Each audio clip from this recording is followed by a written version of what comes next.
Mod.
Astra. Thank you for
defensive mode.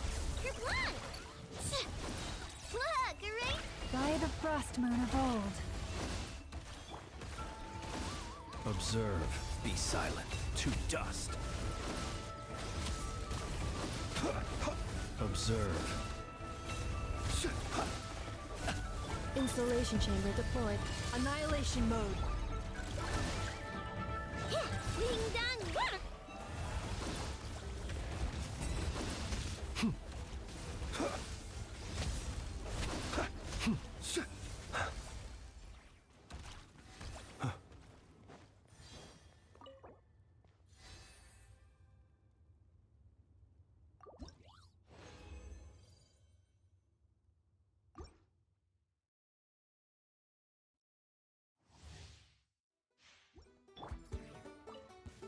Defensive mode. Go claw! Look, right? With one heart, we pray. Receive my blessing. Be silent. Do you fear the dark? Observe.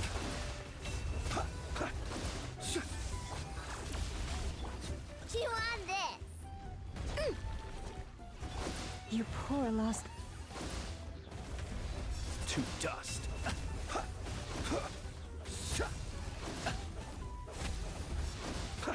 Night falls. Accelerating.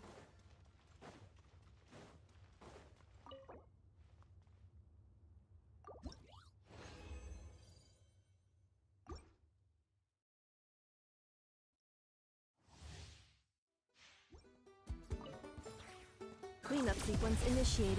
Preparing for Dusta. Kerplunk! Ding dong! For the everlasting forest. Branch into song. Close your eyes. Observe.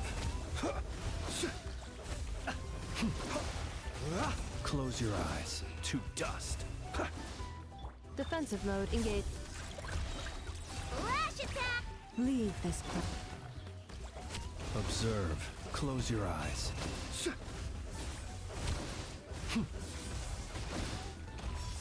Night falls.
last trip.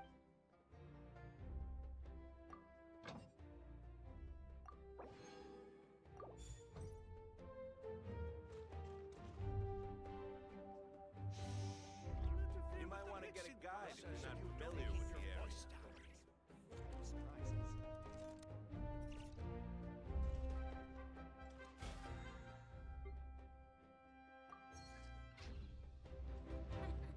Best I've ever seen you over in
Cleanup sequence. Chew on this! Ding dong water bomb! Forest, protect us. The wrong test subject.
Insulation chamber deployed.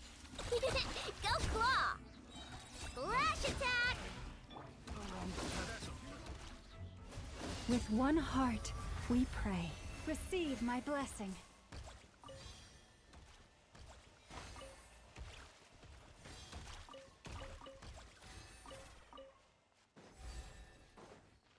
Accelerating. Cleanup sequence initiated. Another test subject. Picked the wrong test subject.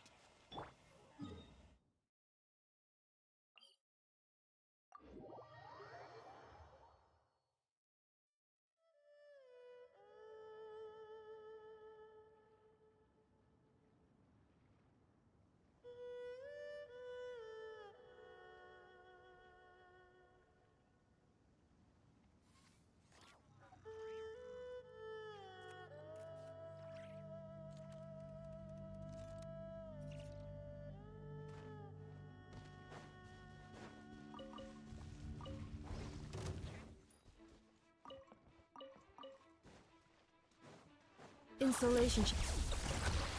Ding dong water bot!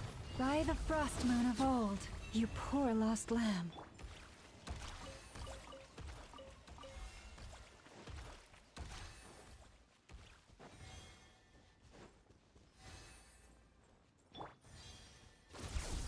Cleanup sequence.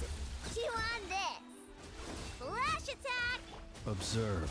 Do you fear the dark? Be silent.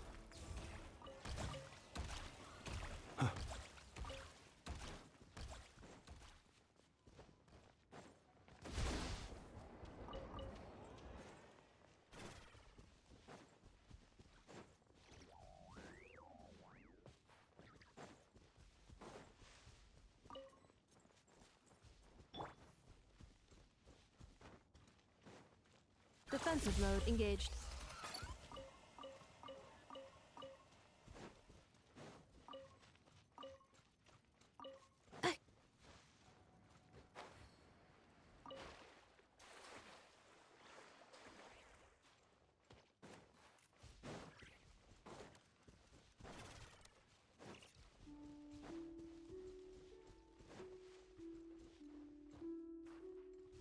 Yeah.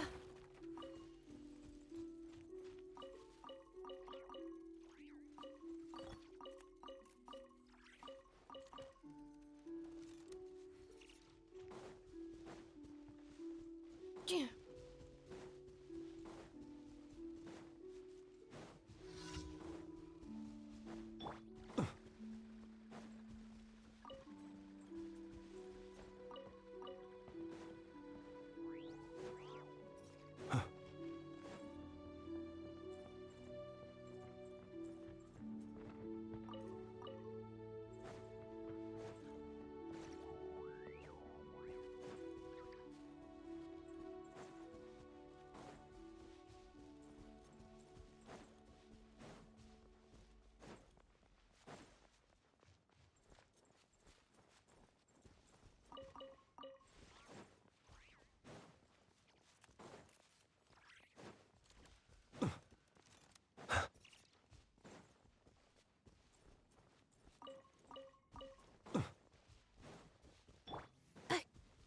Accelerating.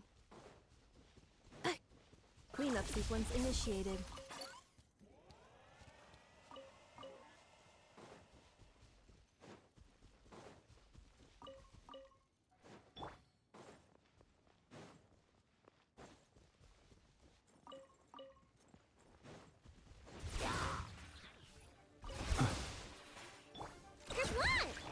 Insulation chamber deployed.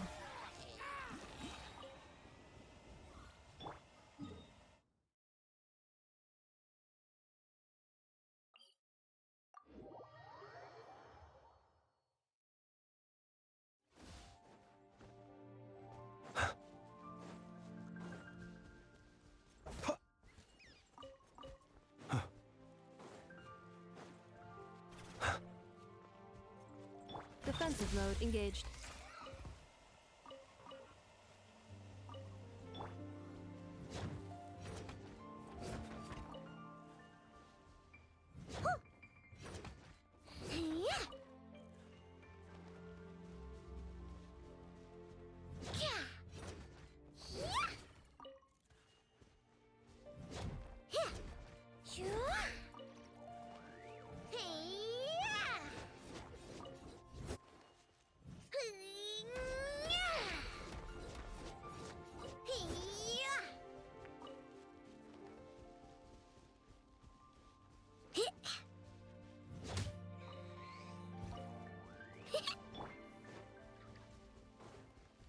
Insulation chamber deployed.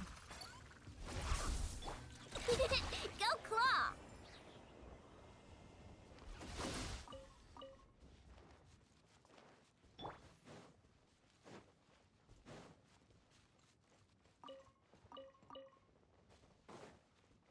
Accelerating. Accelerating.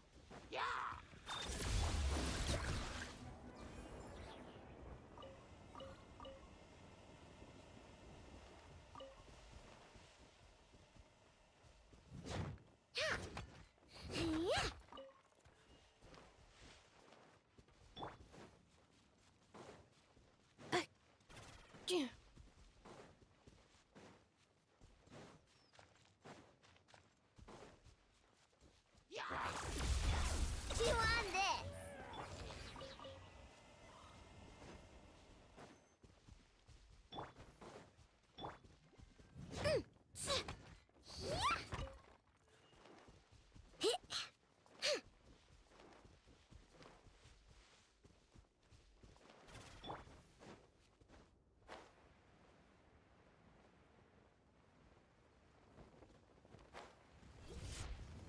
Defensive mode.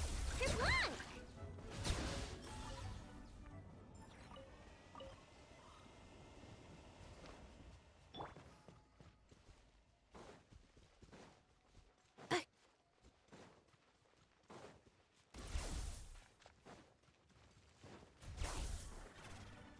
Accelerating.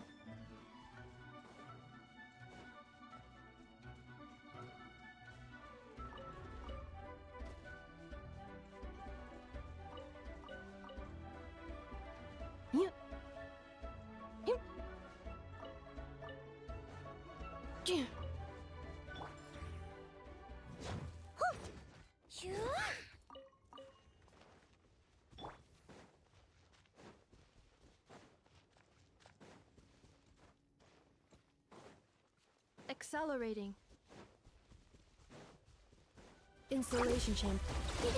Go claw! For the everlasting forest, lush as the moonlight.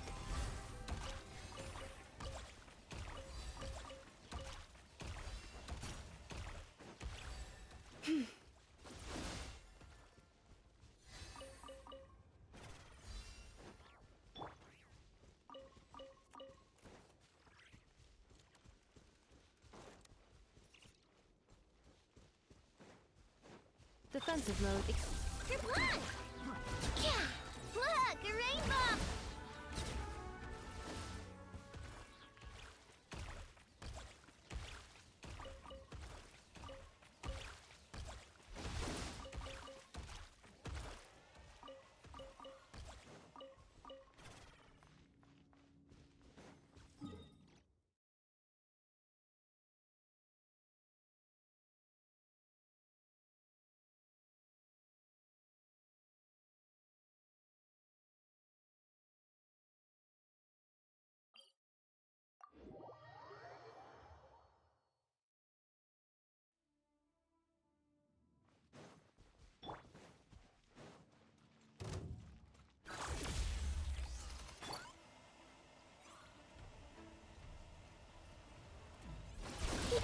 Go claw!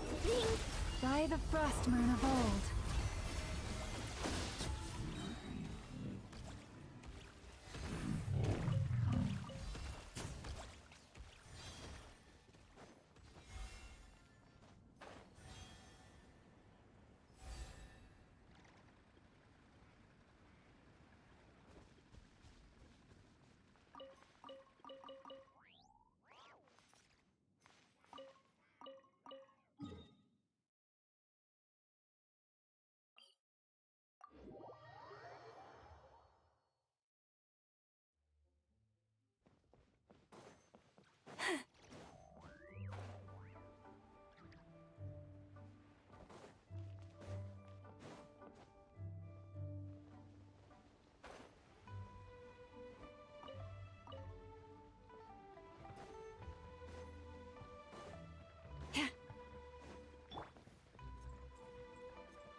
Each time the snow falls, that is the call of Snezhnaya, the land whence I hail.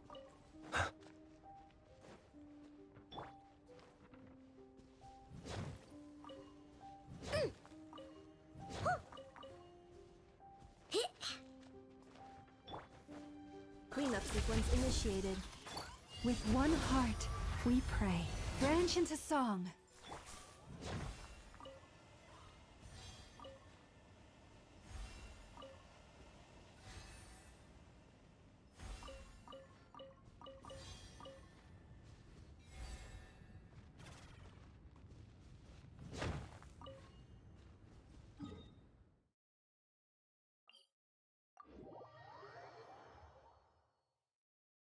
Woohoo! It's snowing!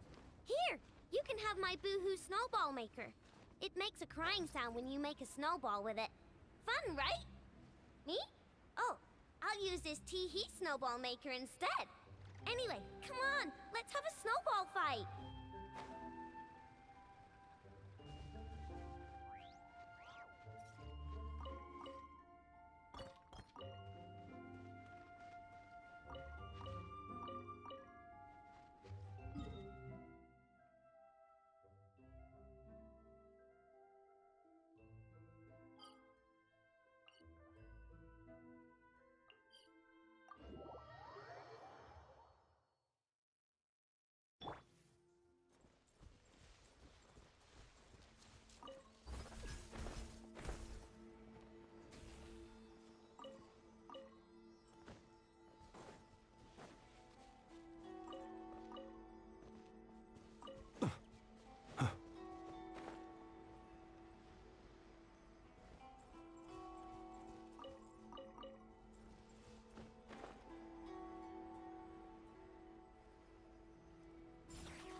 Oh.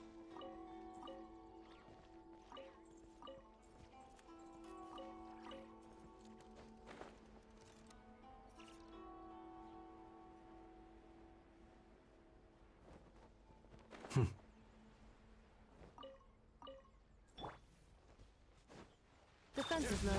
Chew on this. Look, a Rick.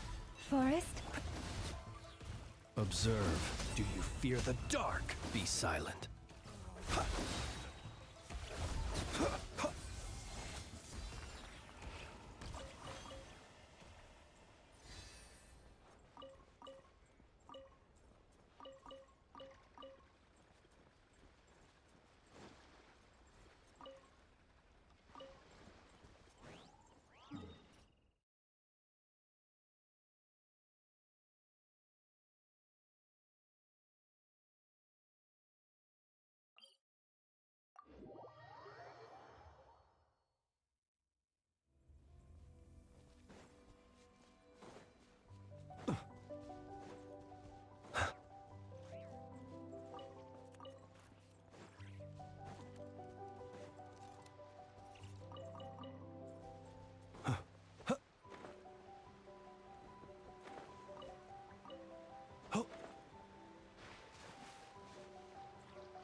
Insulation check.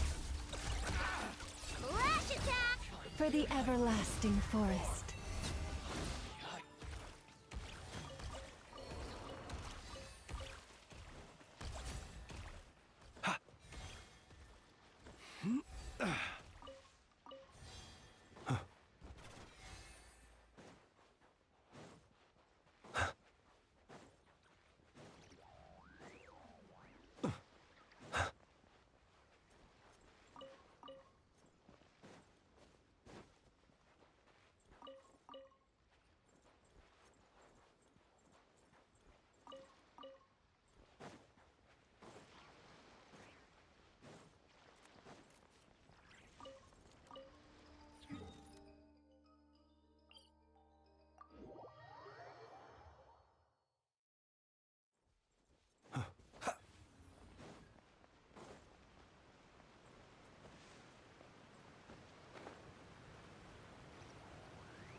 Accelerating.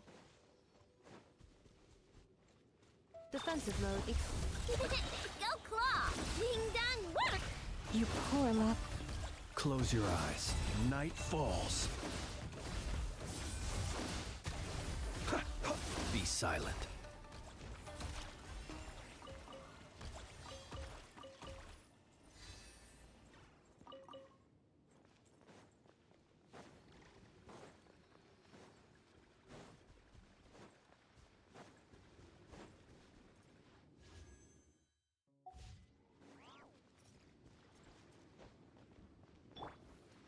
Insulation check.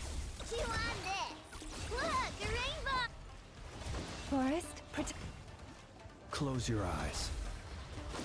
To dust.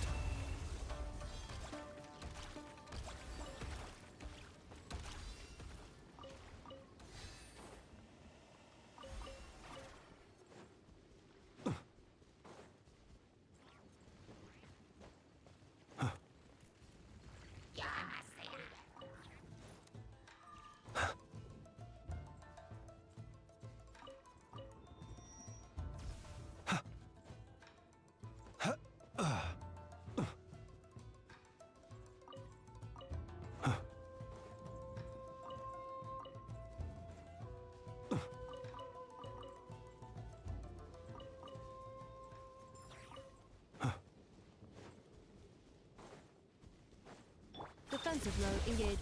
Kerplunk! you poor lost lamb.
Cleanup sequence initiated.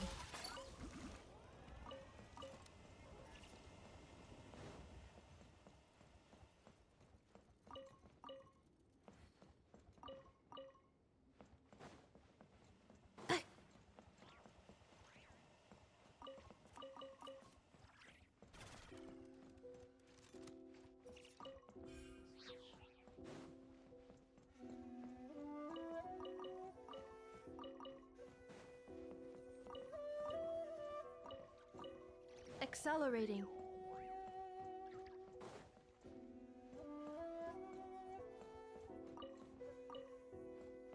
Installation chamber deployed.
Oh, do you think the others are making good progress?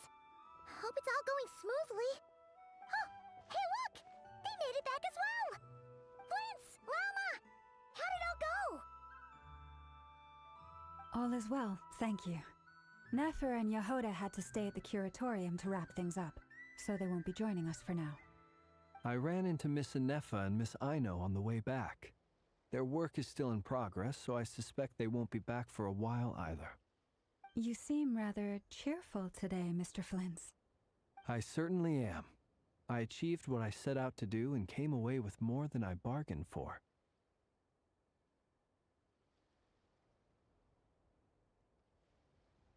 Fighting alone can get quite tedious, but I had the good fortune to run into a pair of brave young warriors. We meet again. How have you been? Albedo! What are you doing here? Thankfully, tracking you down turned out to be a lot simpler than we envisaged. These two courageously lent me a hand while I was fighting the wild hunt. When they told me they were Servarka's colleagues, it all made sense. And given how people of outstanding talent tend to cross paths, it's no wonder you're already acquainted. So, who's your travel buddy, Albedo? Why don't you come and introduce yourself?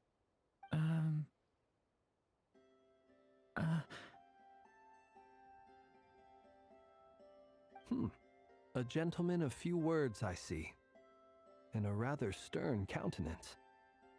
I presumed you were acquainted with him. Is that not the case? It's nice to meet you. Again.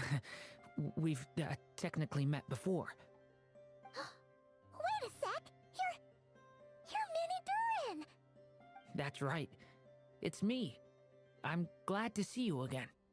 By the way, he says it's okay if you drop the mini. Yeah, I'm not as mini as I used to be. Interesting, isn't it?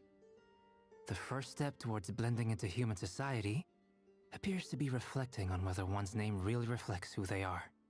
Wow! You look way, of course. It's great to see you looking so healthy. Thank you, Paimon. And although you're as mini as ever, I understand that diminutives don't always convey endearment. I'll be sure to simply call you Paimon as a sign of my great respect for you. Wow, you're such a smooth talker now. Paimon could get used to this. From now on, you may refer to her as your esteemed guide, Paimon. Personally, I think our little Paimon is the perfect size. When people call her Little Paimon, it's just because she's so adorable that they can't help themselves. If that's not a sign of endearment, what is? You're absolutely right, Miss Lauma. My brother still has a long road ahead of him when it comes to understanding human relationships. Anyway, speaking of long journeys, didn't Columbina, leave with you? How come she isn't back yet? She's been catching up with old friends. Wouldn't be surprised if she stopped for a cup of tea or 10 on the way back. Uh-oh. People are talking about me. Hope it's nothing negative.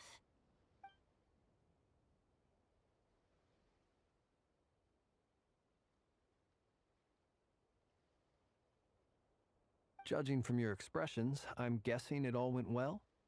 It's getting crowded here. I'll go grab some chairs. No need. This is a job for an alchemist.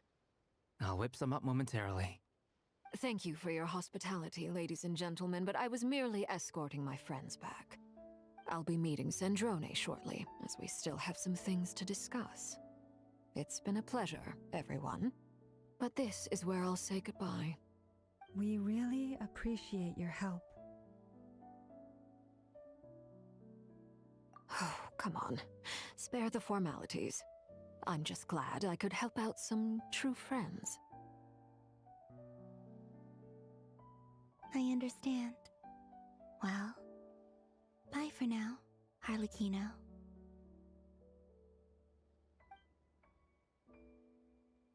Oh, this place is hopping. It's probably a good thing one of us left. Otherwise, we might not fit all these people in. Are you saying we're about to run out of chairs? As a matter of fact, I am. Come on in and see for yourself.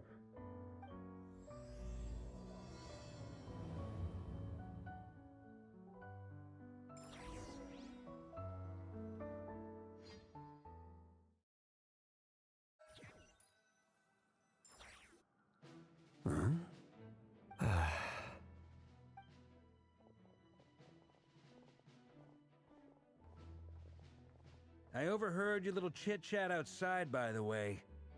With Miss Columbina's colleague gone, we should be back to the original crew plus the other colleagues I brought in. Though, it looks like we have another new face. Someone else managed to rope in a colleague too? Frankly, you and Paimon are the only people I know here. This here is Deansliff, colleague of Tibet's greatest guide, Paimon, and greatest adventurer, the Traveler. Well, not exactly colleagues, more sort of friends.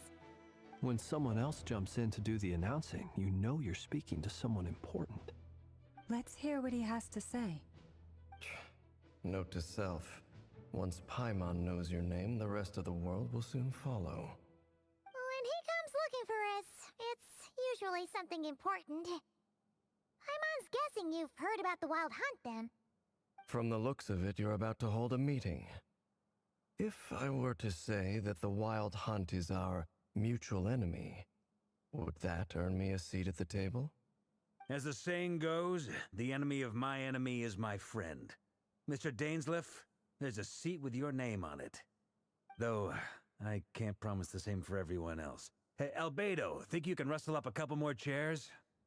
After all this time apart, Grandmaster Varka's first order is to rustle up a couple more chairs. I've missed this. Is he being sarcastic? Hey, he's your brother. Why are you asking us? I've still got a lot to learn about the nuances of human conversation.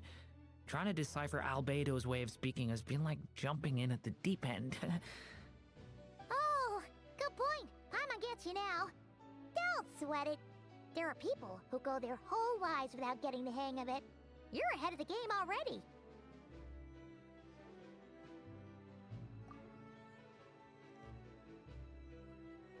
I wonder what's taking Nefer so long. Perhaps you should go and check in with her. If anyone can hurry her along, it's you. I just got back from the curatorium. Besides, aren't you curious to see what's taking her so long? Miss Nefer doesn't strike me as the type to share secrets. And since gathering intel is her specialty, I'm guessing she'd prefer to keep her methods confidential. Under such circumstances, would it not be tactless for me to impose? Oh, but it's fine for me to impose. What can I say? You have an unrivaled ability to garner people's affection, Miss Moonchanter. Besides, you have far more in common with her than I do. All right then. Impressive. She barely fought back at all. I admire your powers of persuasion, my friend. As I'm sure Miss Lauma will realize soon enough, the trick in life is to always pitch in with other people's responsibilities so that you can be selective with your own. Another trick is to simply hide in the background. Spoken like a true sage. Anyway, looks like we've got some time to kill before the meeting. Let's take a little breather, folks. And feel free to chat amongst yourselves. We'll get down to business once the other two arrive.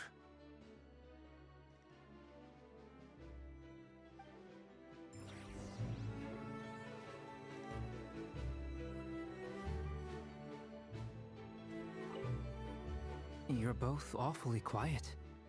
Why don't I start us off with an icebreaker? Much obliged. Have either of you ever had your portrait painted? If not, I'd be glad to help. That sounds like a lovely idea. You know how to paint, then? I dabble occasionally. He's an excellent painter. Tables, chairs, people, dragons, you name it. He'll paint it for you. I'm flattered. If I ever get the chance, I'd like to give it a try myself. I'll bear that in mind. Anyway, how about you, Durin? What sort of portrait would you prefer? Oh, I'd be fine with anything. Whatever style feels best to you. Very well. Then I'll play it by ear. You can replicate any style I want?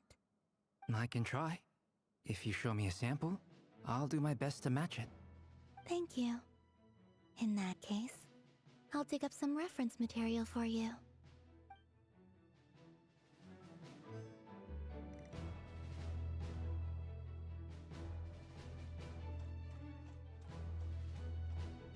Is there something you'd like to say to me?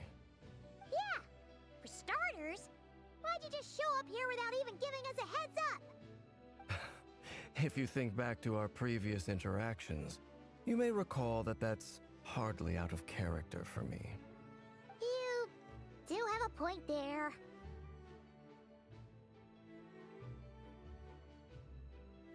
Oh yeah! You'll need to find somewhere to stay the night too, right? Want to tag along with us? You never know. We might get a group discount. Sure, let's do that. Great! Paimon will handle it! And in return, we can get Dainslift to be our very own personal bodyguard.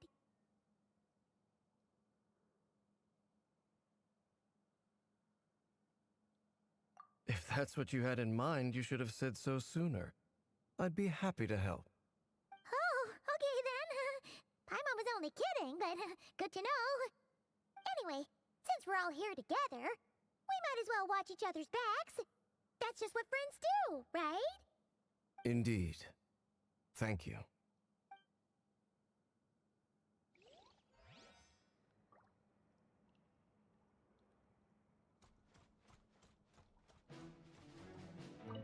Truth be told, I can't remember the last time I was in a meeting with so many people. You're not alone there, my friend. The Lightkeepers also struggle to bring everyone together for a serious discussion. I don't doubt that.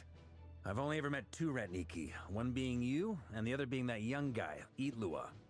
Itlua is a good apple. I'll give him that.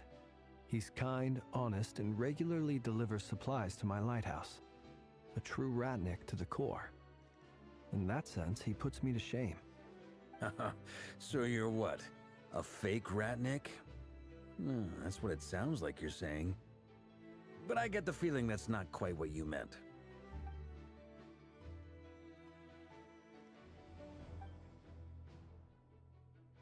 Come on, why the awkward silence? Sorry. I'm not even gonna bother trying to hide it. You've known all along, haven't you, my friend?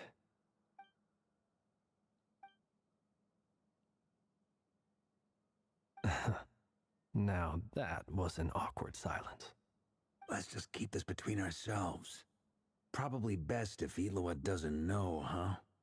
That goes without saying. Gotta be careful what you share with youngsters, after all. Anyone else in the know? Let me guess. The Traveler and Paimon? It's dangerous being too sharp for one's own good, you know. Then, in the name of the Animo Archon Barbados himself, I swear your secret's safe with me.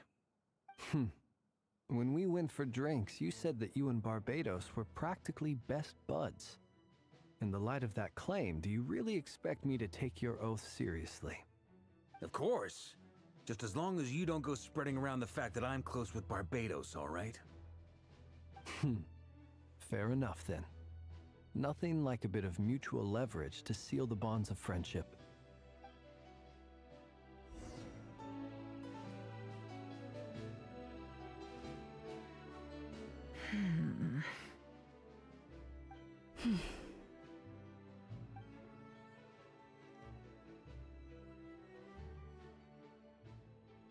Ah, Miss Nefer. You made it after all.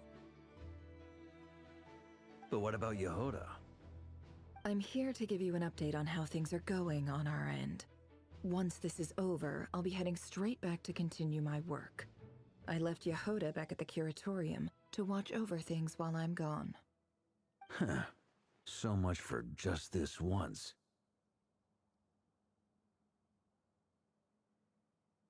Shh! Not so loud! We're on a roll here. What if she remembers and suddenly decides to back out? Did you say something, Mr. Varka? Huh? I didn't say anything. Right, Flints? Must have been a frog. They get so noisy around here at nighttime.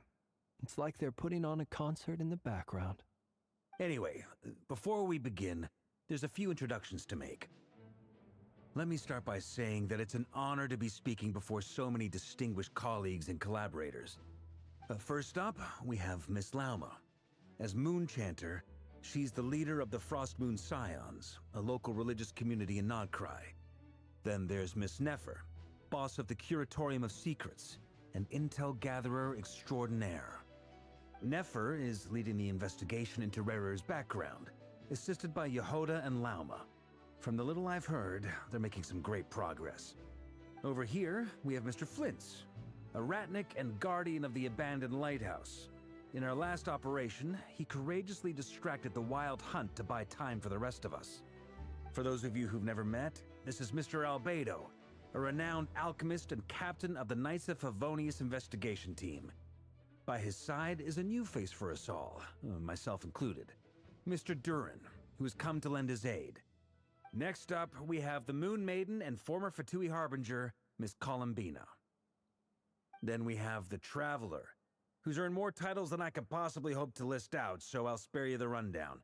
And Paimon, the ultimate travel companion and quite possibly the best guide in all of Tevat. Wow! That's a lot of people! Great turnout! Miss Nefer, it looks like you might have another job coming your way, so, congratulations on the booming business, I guess. You think I haven't got enough on my hands as it is? Who's looking for me now? That would be me, Miss Nefer. I have a commission for you. And you are? Who I am doesn't matter right now. What does matter is that I'd like you to gather more intelligence about the Recher of Solnari. Well, it's not as if we never take on anonymous commissions, but in your case, I'll have to decline. I'm gonna take a wild guess and say your job's probably more hassle than it's worth. Something about you seems like bad news. It's my eyes, isn't it? Conrian, I assume. And what's with the mask? Are you trying to hide your identity? In any case, the fact that you're even still alive raises an awful lot of questions for me. My name is Dainsleif. And yes, I am from Conria. As I'm sure you're aware, the Recher of Solnari's real name is Rerir. He was once an acquaintance of mine.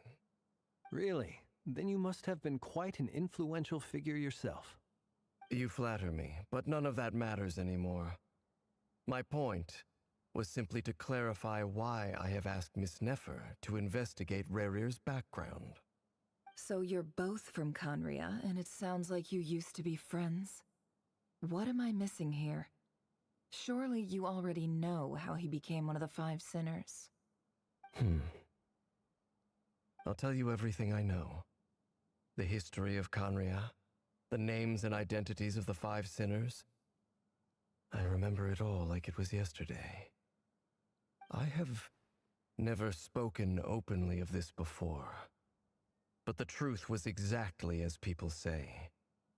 The Five Sinners were each driven by their own desires, and it was by playing upon these that the Abyss tempted them to their fall, tearing Conria apart in the process. The visionary, Vedifenir, who wished to foretell the future. The wise, Haroptatir, who sought limitless knowledge. Gold, Rhindaughter, who desired to create life. The foul, Surtologi, who pursued supreme strength. And last, but not least, Recher of Solnari, Rerir, Ravager of the Moon. Of the five, Rerir is the only one who remains a mystery to me. He never harbored grand ambitions, so what changed in the space of a single night? How did he come to fall like the others? In other words, you're saying that his change came as a shock to you, and you have no idea what actually happened? That's right. You mentioned how the Abyss tempted them, which led to their fall. But what did that look like in practice? And what other context can you give me about the events of that time? The more detail you can give me, the better. Strangely, now that it comes to it, I hardly know where to begin. The fateful night took place during the era of the Eclipse Dynasty. One day, my elder brother, the visionary, Vedifenir, was summoned to the palace by the Vinster King, only for the king to gouge out his eyes and cast him into the dungeons. When I came to hear of this, my fury knew no bounds. I gathered together every ally I thought I had, and together, we set a night to storm the palace and free Ved. Centuries on, the memories of that night still haunt me like a never-ending nightmare. We broke through the palace gates, just like we had planned, each striking towards our separate targets. But then, I was betrayed. Even Vedifenir, the very person I had come to rescue, abandoned me and partook of the Abyss's power. So, it's personal after all. Then tell me, Mr. Dainsleif, what price are you willing to pay? You, of all people, must know that nothing comes for free. I cannot say what price would be worthy of such a commission. But know this. Rerir was not always a madman. Believe it or not, there was a time when he was just an ordinary man, working for the Conrian Intelligence Service. Uncovering the truth of Rerir's past is the only way to unravel this mystery. But before you decide if you will accept my commission, I will tell you more about him. Enough, I hope, to help you plan your next move. Sounds pretty good to me. Feels like we just flagged down a random passerby, only to discover he's actually a master strategist who has a score to settle with our enemy.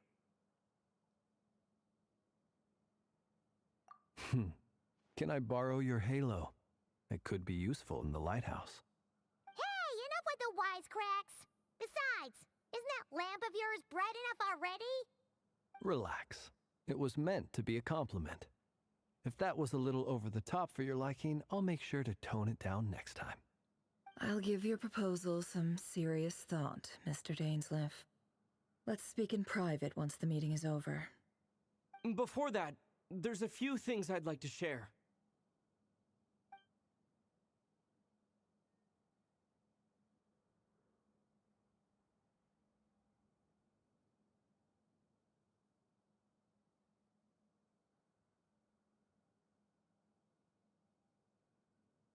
Now that we've united the hearts of the three moons, your power should be greatly enhanced. But it seems like that hasn't happened yet? I believe it will take a little longer. You've done so much for me, so I want to be completely honest with you all. Even though I'm doing a lot better now, the truth is, my recovery will likely be an ongoing process. From the moment I was born, my power has been slowly ebbing away. And that is because Tevat has never accepted me. Even with the moons united as one, it seems my rejection cannot be undone. So far, I have yet to find a solution. It may turn out to be a problem that will plague me until the day I finally leave this place behind.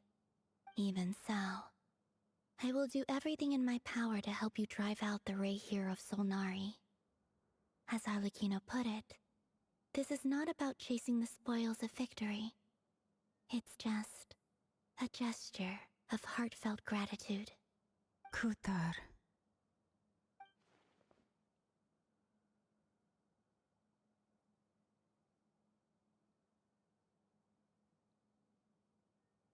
Defeating the Ray here of Solnari will be no easy task.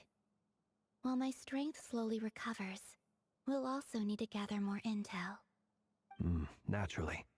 We should take all the help we can get if we hope to defeat him.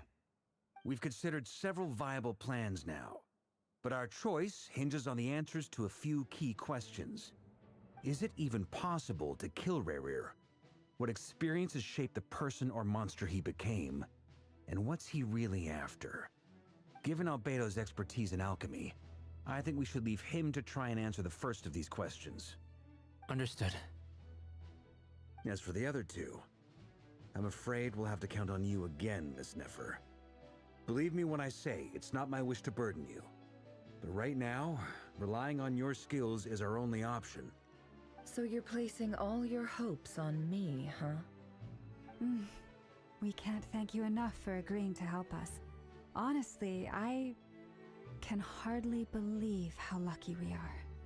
You sure have a talent for changing your tune, Miss Moonchanter. Timid like Yehoda one moment, then flinches insincere flattery the next. Ladies, please. I must object to your portrayal of me. That's all. Feel free to keep bickering. Just pretend I'm not here. I almost don't want to leave this room. I'm curious to see how this plays out. I have faith in you, Miss Nefer. Something tells me you'll stand by us until the very end. Oh? And what makes you so sure of that? What if I suddenly decide that my compensation is insufficient? This isn't about the money. I can sense that you've got a deep-seated distaste for Rerir. And knowing you, that alone is motive enough. Look at them getting along so well. Like two peas in a pod. And I'm the one they accuse of insincere flattery. There is no justice. Miss Lauma, you have to understand something. Unlike you, I don't actually enjoy having everyone's hopes on my shoulders. Is that right? Well, Maybe the fact that I'm willing to put my hopes in other people says more about me than you. But the fact is, I also trust you. And that's because I know that you're someone we can count on. Anyway, we've got our plan, so let's get moving. Mr. Dainsleif, let's talk. And Traveler, once we're finished, if you've nothing else planned, I'd like you to come with me. This whole experience is teaching me a lot. For instance, I now know that when other issues come up in the future, I'll have far more luck getting Lauma to convince Miss Nefer than trying to do it myself. Hate to say it, friend, but that's one of the funniest things I've heard in a while. Why? You think I've got it wrong? Quite the opposite. But what makes it so hilarious is how long it's taken you to realize.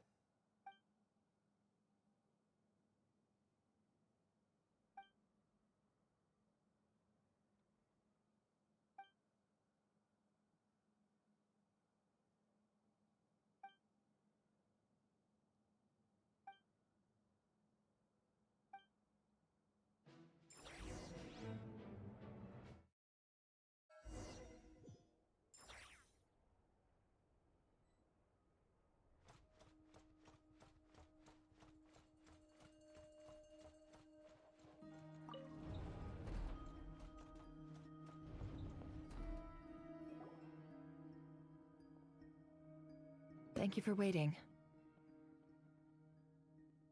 It's okay. We actually used the time to help Dainsleif get a room at the hotel. That's very considerate of you. Now, I trust you share my curiosity about Rarier's past, and you seem fairly familiar with Mr. Dainsleif already. We spoke at some length after the meeting. He was the one who suggested I should invite you to join this operation. He feels confident that these secrets will be safe with you. Dane has a lot of faith in us, that's for sure. Likewise. I appreciate that you got right on board without interrogating me about why I invited you. It shows that you trust me to explain everything in due course. That's because we know what you're capable of. We appreciate you too, Nefer. You might have been forced to help in the beginning, but this time, it was your choice. That's one way to put it. Another is this, that once a decision's been made, it's set in stone. After that, my only goal is to see it through. Alright, so here's how it is. I'm going to access Rarier's thoughts again using my confidential method. Now, I'm sure you've seen things like this before on your travels, so you're surely well aware of how dangerous it can be. The reason I've gathered you all here is to ensure my safety during the proceedings. I plan for us to enter the fragment of his consciousness together, and once inside, I will focus on searching for information. Think of this as a diving expedition into someone's brain. If I'm the diver, you are my safety equipment, tasked with keeping me alive while I'm under the surface. Once the ceremony begins, we will all be spying on privileged information. But in the interests of safety, you must remain absolutely silent at all times. We will discuss our observations after the ceremony has concluded. Lastly, any individuals of a weaker constitution are advised not to partake in the ceremony. In any case, Paimon has her own job to do, which requires staying in the room, but not joining the ceremony.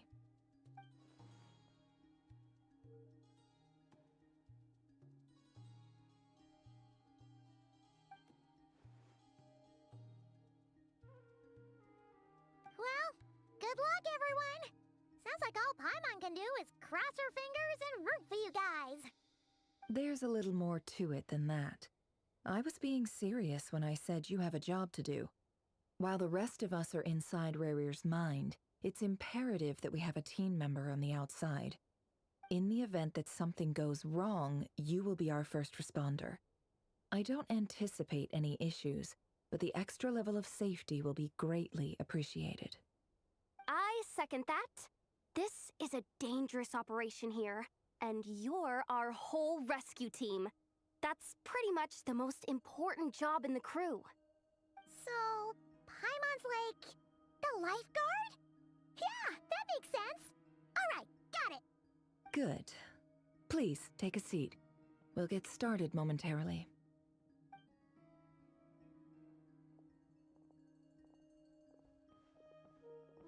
So, did Mr. Dainsliff tell you anything else?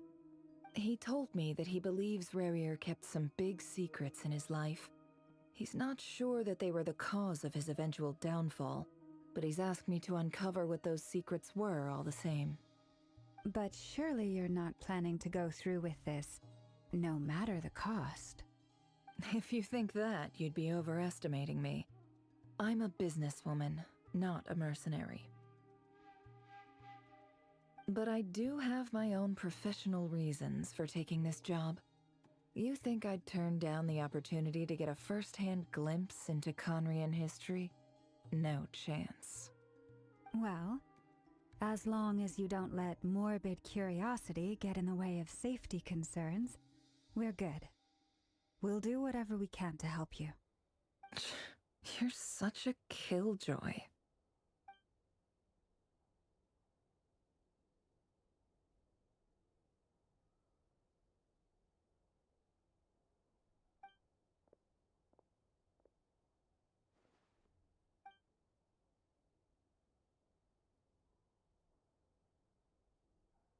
All right, I'm good to go. All set over here, too.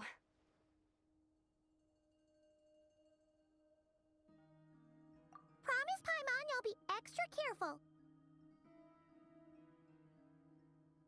All right. Let your whole body relax. We're about to begin. Close your eyes.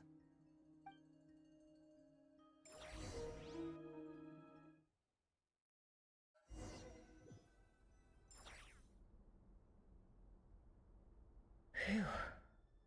Could this be his office? Pretty standard setup. Bookshelves, paperwork, files. According to Dainsliff, Rarier used to be an intelligence operative. Chances are there's plenty of top-secret intel stashed away in this room. Is this where you keep your secrets, Rarier? Can't say I'm not looking forward to this.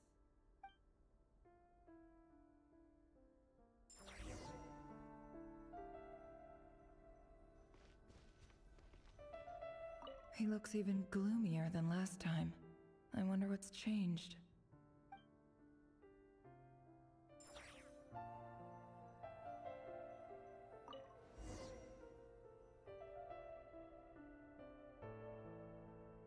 Today's files are in.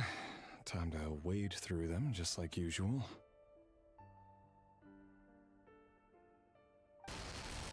Male, 51. Occupation, cook. Confirmed Crimson Moon descendant. Has maintained frequent contact with other descendants over the past year. Poses a threat to the dynasty. Neutralized.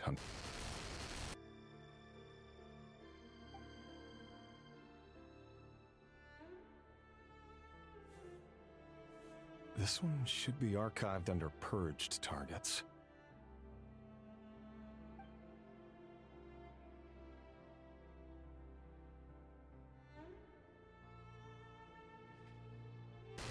Female, 23. Occupation, office clerk. Confirmed Crimson Moon descendant. Has maintained frequent contact with other descendants over the past year. Poses a threat to the dynasty. Neutralized.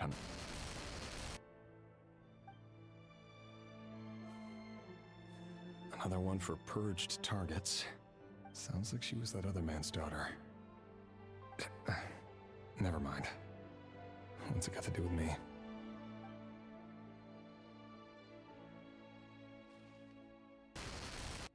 Male, 40. Occupation, teacher.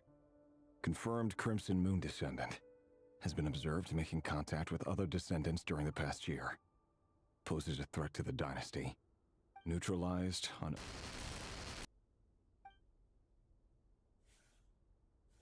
Just another nobody for the archive. Come to think of it, I remember surveilling this man. A case like his never would have been considered a priority in the past. Huh. He barely even interacted with other Crimson Moon descendants.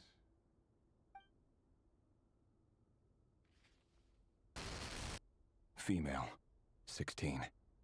Occupation, none. Orphan and confirmed Crimson Moon descendant. Has been observed making contact with other descendants during the past year. Poses a threat to the dynasty. Neutralized on...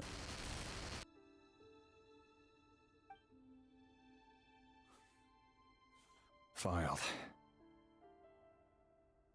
I have no recollection of this girl. None whatsoever. She doesn't seem to be anyone important, but then again, how many of them really are?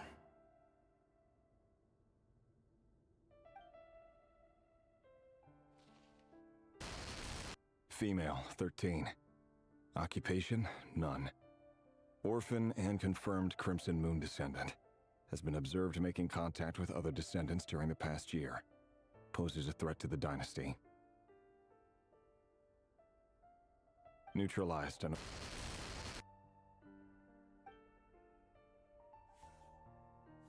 Filed.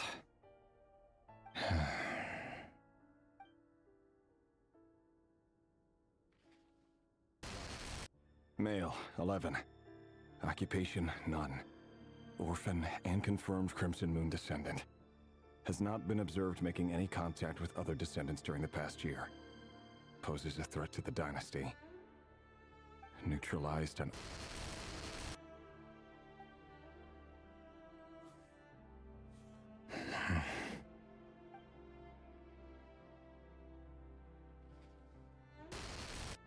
Male.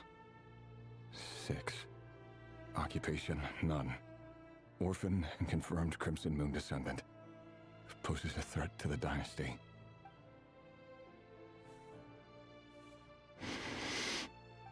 It's funny, isn't it? Your job is becoming both harder and easier at the same time, depending on how you look at it. Sooner or later, the Crimson Moon descendants will be completely wiped out. But as their numbers dwindle, they become harder and harder to track down. That's not how it is. Fortunately, however, most of the able-bodied adults have already been taken care of. The remaining weaklings will be increasingly easy to deal with. No! No. My job is to ensure the survival of the Eclipse Dynasty. And the only way to do that is by eliminating any and all potential threats. It's a perfectly legitimate line of work.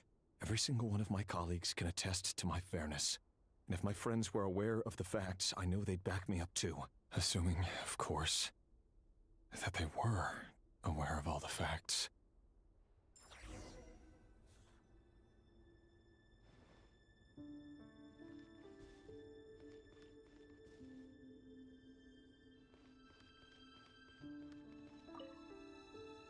A box containing a ring inlaid with a precious gem. Must be for his girlfriend.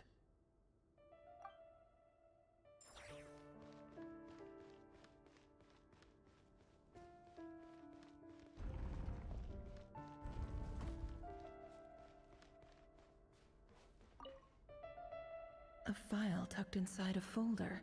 The title reads, Dear Breakfast Shop Owner.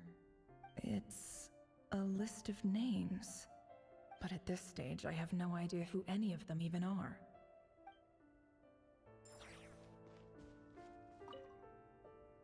Wonder what kind of encryption technique this is. Seems like it has to be inserted into that camouflage device nearby. Aha! It's an audio recording. Please, hear me out. I can't shake this feeling that someone's been spying on our house. No, I'm not being paranoid. It's true. I saw someone dressed in all black. It was a couple of days back, but that was on another street, not near my house. I swear, I know what I saw. There's a note in the margin. Surveillance of the Runfarther residence has concluded.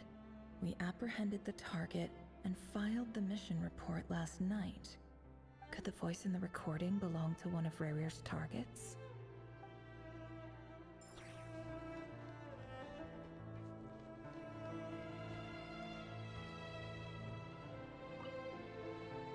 Bookshelves full of documents. Looks like these are all files, packed with the personal details of individual Conrians. The Crimson Moon dynasty preceded the eclipse.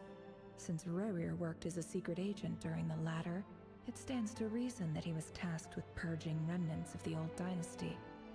Yep, lines up exactly with what Dainsleif told me.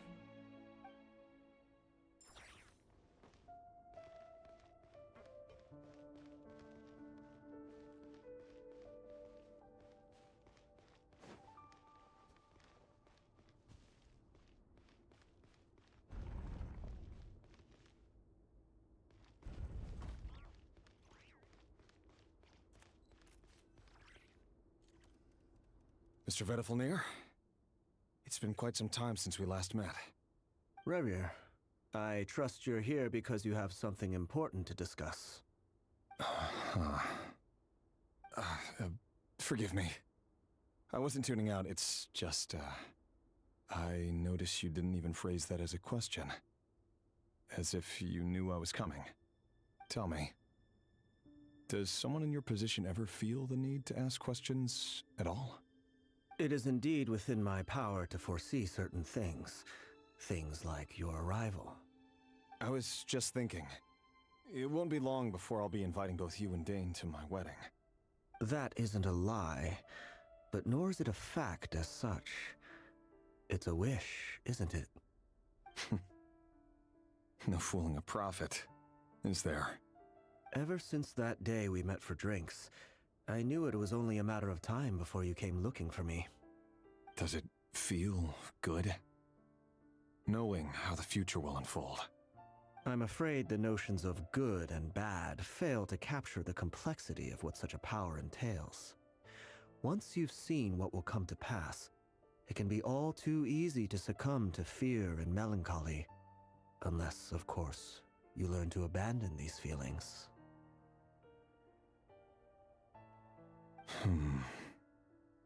You fear my silence, and long to hear the words I left unspoken that day.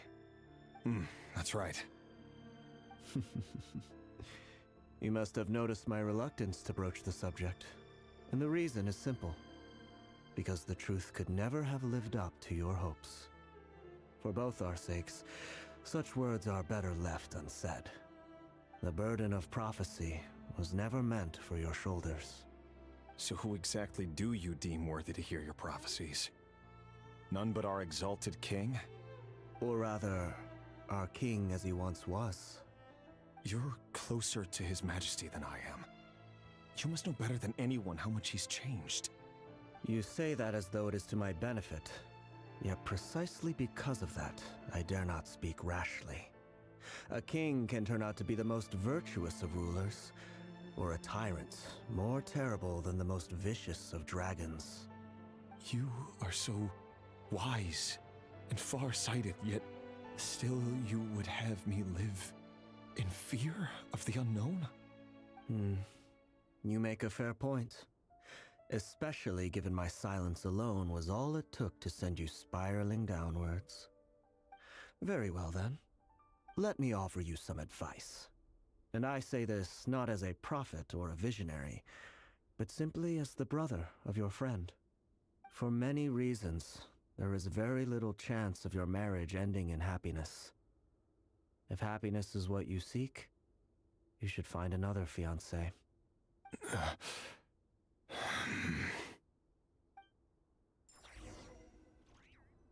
Hold on. There's that same black fog again. Could this memory belong to Thelindis? Guess I'd better tread carefully.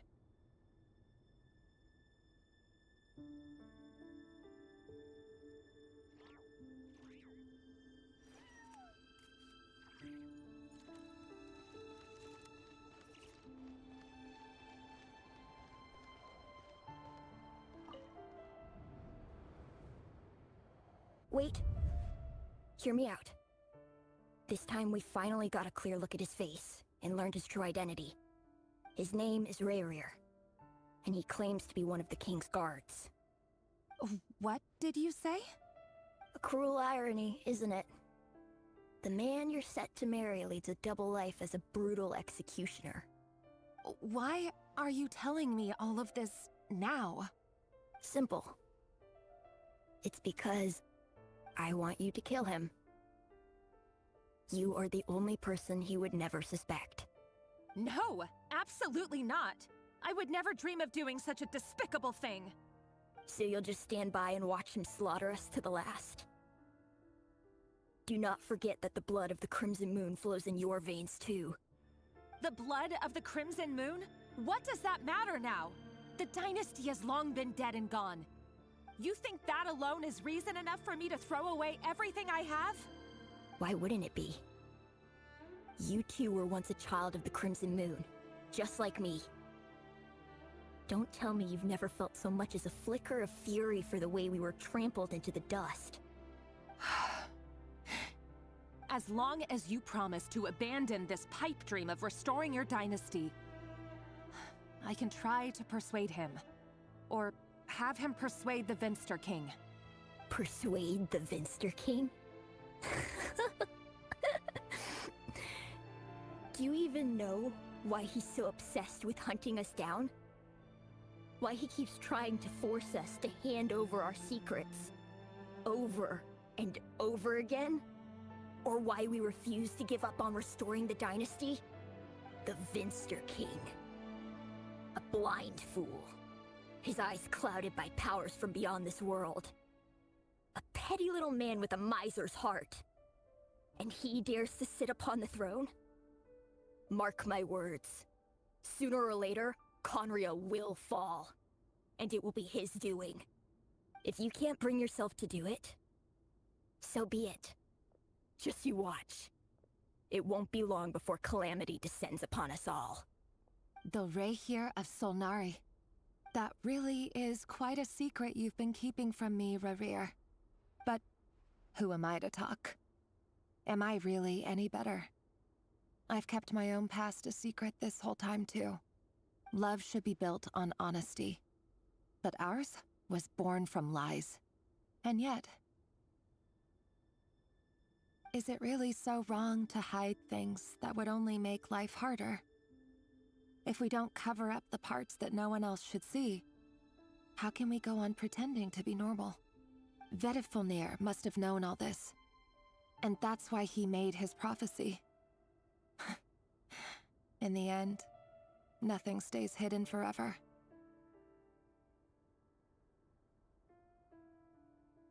But I won't just sit by and watch this disaster unfold. I'll do everything in my power to protect what I cannot afford to lose, no matter who I have to face.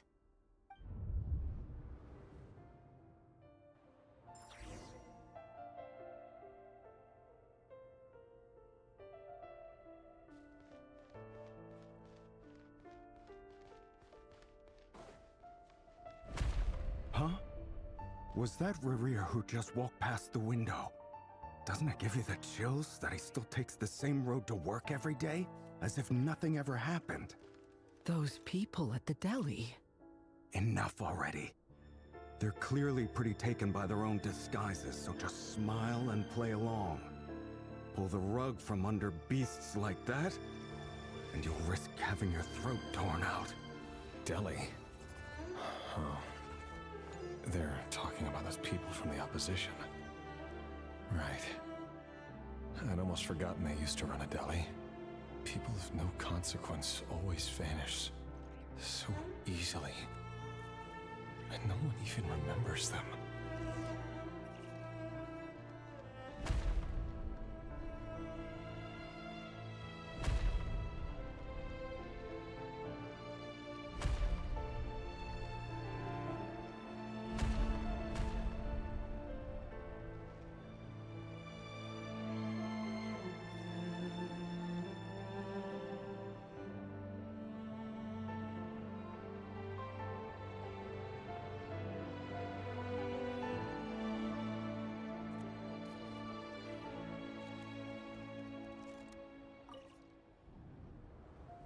Surely you can see he's not the man he pretends to be.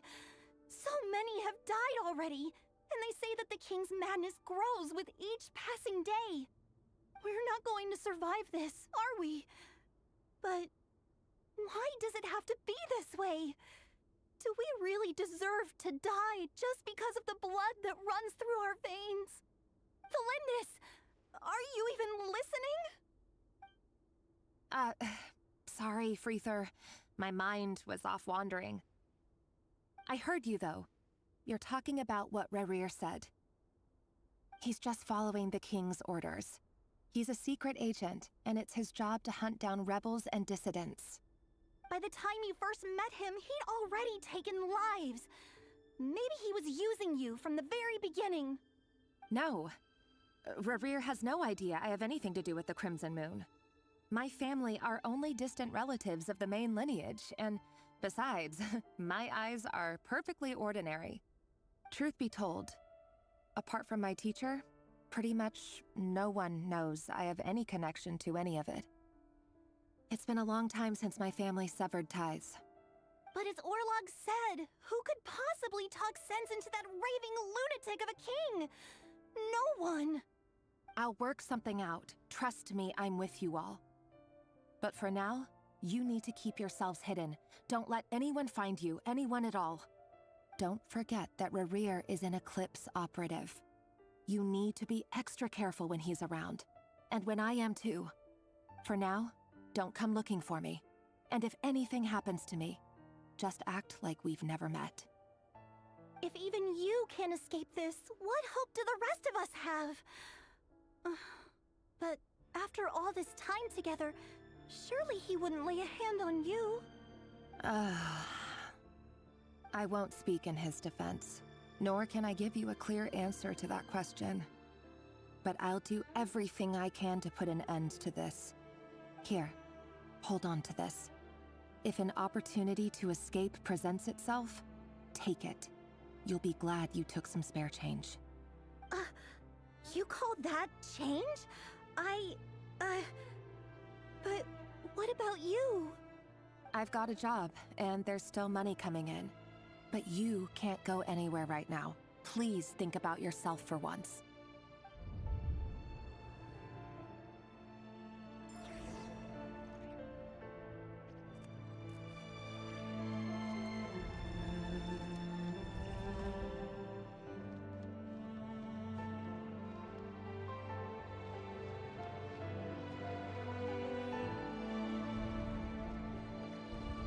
Another day, another round of assassination training.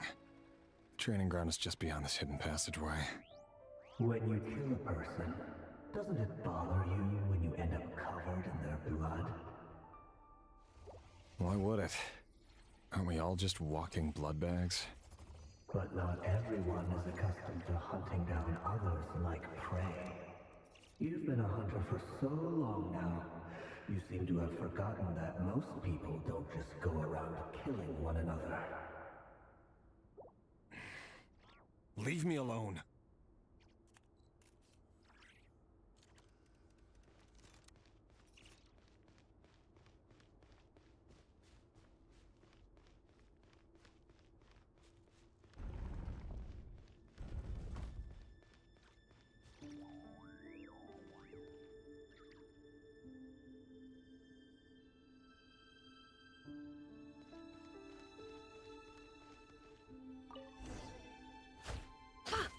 Make sure you have a firm grip on the handle, then choose your angle well. Keep your movements light and brisk, and the prey won't sense a thing. I doubt that. I'll bet no one's ever died a quiet death at your hands. I work clean. No traces.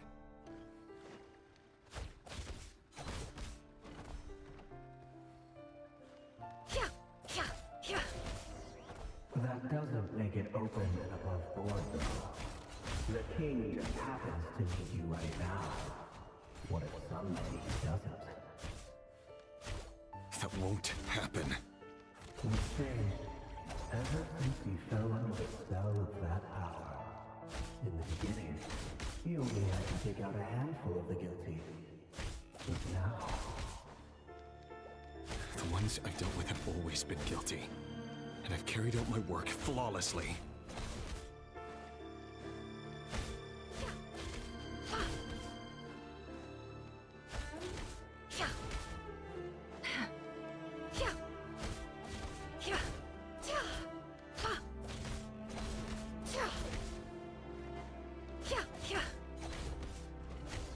You know why Olympus didn't accept your proposal, don't you?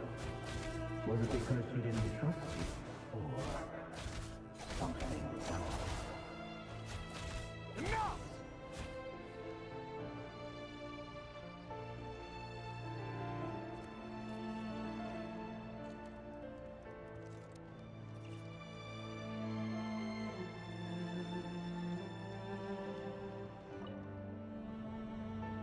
Valindis, do you still remember Orlog?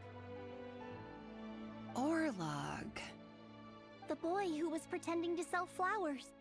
You spoke for quite a while, didn't you? Yes, we did.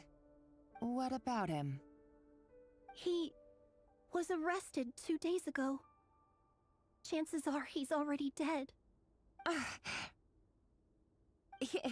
He... I just don't get it! After everything he's done, why do you still stand by him? Or does it mean nothing to you that people keep dying? No, that's not... Just hear me out. I need to go now, Thalindis. They're looking for us. You take care too. If you ever need a place to hide, come find us.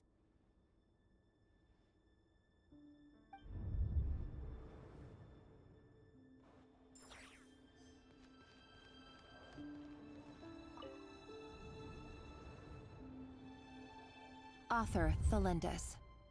Over the course of this week, the research object was subjected to interference for a total of 47 hours for experimental purposes. The results are as follows. All subjects of observation that were sent inside have now...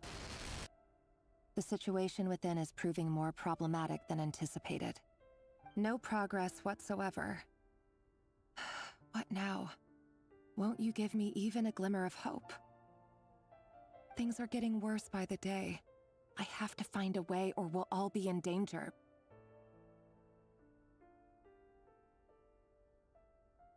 But I... If all this research comes to nothing, what then? Sooner or later, it'll be my neck on the line. But could he really bring himself to kill me? No. Surely he wouldn't have the heart.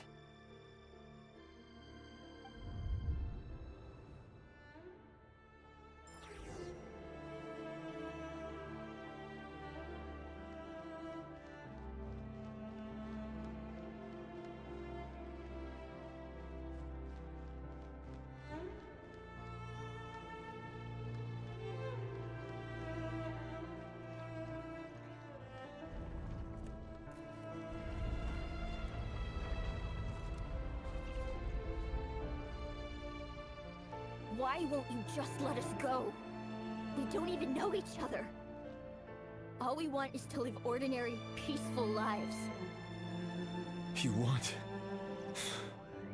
to live?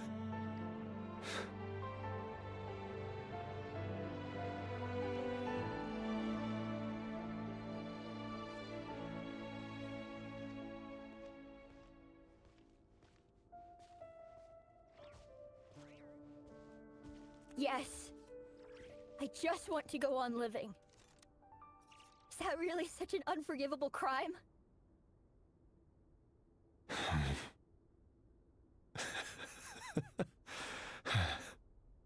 You want to go on living. I want to keep living too. To keep living forever. That's why I have no choice but to continue on the path I'm on. If only some savior would suddenly swoop down and change the way the world is. Too bad that's not going to happen.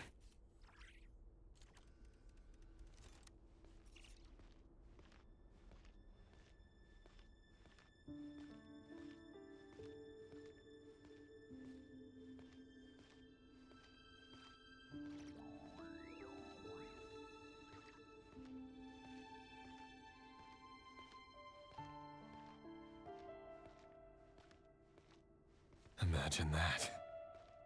If there really were such a person, you and I wouldn't be standing here like this, would we?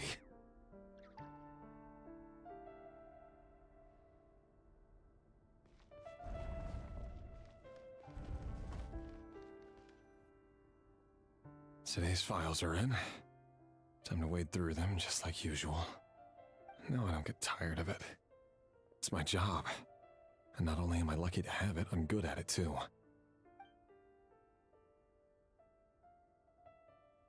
Huh. Wait. That's... Thalindis?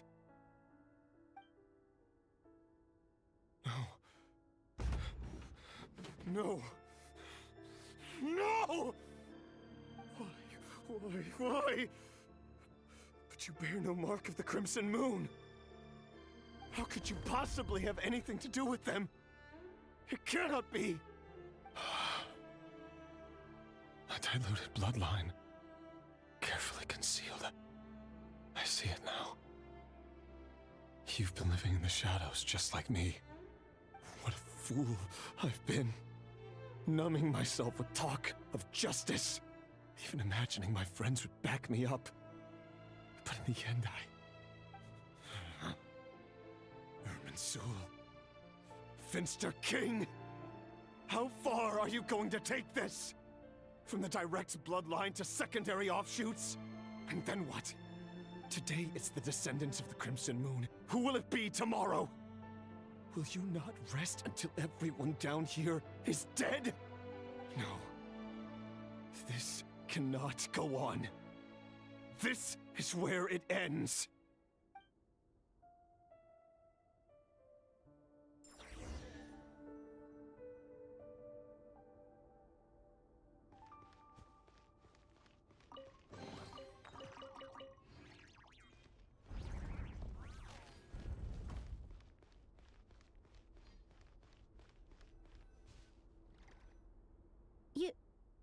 You're really letting me go? I am. As long as you can guarantee that no one will find you. Don't worry, I'll be extra careful. No one will know I was here. But what about you? Me?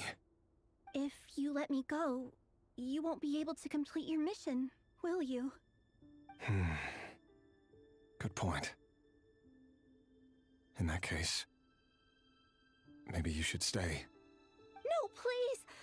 I just want to see the outside world again. Go on living? Yes. I know you're a man of your word. So please, just let me go. If I let you leave, what will become of me? Just kidding. Go, now. But remember, don't let anyone know you were caught. We'll be seeing each other again very soon if you do.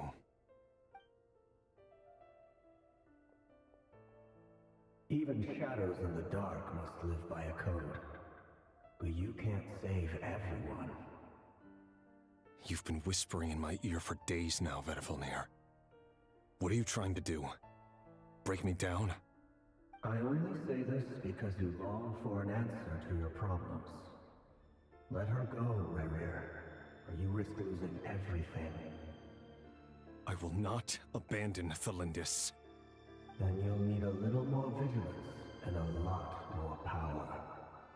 The world is changing, Rerir. Keep your eyes peeled for your moment of opportunity. That voice used to be so unclear. But now I know exactly whose it is. It's Vedifalnir. He won't tell me how to actually resolve any of this, but he keeps trying to manipulate me like a puppet. What's his game here? Tell me then. What will this moment of opportunity look like? And no answer. He's like a ghost. Always disturbing me when I'm on edge, but never answering when I need him most. So, the Eclipse Dynasty was purging, well, massacring the descendants of the Crimson Moon. And it seems like it was all connected to the Vinster King's research. The King's obsession with abyssal power left the future of Conria hanging in the balance. No wonder every aspect of Rarir's life was so unstable. And it looks like this Thelindis, Rarir's would-be fiancée, herself belonged to a sub-branch of the Crimson Moon Dynasty's descendants. It almost defies belief that a couple like them could hide the truth from each other for so long. If the Vinster King hadn't intervened in such a drastic way, they might have gone on deceiving each other for the rest of their lives. And why does Vedderfanir, Daneslif's older brother, keep talking in Rarir's head? This guy kept more secrets than I ever imagined. The human mind is like a vast desert of shifting sands. When you follow the flow of someone's memories, you only ever see the parts they're willing to let surface. Time for something a bit more creative. We've been inside Rarir's mind this whole time, building up a picture of his psyche. There's already enough clues on the board to start reading between the lines and mapping out the rest. Now, we can finally begin to put the pieces together. Sure, it'll only be a reconstruction, part simulation, part reasoning, but it's usually pretty accurate. Once we've built up a cognitive profile, we just need to cross-check the logic behind his actions. And then we'll be able to take a sneak peek at whatever it is that Rarir has really been hiding.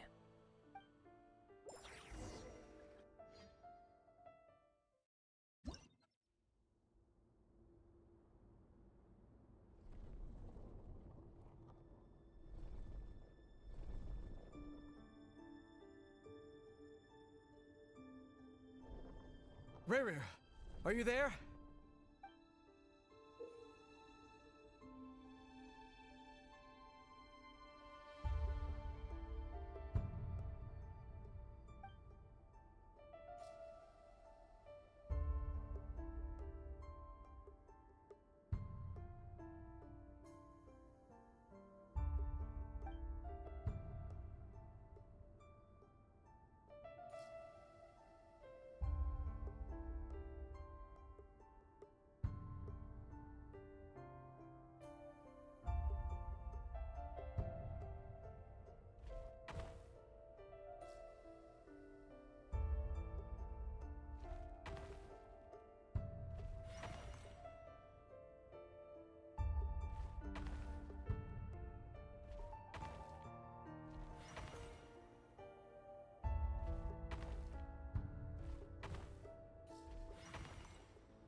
Hey, Rarir!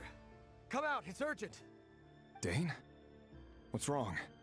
Quick, come with me. I'll explain everything once we've met up with the others. Okay. I'll come. But the Lindis is still over at the Universitas. I'll need to leave her a note. All right then, but make it quick. I've never seen Dane so worked up before. Whatever this is, it must be big trouble.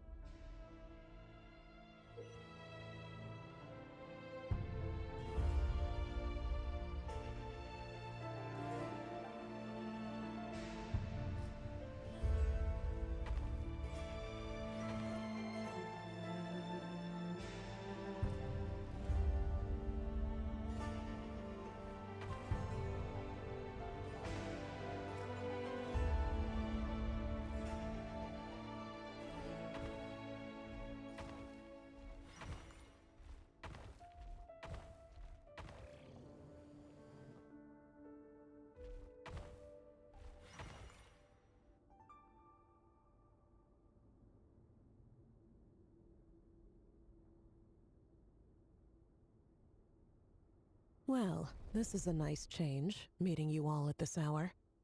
When men and women of ambition can speak face to face in broad daylight, I say that's a big step forward for our dear Conria.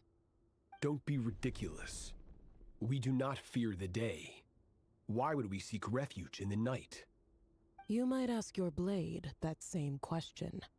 I'm told it prefers the cover of darkness, The word on the street is that Sertology only strikes when he has an unfair advantage. But that is patently false. I see you're missing an arm and a leg. Surely only a fair fight could explain that. If this is your way of offering me replacement limbs, believe me, I'll take them. Oh, we can certainly discuss that. With bioalchemy, anything is possible. Assuming I have your full support in my research. Lunatic. Roptatir, what brings you here? Why, Dainsleif, of course. He invited me. Please, cast aside your apprehensions, Miss Rhine-daughter. Whatever the rumors may say, I am but a humble servant of the king, and I can assure you he affords me no greater convenience than he does you. Well, the Universitas Magistrorum won't stop fawning over you, so at least some of the rumors must be true. You're clearly doing well for yourself, so drop the humble servant act. It endears you to no one. You're president of the Universitas Magistrorum, the chief royal mage known as the Wise by royal appointment, and by far the most favored among the 4 pillars of Conria. Vice President Veit doesn't even try to hide his envy when he sees you. My success is the product of hard work and good luck.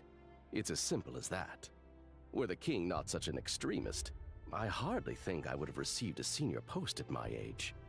Of course, no job is without its gripes. Serving a king like ours can be a challenging task, as I'm sure you can imagine. And as for Efterveit, in missing out on the presidency, he's dodged a mountain of stress. Like everything else in life, it comes with pros and cons. You're all here. I apologize for the short notice, but it was an emergency.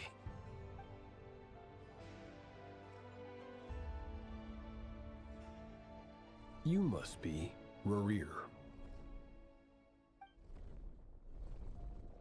Mr. Sertology. Yes, I handled your case file during your sentencing. Nothing personal, of course. I'm pleasantly surprised that you remember me. You're clearly a person of substance if you've been invited here.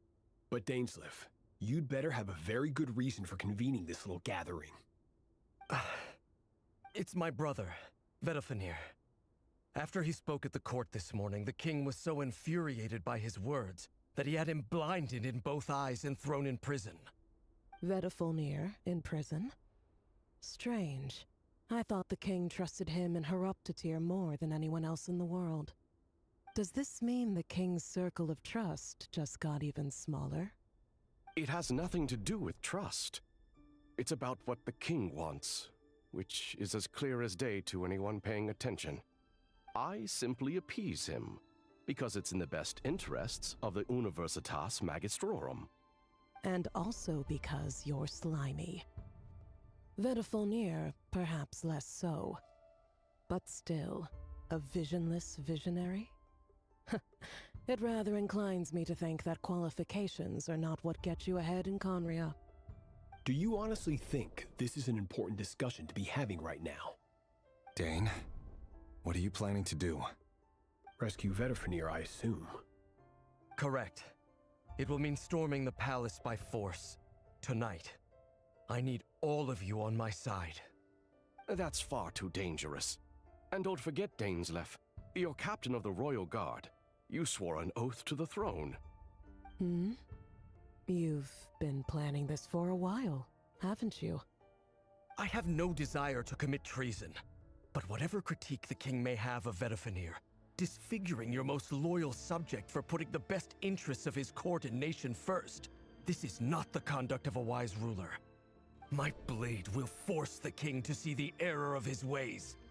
So, Vedofenir's prophecy enraged the king. I'm sure it wasn't what he wanted to hear, but if he won't take counsel even from the visionary, that is deeply troubling news. The extent of His Majesty's madness is now all too clear. The question is, how does a man like me get out of this situation unscathed?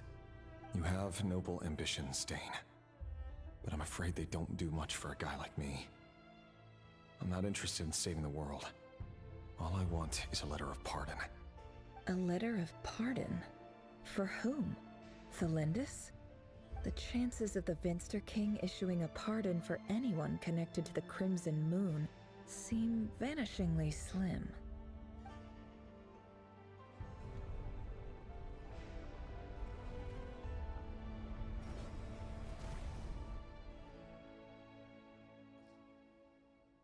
This black fog over the board must have some connection to Thelindis. But why is it taking this form? Does it have something to do with Rarir's past? Another mystery I'll need to unravel.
Author Thelindis. Over the course of this week, the research object was subjected to interference for a total of 60 hours for experimental purposes. The results are as follows. Research dating back to the Crimson Moon Dynasty has established 2 points regarding moon marrow. Firstly, its origins have something to do with a god's power. Secondly, it serves as a portal to an as-yet indeterminate location. Moon marrow can thus be defined as a spatial gateway. However, there are a number of hurdles to overcome before we can answer the question of where it leads to. To start with, opening the gateway requires a specific power source, which the relevant literature indicates. An enormous amount of power is then required to keep the gate open. Currently, the total power output of our instruments remains in the single digits.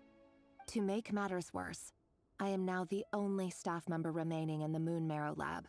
The Universitas Magistrorum recently decided to move most of its personnel into abyssal energy research, which has stymied all Crimson Moon-related projects. This is not a wise move. I have always maintained that placing all our hopes in a single source of power is risky, especially one as poorly understood as this. As well as making ourselves overly reliant on a single resource, we are neglecting other promising technologies. I apologize if this comes across as disrespectful. But as a Moon Marrow researcher, I desperately want to see the world beyond the gateway. If we really made it there one day, what would we find? And how would we go about taming the unknown? My imagination is endlessly fueled by questions such as these.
This is for you. I heard you're gonna leave the city with your parents. The Lindis. Did you hear about what happened? I've heard nothing. Rerir got back very late last Friday, and he was acting a little unusual, but he slept pretty well, so I'm guessing whatever he did was a good deed.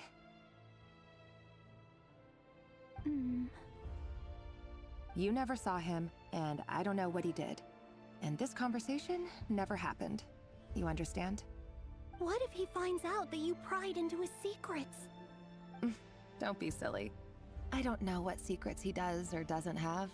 All I know is he's just a normal guy who happens to run some errands for the king. Are you scared of him? I don't know. The Rerir I know doesn't match the person you all describe. Logically, I should be scared of him. And yet, I don't want to lose him. But enough about that. You should get going, and be careful with the package I gave you. Keep it secret. Keep it safe. What's in it? A piece of the moon. All you need to know is that as long as you keep it safe, then in the future, everyone will be able to see a red moon. A red moon? You mean our moon? That's right. Our moon. Promise me you'll look after it. I promise, the Lindis. The Crimson Moon bloodline will never die out. Its light, the color of blood, will become like a fire that flows in our veins, no matter how long it takes.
Hurry, everyone, and stick to the plan.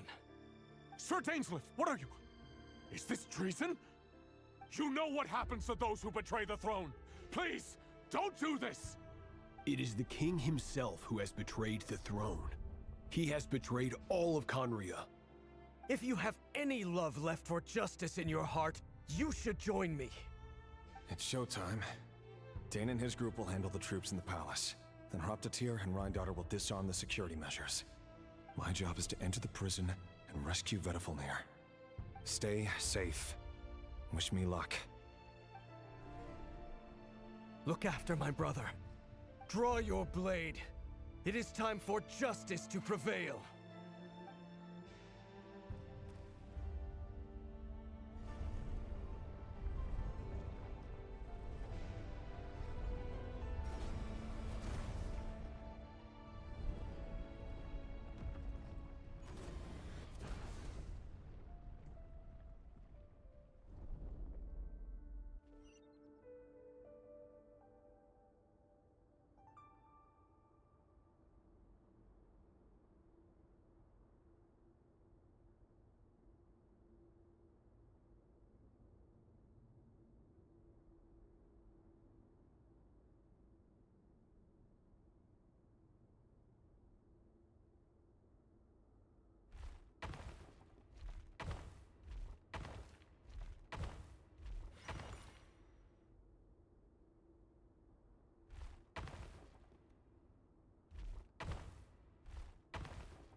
This place is filthy.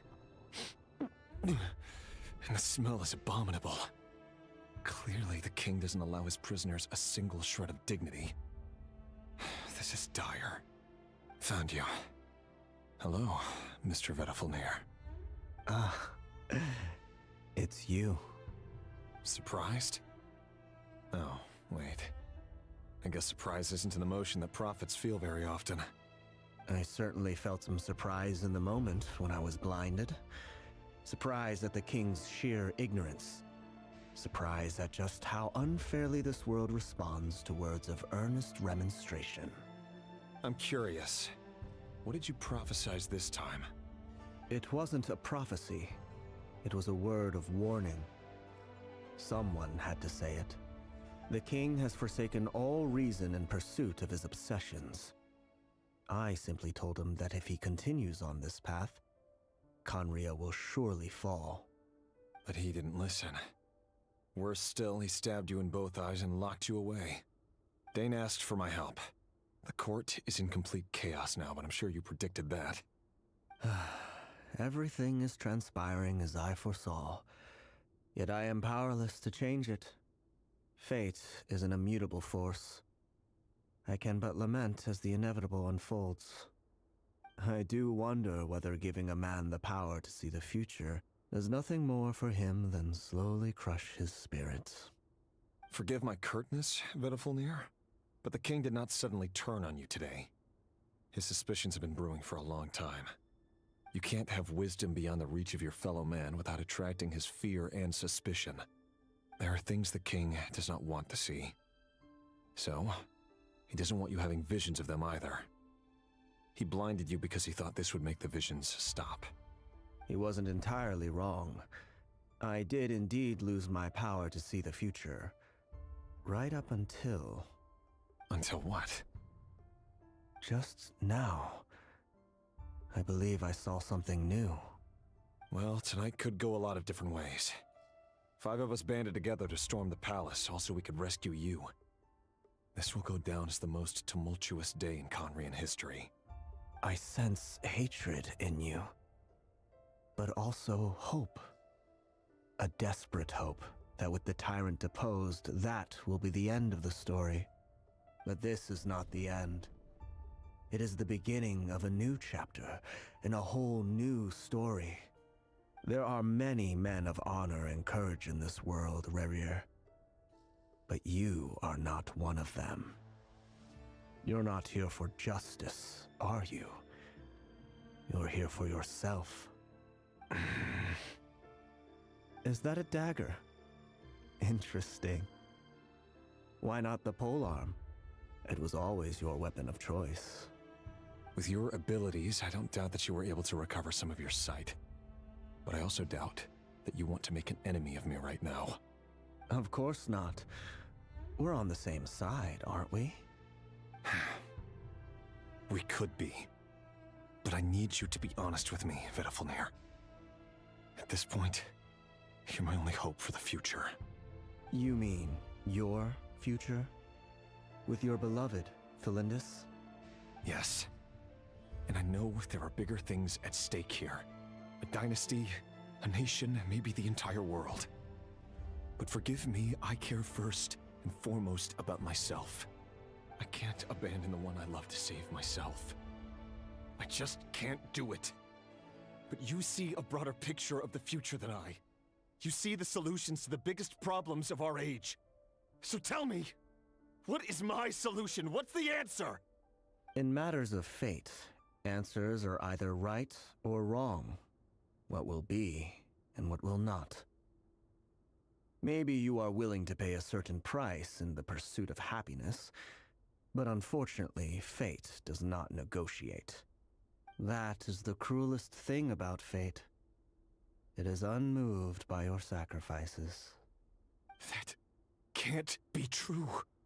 I know it's your voice that I keep hearing in my head, urging me to see how the world is changing, to seek more power, so I can protect the things I love.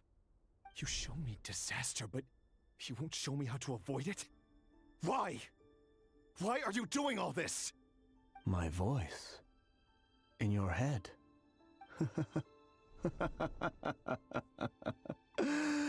So, you hear it too. The voice that steals your mind, gains your trust, and drives you crazy. It turns out that we are not so different, you and I. Vedafilnir just broke into the strangest smile I've ever seen in my life, as if he'd discovered some monumental secret. But then he suddenly switched to looking extremely weary. Very well then. My advice to you is as follows. You must persevere. Whatever trials and tribulations you may face, be steadfast in the belief that they are your path to the future. For as long as you live, your story with Felindis shall not come to an end. That is the only chance you have of fighting back against fate. It is up to you whether you believe my words. Regardless, that is all I will say on the matter. I have no right to intervene any further. I will hold you to your word. Thank you for setting me free. In return, I will tell you one more thing that you cannot afford to ignore. Just then, a strange wave of energy rippled through the city. We had no idea what it could mean. If I were you, I would head to the Universitas Magistrorum. The Universitas? Oh no! I'm sure we'll be seeing each other again very soon, Rerir. Whatever Vedifalnir said, I didn't catch it. I didn't even help him out of the prison. There was no time to lose.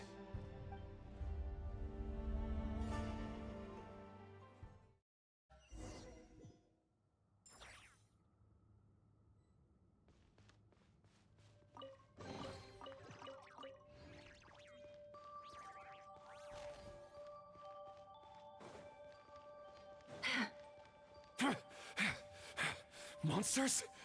Is this Rhindaughter's doing? Or the Universitas Magistrorum? Out of my way!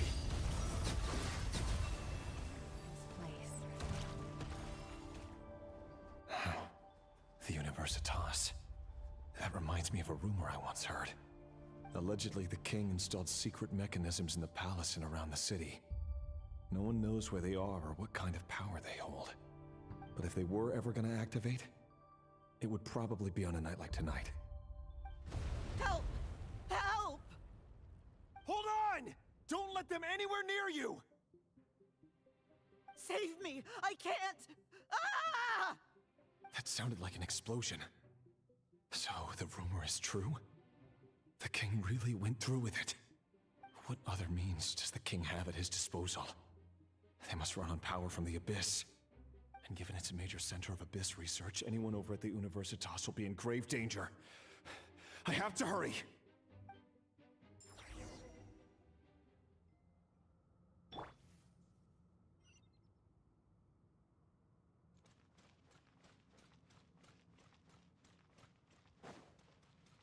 Accelerating.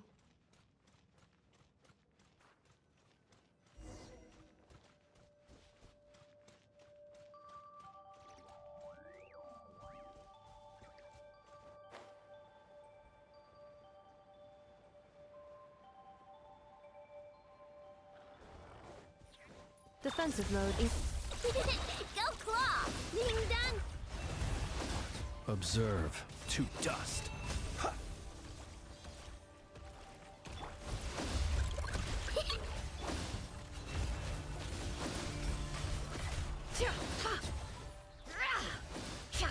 The deception ends here.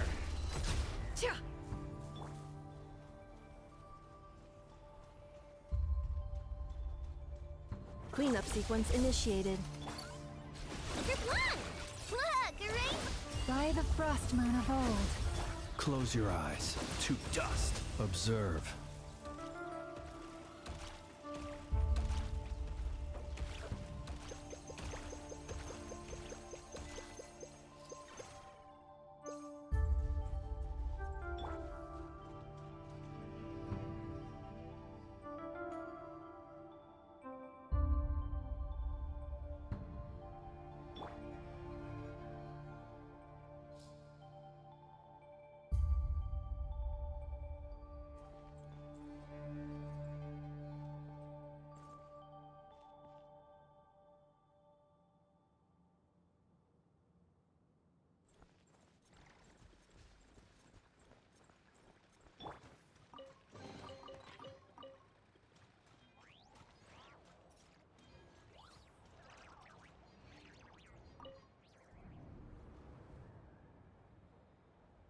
Monsters! At the Universitas Magistrorum? Why now? Oh no! They're coming! It's no use. The table won't hold out much longer. The weapons. Where are the weapons? Of course. All the lab equipment was upgraded after the inspection last week, but the new weapons haven't been allocated yet.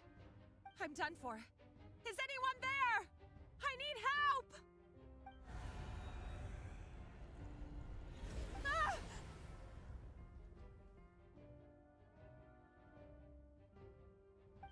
Stay back! Please stay back! Please!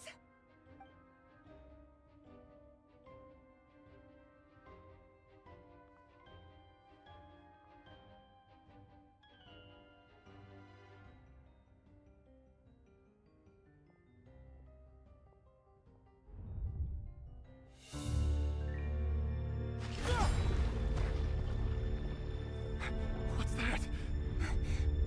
Rear. So the rumors about your work are true. What? No! Listen, something happened at the palace tonight.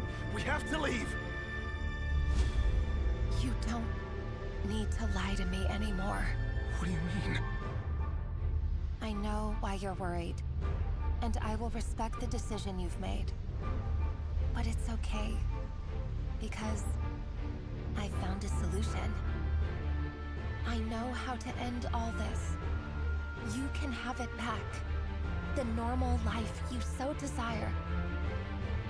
But until then, I'm afraid our wedding will have to wait.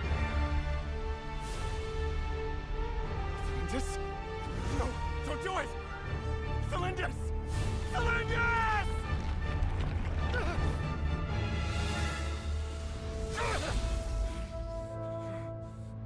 I told you, Rerir. Let her go. You will find someone better. No! No, I won't do it! I have to save her!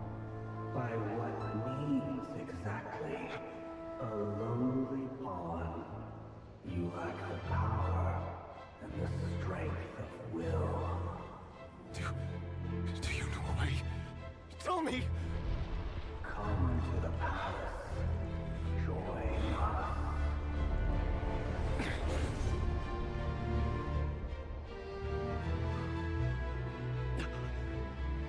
Rerir, thank goodness we... Step forth and take your share. You made it. Not you too.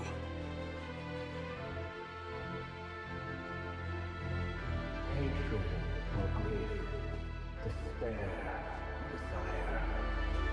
We all have our own.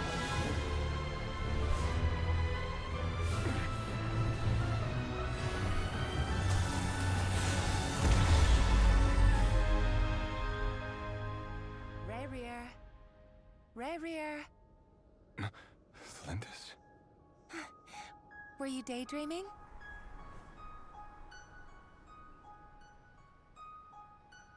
You still remember, Rerir? That question you asked me a couple of weeks ago? Oh. You mean the proposal? Yeah. I'm wondering, where do you think would be a good place to discuss it? Maybe in the garden? Or were you thinking a fancy restaurant? It's your choice.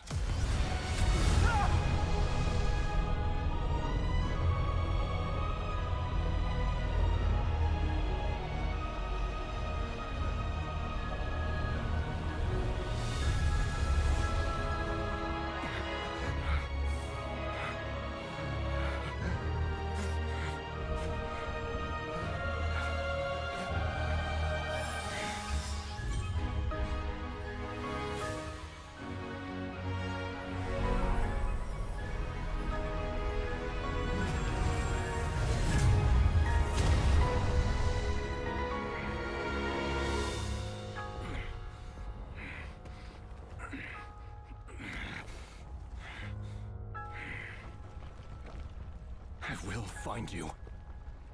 And then... you can give me your answer.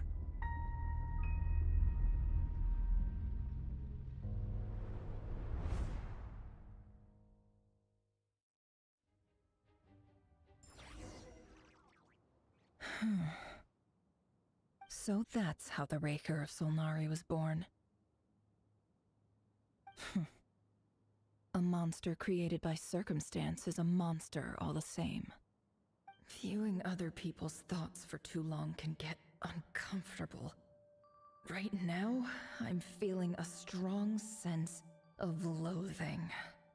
In a nutshell, the story of Conria is what happens when the truth falls by the wayside. Everyone tells little white lies, and before long, you have a huge pack of lies that destroys everything. Phew. Time to get back. His past is filled with sorrow, but the tale of any fallen civilization is one of endless tragedy. Cruel as it may be, That was Conria's fate.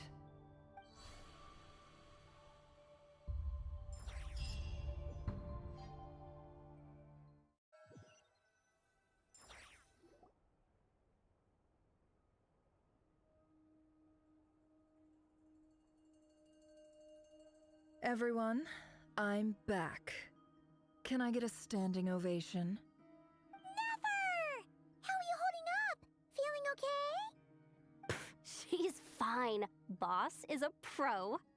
Yes, I'm fine. You will have seen the events of Rarir's life through my thoughts. It's now clear that he is just a regular nobody, driven by personal tragedy, as he said himself. I mostly agree. There's only so much we can know about him from his memories alone, but they did give us a clear glimpse into his life in Conria. However, I would not consider Rarir to be a nobody. He was deeply involved in the events of that era. Yet, when the catastrophe of a generation strikes, nobody is safe. Sounds to me like you're speaking in riddles again. Is this you urging me not to abandon the people of Nod-Krai in their hour of need? That's not what I meant. Although I do hope you choose to remain a part of the plan. Without you, the mission ahead will be all but impossible. Then try to remember that I respond better to the carrot than the stick. And I don't appreciate being bossed around. Now, as for you, Missy, you were excellent. You stuck to the rules of the ceremony and kept your mouth shut the entire time. Bravo. Cool. So, can you fill me in on the deets now? Most of what I saw went right over my head. Patience. You'll hear the whole story, don't you worry. But let's meet up with the others first. It will save me narrating it twice. Yehoda? Yes, boss. Let me get that door for ya. That's more like it. For a moment there, I was worried you'd forgotten about the first clause of your employment contract.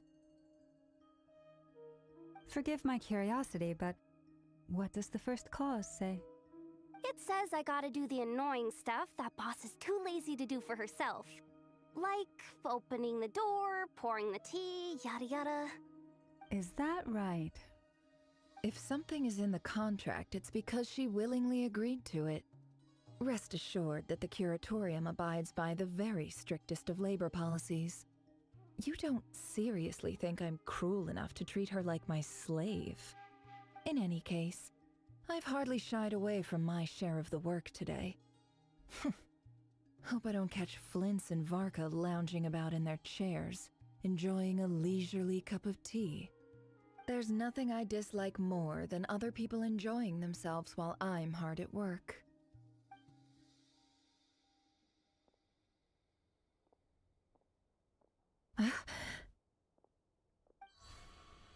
Oh no.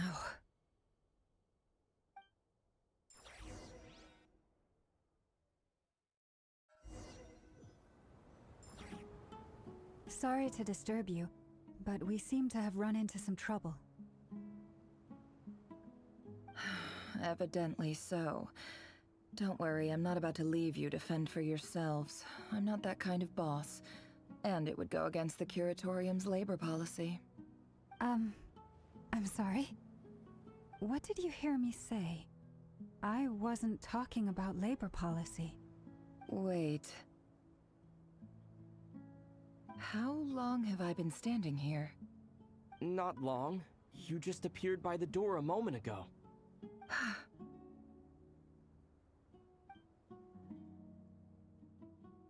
Boss, what's wrong? You look like you've seen a ghost. We've been tricked. We never left at all. Somehow I hallucinated that whole scene back inside the office. Hallucinated? But how? How indeed. This place should heed my will alone. All thoughts and actions that occur in here are just a result of pawns moving across the chessboard in a carefully calculated manner. And nobody has access to this chess set but me. So you control everything in here? More or less. But yes, it's a special technique of mine. Has anything like this ever happened before? Only once. It was the first time I used the chess set. Is there any similarity between what happened then and what's happening now? I suppose my thoughts are a little turbulent, which was also the case my first time. Is there anything I can do to help? The first clause of your contract clearly states that I only need your help with things that I'm too lazy to do myself. Meaning, you're not feeling lazy right now? Meaning, this is not something Yehoda can help with. The chess set is a personal treasure that I alone understand. I must be the one to find our way out of here. Boss, it's fine. Really. Let me do something useful. Oh, listen to you. Whatever would I do without you, Yehoda? What? Really? Yes, really. Where would I ever find another employee as obedient and servile as you? God forbid anything ever happens to you. Oh, okay. Well, anyway, I was thinking of fetching some water. There's gotta be a source around here somewhere. I suggest everyone finds someplace comfortable to take a rest. We gotta conserve our energy. Even though all this chess malarkey doesn't exist in a physical sense, mentally speaking, it's all real. And so is our tiredness and fatigue. You don't want to dismiss mental fatigue. Just because it isn't physical doesn't mean it's any less serious. But anyway, I got your backs, so don't worry about a thing. Don't I have the best employees? Jealous much? If we can find a suitable time, I'd love to borrow Yehoda for a day to help out at the Frost Moon Scions. Would you be amenable to that, Boss Nefer? Oh, Lauma. Have I ever told you just how pretty you are? Beauty runs from the tips of your antlers to the depths of your imagination. Time to rally, everyone. Follow me. As we continue our journey, the same rules will apply. That means stay focused and no talking no matter what we encounter. And don't disturb the chess pieces. You have my word that I will get us all out of here.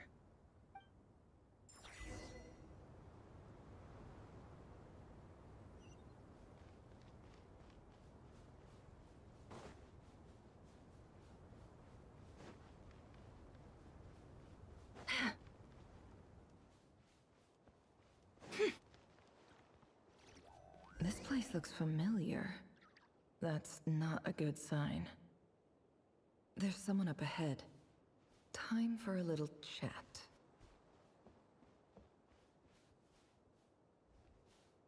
I wasn't expecting visitors at this hour. Wait, is that? Oh, it's him.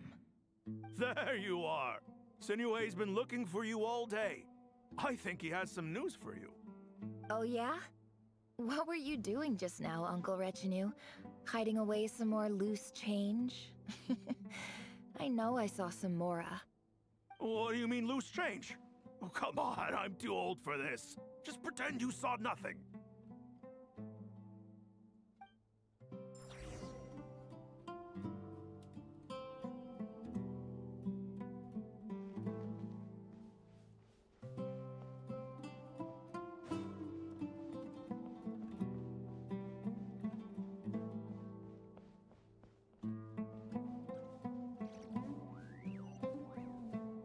Hey, kid. Mind telling me what Sinuhe's been up to recently? I'm trying to get in his good books and I need a way in. Get in his good books? Why? What do you want with my dad, Uncle Apepi? I've written a new song. I was hoping to showcase it at the next festival, but I'll need his approval. A new song, huh?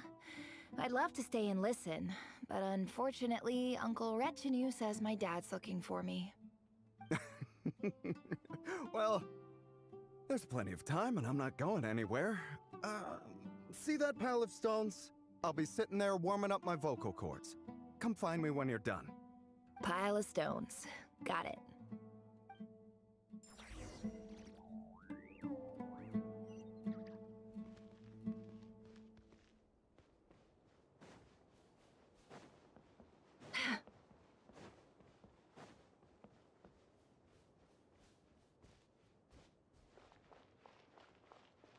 Hi, Dad. Uncle Retinue said you were looking for me. Ah, there's my little princess. If you'd gotten back just a little sooner, you could have shared the spoils of war with me. Spoils of war? Who were you fighting against, Dad? It was just a figure of speech. The aftermath of a sandstorm is no time to be waging war. I was talking about our war against thirst. I went out to fix our water supply problem, and now I'm back. Which means... We have a well again! That's right. I found a new one and brought back as much water as I could carry.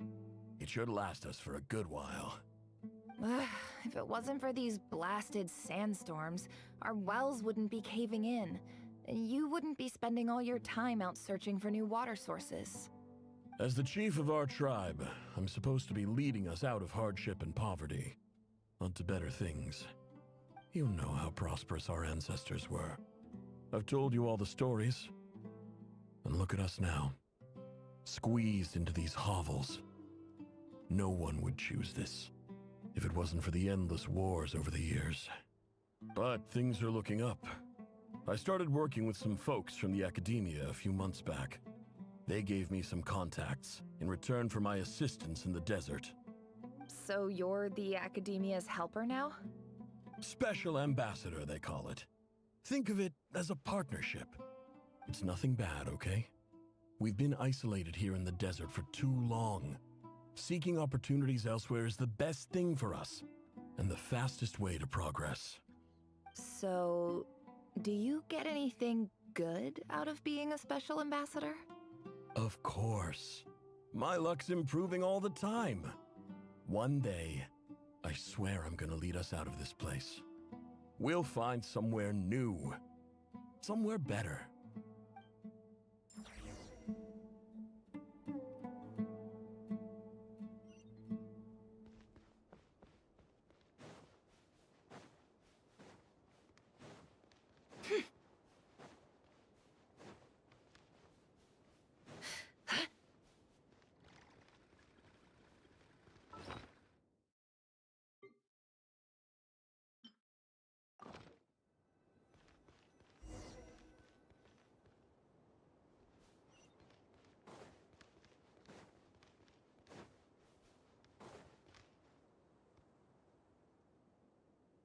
That's our well, and you know it.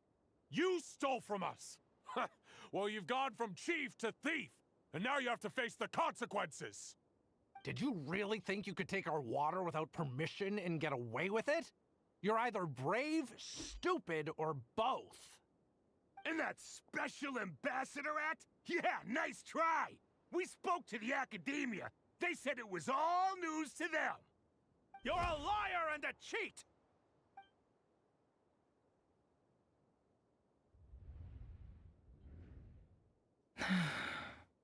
I heard Yehuda gasp, but I don't blame her. Most people are terrified by the sight of blood. Corpses strewn across the ground. The wounds are clearly from scimitars and daggers. The desert dwellers' weapons of choice. There's a handwritten note on the ground. Let's see what it says. Halil, this is Sinuhe, chief of the Shimti tribe. Surely you remember me.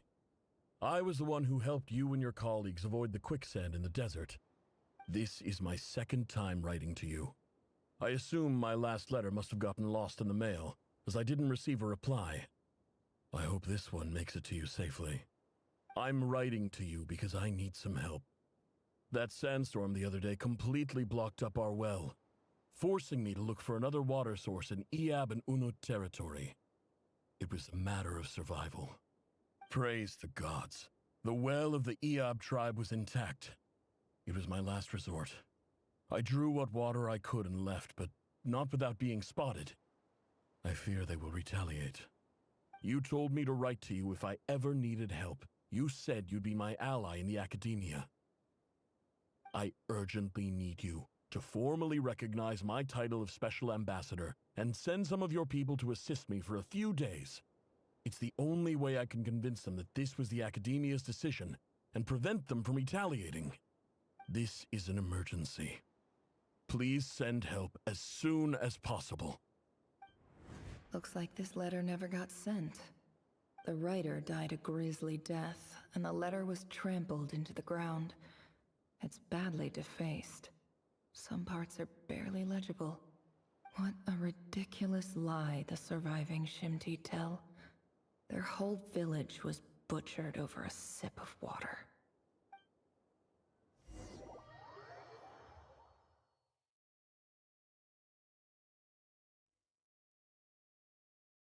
Ah, officer.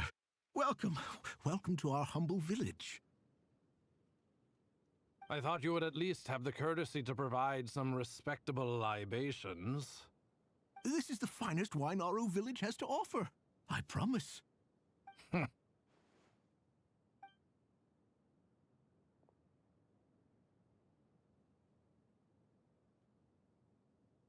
The Academia has agreed to reserve a single space for a candidate from your village. But I remain skeptical of this entire endeavor. I highly doubt anyone in this desert possesses serious academic potential. Please, have faith. If not in us, then in our God. The child we found shows great promise. I beg you, take her away from this place. Give her a chance.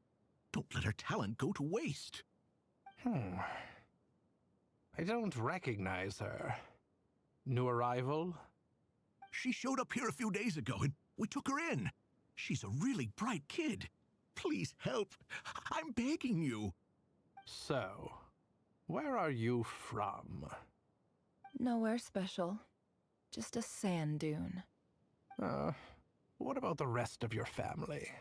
How many of you are there? Just the one. It's only you? Correct. So, no brothers, no sisters, no mother or father? Any who have slept on a bed of sand, I call my brothers and my sisters. Apart from that, I have no family. All right. Get over here. Sign your name on the form.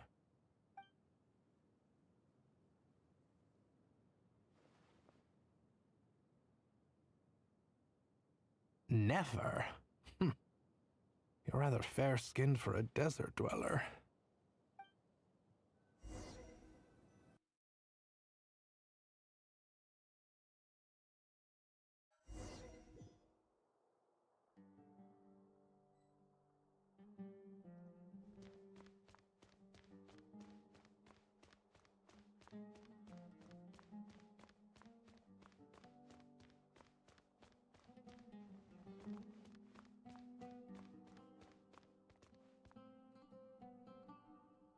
Nefer, this term's assignments have been issued already. Please read through the materials thoroughly, conduct your own additional research, and then write an essay on the topic. Yes, Professor, I'm aware. I just had a couple more questions I wanted to get your perspective on. Oh? Please ask away. Well, I saw the other students' problem sheets, and I couldn't help but notice that my assignment is much easier than theirs. Do you really think I'm a weak student? A weak student? Goodness, no. Quite the opposite. You have a sharp mind. Almost too sharp. I think what you're saying is, a weak student wouldn't have noticed the discrepancy. And if they did, they certainly wouldn't complain about the lighter workload.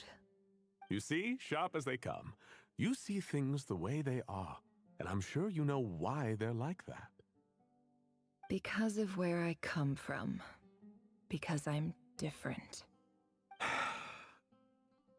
I'm sorry, Nefer. I don't like it any more than you do. It's just... Anyway, you said you had a couple of questions. What's the other one? I wanted to check If someone sent me a letter to the academia, where do I go to collect it? Ah, your family wrote to you. As long as they put your name on the envelope, someone should hand it right to you. Not exactly. It's not even a recent letter. I was just curious where the mail would end up if no one collects it. The House of Dana, I expect. I know there's a box for unclaimed mail somewhere in there, probably sitting on a shelf. Whatever you're looking for, that'd be the place to start. Okay, got it. Thank you, Professor. Oh, don't mention it. Honestly, I feel like I failed you. I'm supposed to be your teacher, but I haven't taught you anything. Hey, don't say that. You're a great teacher, and you do your best for all your students. But the rules are the rules. You're not allowed to teach students like me. It's not just the academia either. The whole world bends over backwards for the successful and leaves the losers to suffer and die. Oh, my dear child. Don't tell me you've given up on life already. I haven't. I just think that if you want to make it in this world, you have to find a way to become successful.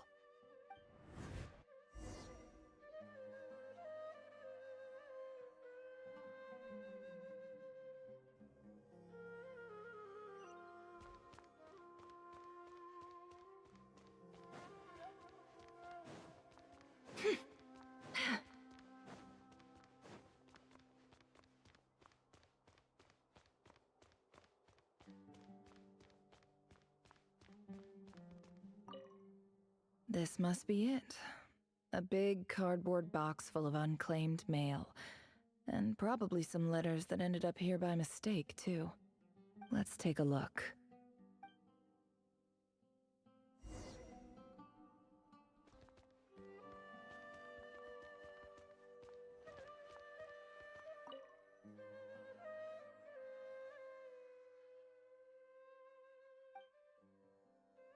A dilapidation survey from Port Ormos.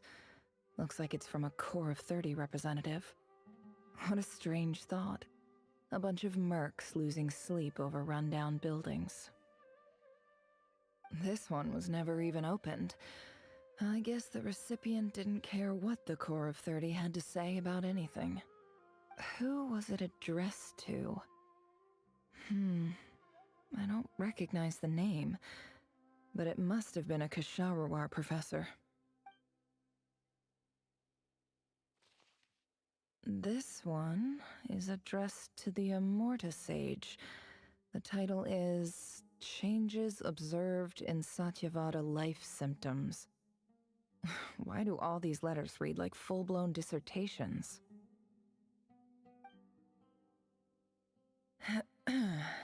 Guided by the incense, we became lost somewhere in the forest.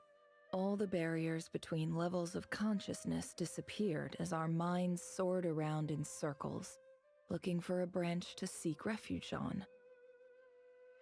In clinical terms, these symptoms fit the description of incense poisoning. The Amorta Darshan strictly prohibits the use of hallucinogenic substances, but I believe there are still people getting away with it.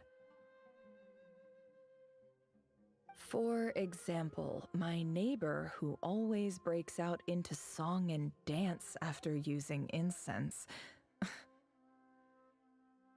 This seems like something the academia would want to know about. Why wasn't it collected? Wait, what's this written on the back? It's so small. The note says, "The sender authored this letter while under the influence of mushrooms. I would send it back, but no return address was provided. Stamped by the Grand Conservator of the House of Dana."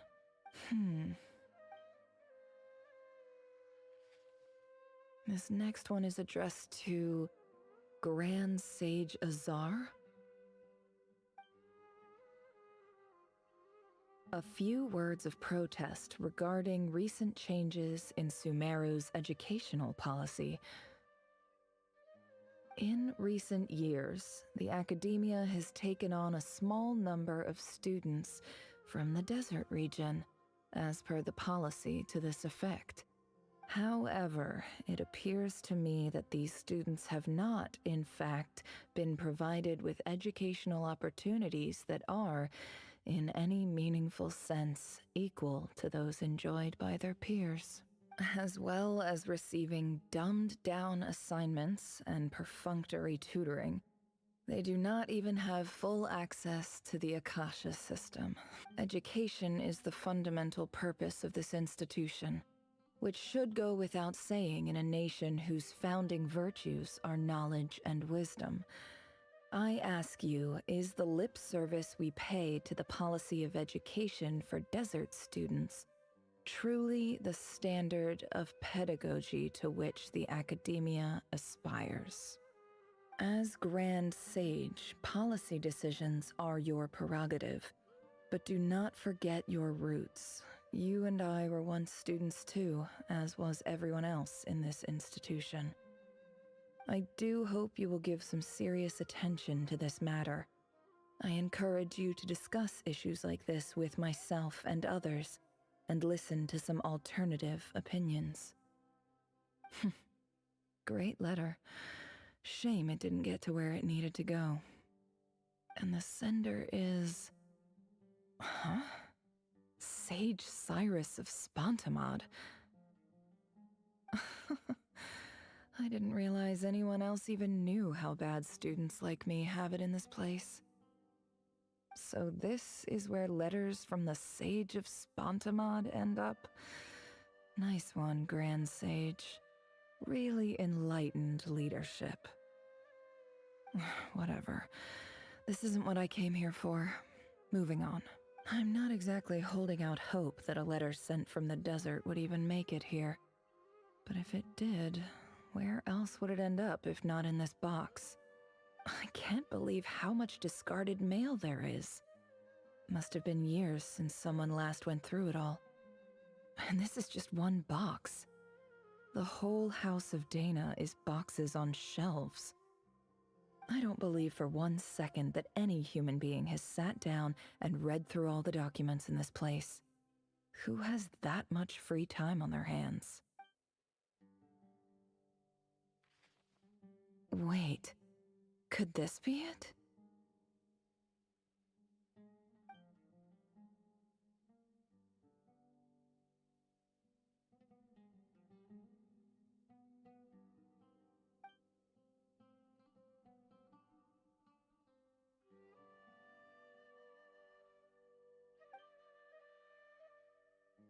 Greetings, Halil. My name is Sinuhe, chief of the Shimti tribe. I was the one who came to you and your colleague's aid when you ran into trouble in the Great Red Sand.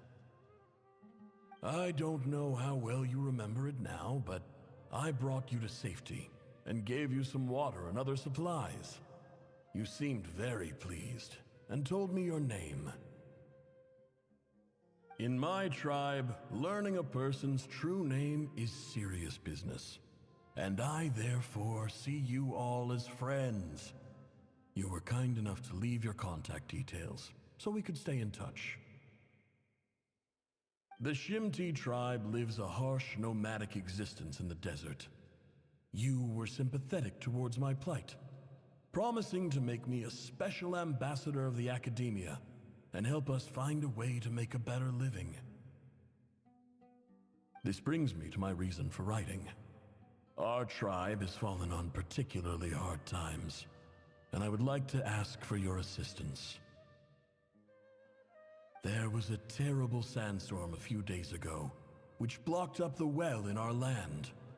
To ensure my people's survival, I had no choice but to venture into Iyab and Unut territory in search of an alternate water source. The Iyab and Unut are descended from the Thamudians, while we trace our ancestry to Tulatala. We worship the Lord of Flowers and have had relatively good relations with our fellow tribes up until now.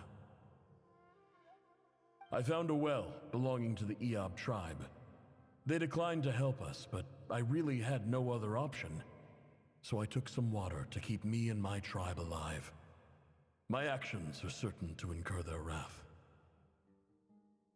When we met, you assured me that you would be my ally in the academia. I would like to take you up on that offer, because I really need your help. I wonder if you could send an academia representative to meet with me. That aside, the last time you were here, you mentioned that the academia had started accepting students from the desert, and I told you a little about my daughter, Nefer.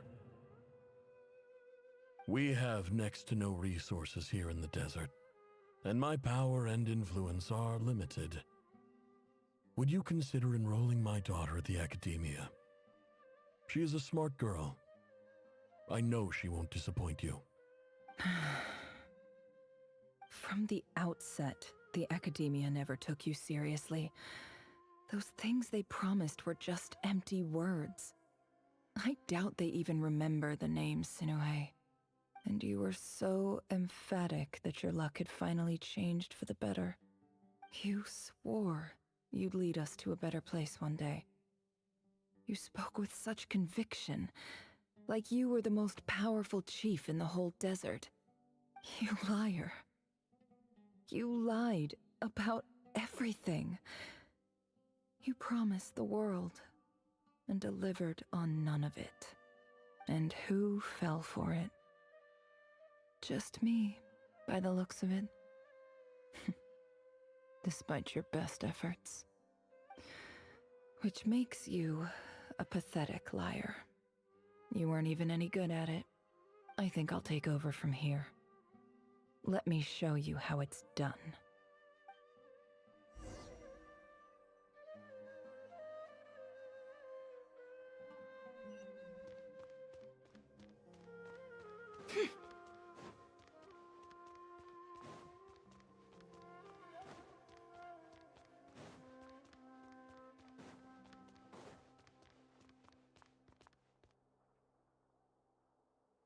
I just came to say goodbye. Thanks for everything you've done for me in my time here. Nefer? You packed your bags. Where are you going? I'm quitting. Something's come up in my hometown. Gonna head back and deal with it. Huh? But this was a hard-won opportunity for you. You know that better than I do. It was. But it doesn't matter. I have more important things to deal with, and they can't wait. Oh, and I didn't want to overfill my bags, so I left some incense on your desk.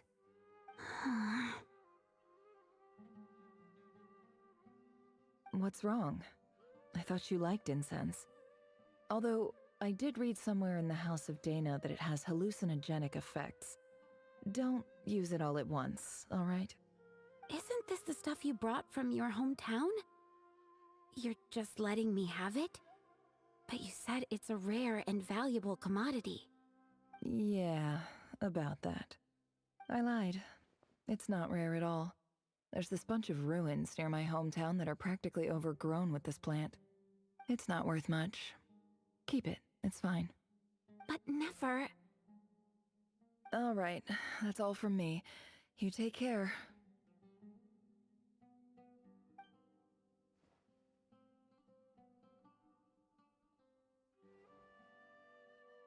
Don't forget me, okay?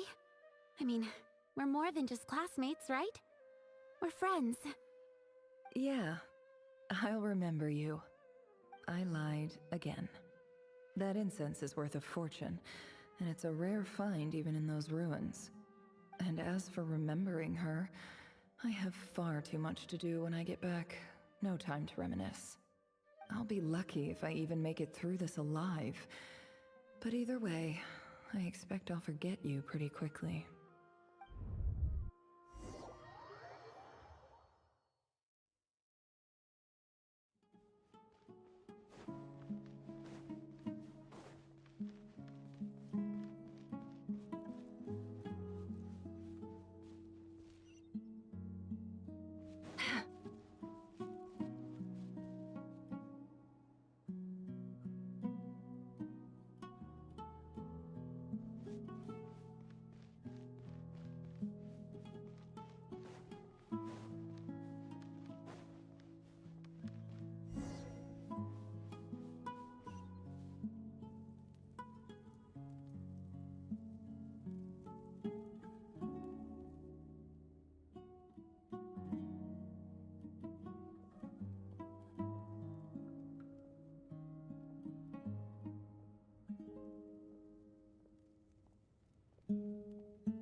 It's a pleasure to meet you, Mr. Arif.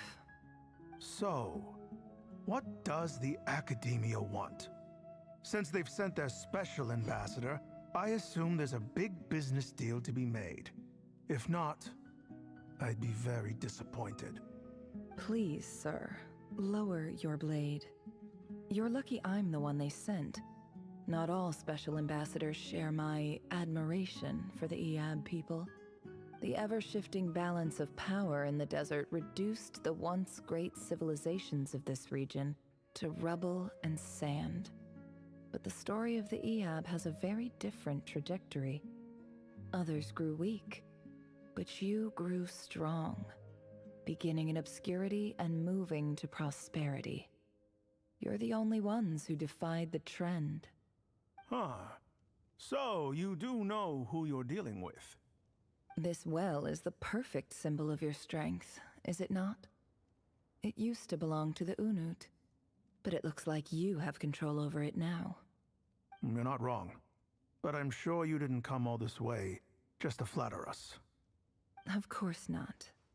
I came to bring you some very good news. Some information that recently came to light, which might just be your ticket to freedom. Records uncovered by the Vahumana Darshan show that a certain well currently under Eab control is built on top of some ancient ruins. These ruins are of great archaeological interest to the Academia. I checked the map carefully on my way over here, and I'm confident that this is the well in question. The Academia is offering 50 million mora in return for excavation rights. 50 million? No, wait. If these ruins are as important as you say, 50 million's a little low, don't you think? Don't get greedy, Eab. We know far more than you think. We know that you seized this well by force. Wasn't that the first step in your rise to power? To drive away the Unut and steal their water supply? So what if it was?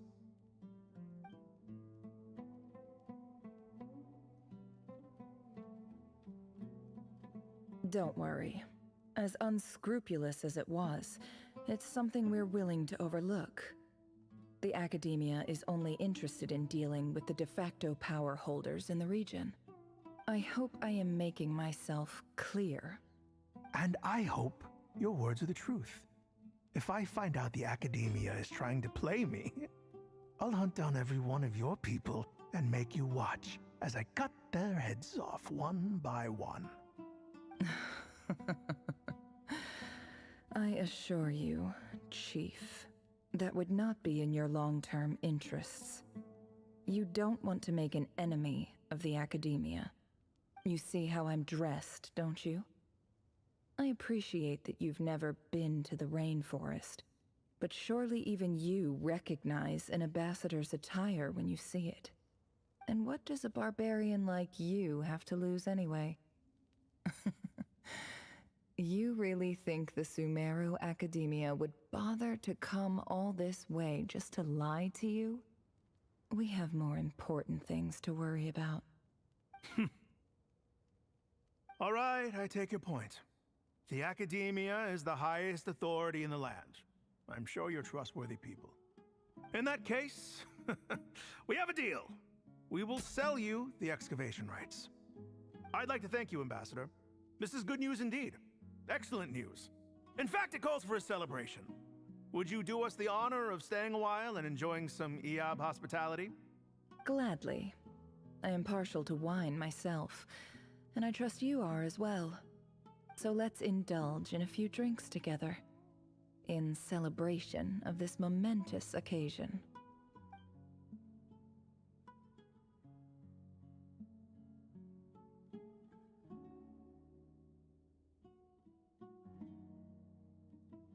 Chief! Chief, it's an emergency! It's the Unut. They've taken the well. What? Well, don't just stand there. Take it back. Yes, Chief. I have every confidence in the Eab's military superiority, And yet... Well, what is it? The Unut's response was alarmingly fast. The day after we reach a deal, they seize the well. This can't be a coincidence. Perhaps there is a traitor in your midst. I don't think so. I am obliged to remind you, Chief, that the Academia will only deal with the de facto power holders. If you cannot regain control over the well, I'm afraid you won't see a single mora of that 50 million. No! Please, Ambassador, just give me some time. I swear the Unut will not get away with this. That well is ours, and so is the mora. Glad to hear it. I will wait here for an update. If there is a traitor, I will find them. In the meantime, make yourself at home. I'll report back as soon as I have an update. Much obliged. Wow. All it took was a few words and I've got him wrapped around my finger. What an amazing feeling. So, in summary, Ambassador, the Academia would rather negotiate with our tribe instead of the Eab, yes? The Eab are ruthless murderers who don't listen to reason. And now they have the gall to interfere in our research projects in the desert region. So let me ask you, Chief, if you were the Academia, what would you do? Kill them all, of course. Precisely. The Academia does not tolerate those who stand in our way. The Eab have held back our academic pursuits for too long, and our patience is wearing thin. At the same time, there is simply no way that the Academia can be seen to be intervening in desert affairs. I'm sure you understand where I'm coming from. We have our own rules out here. If the rainforest dwellers raised arms against a desert tribe, it'd start a bloody war. Right. We can't confront them ourselves, but we can support their enemies. The Unut have always had strained relations with the Eab, which makes you our natural allies. Natural allies. Weren't the Eab your allies once? You were quick to send them after us to protect your interests back when we stole that water. And now look at you. You're at each other's throats. Let me be clear. The Academia wishes to collaborate with the legally recognized rulers of the desert in this matter. We are asking for excavation rights to that well, and our offer is 50 million mora. Say no more. I believe we have an understanding. Good. Then I suggest you get to work. Get us access to that well, and the mora's yours. You see, Dad? Lying is easy when you know how. People will believe anything.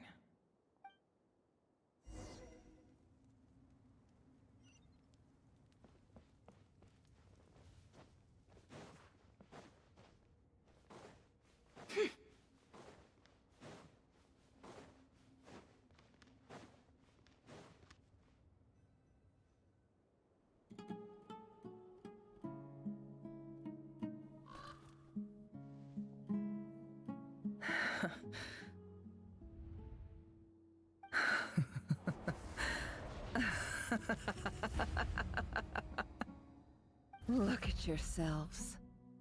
You may be vile, savage monsters, but your butchered bodies bleed like any others. You're no different. You're nothing special at all.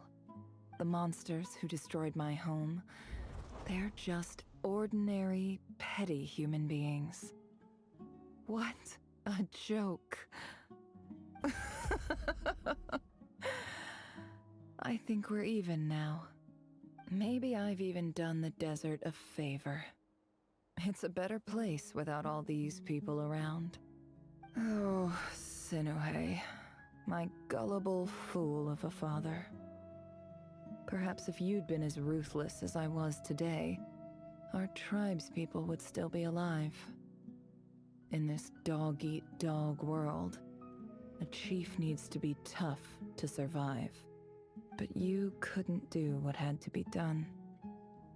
So I did it for you. Nefer, it's okay. All of this is in the past now. I believe I remember you promising to remain silent. Yeah, but even so... Yehoda, is there anything you can do to ease the tension?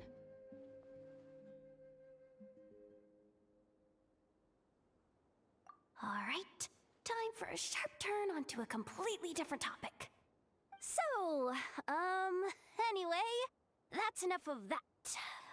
When are we getting out of this place? Feels like we've been walking forever. I'm getting pretty tired. Oh, Lauma, you tired? Yes. If we can find somewhere to sit down, I could certainly do with a rest. It's not far now. There should be a temple just up ahead. Yes. Really? A temple? That's where this story ends? I guess that's how things go in the desert. Desert dwellers can never escape their destiny. Or so everyone says.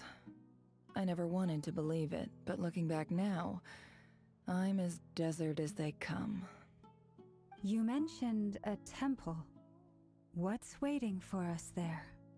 My biggest trade secret of all. Ah. Then I'm guessing it's where you got your power from. The power to peer into other people's minds. I didn't know you were clued up on any other religions.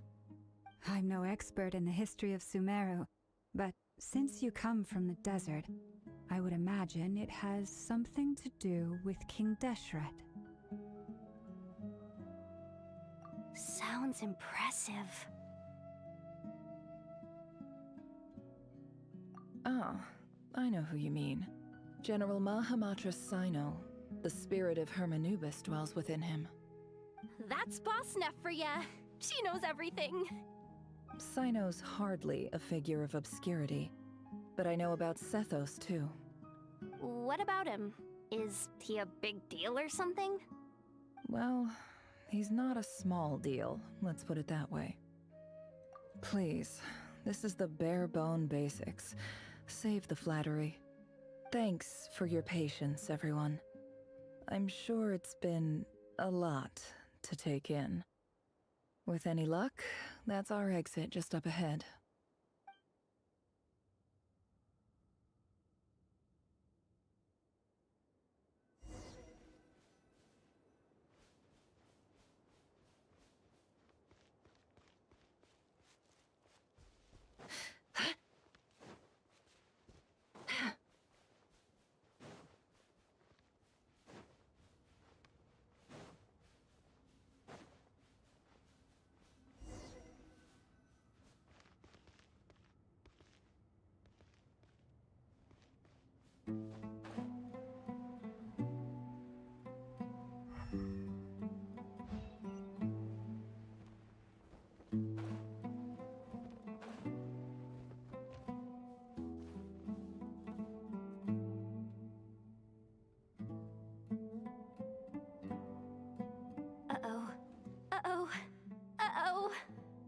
I'm totally out of my depth here. I don't have anything to add about any of this stuff. Like, look at that statue, for instance. I want to do the whole name-dropping, this girl knows her stuff thing too, but I've never seen anything like it before. A statue with the head of a bird. That's Thoth, the Ibis King, one of the 7 pillars of King Deshret. The legends say that he, the Crocodile King, and the Goat King were the 3 retainers of King Deshret. Let's take a look.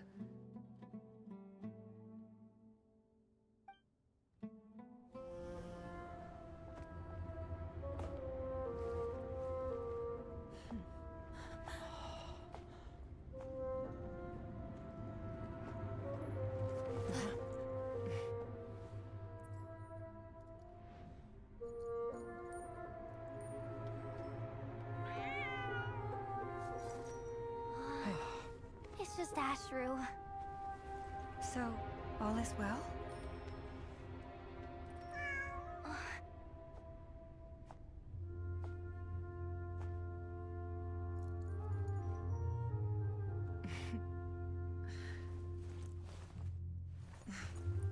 Typically speaking, at this point, the world disintegrates. Then we find ourselves back in the outside world. Besides, these are my memories. There's nothing to fear. You're sure? Of course. It's almost over.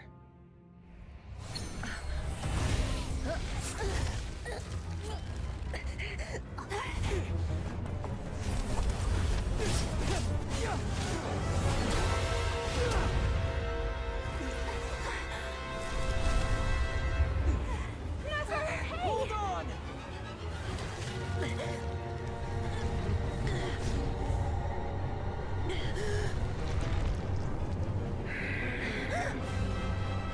Knowing too much is always a death sentence. Speak for yourself.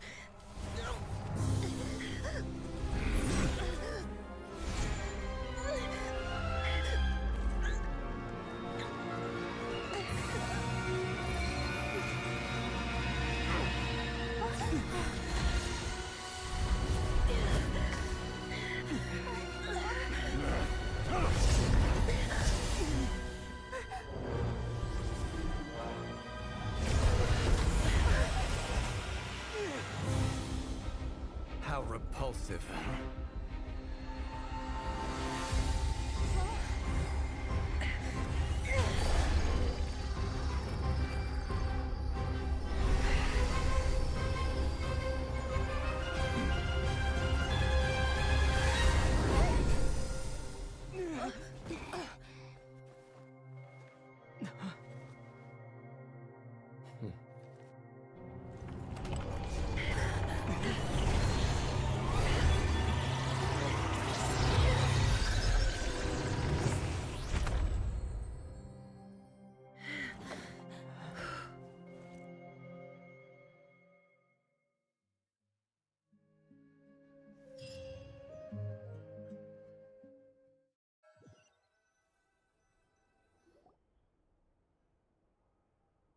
Timed that pretty well, didn't I?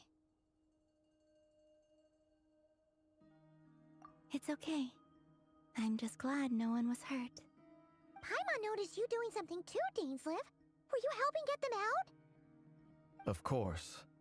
When I asked Nefer to conduct this investigation, I was not naive to the dangers involved. I had a duty to ensure your safety. Good to know your sense of justice is still intact after all these years. I take that to mean that you saw the truth. That comes as a great relief. I certainly did. And thanks to your help, I also managed to trap Rerir inside the chess set. Whoa, really? How'd you manage that? Well, to be honest, I sensed that something was wrong long before we made it to the temple. By using this fragment to probe into Rerir's past, well, the monster formerly known as Rerir, it seems I alerted him. I was tracking him, then he caught on and started tracking me too. Can't say I'm surprised. But how did he track you through your thoughts alone? That shouldn't be possible. Rerir was a secret agent who reported directly to the Vinster King. He is an expert at finding a trail and hunting down his pursuers. No wonder. He infiltrated the chess set, read my thoughts, and built a new virtual chess set inside of it. That's why we weren't able to leave at first. Speaking of your chess set, it's quite a remarkable item. Would I be right in thinking you have some connection to King Deshret? You overestimate me. I only have a connection with one of his underlings, the Ibis King. You all saw how this came to be. A long time ago, the Eab massacred my tribe, the Shimti, in our home village. A few years later, I enrolled in the academia, where some new information came to light. The Unut and the Eab fought a bitter battle over the rights to a well, all for the sake of a non-existent 50 million mora. The Eab ultimately won that confrontation, but their victory came at the cost of almost every warrior in the tribe. The final blow to the Eab came at the victory feast, when an Unut assassin beheaded their chief right before my eyes. The remaining Eab fled and have been scattered to the winds ever since. Having gotten my revenge, I returned to my hometown, where to my surprise, the nearby temple was still standing. There it was, seemingly immune to the relentless hostility of the desert, while my tribal home lay in ruins.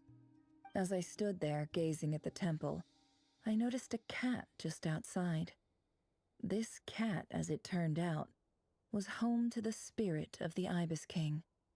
He led me to a gate deep inside the temple, and there he made a deal with me.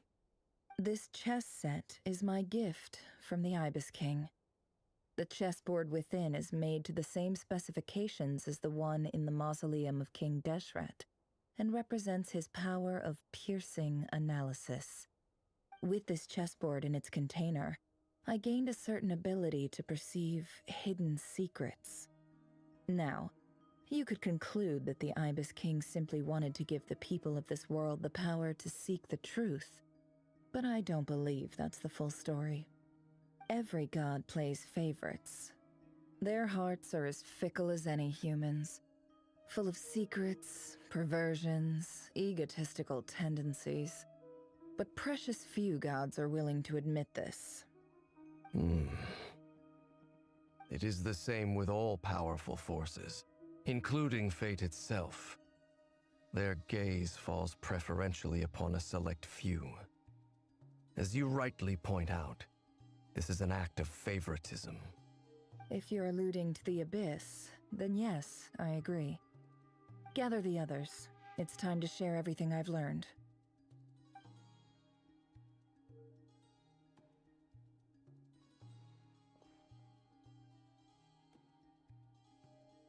Thank you all for being here. As promised, I did some further investigating into the Reicher of Solnari's background. I am pleased to report that the investigation has been most fruitful indeed. The Reicher of Solnari, real name Rerir, was once a Khanrian subject who served the Vinster King. I will now share the important details of his story. Please save any questions or comments for the end.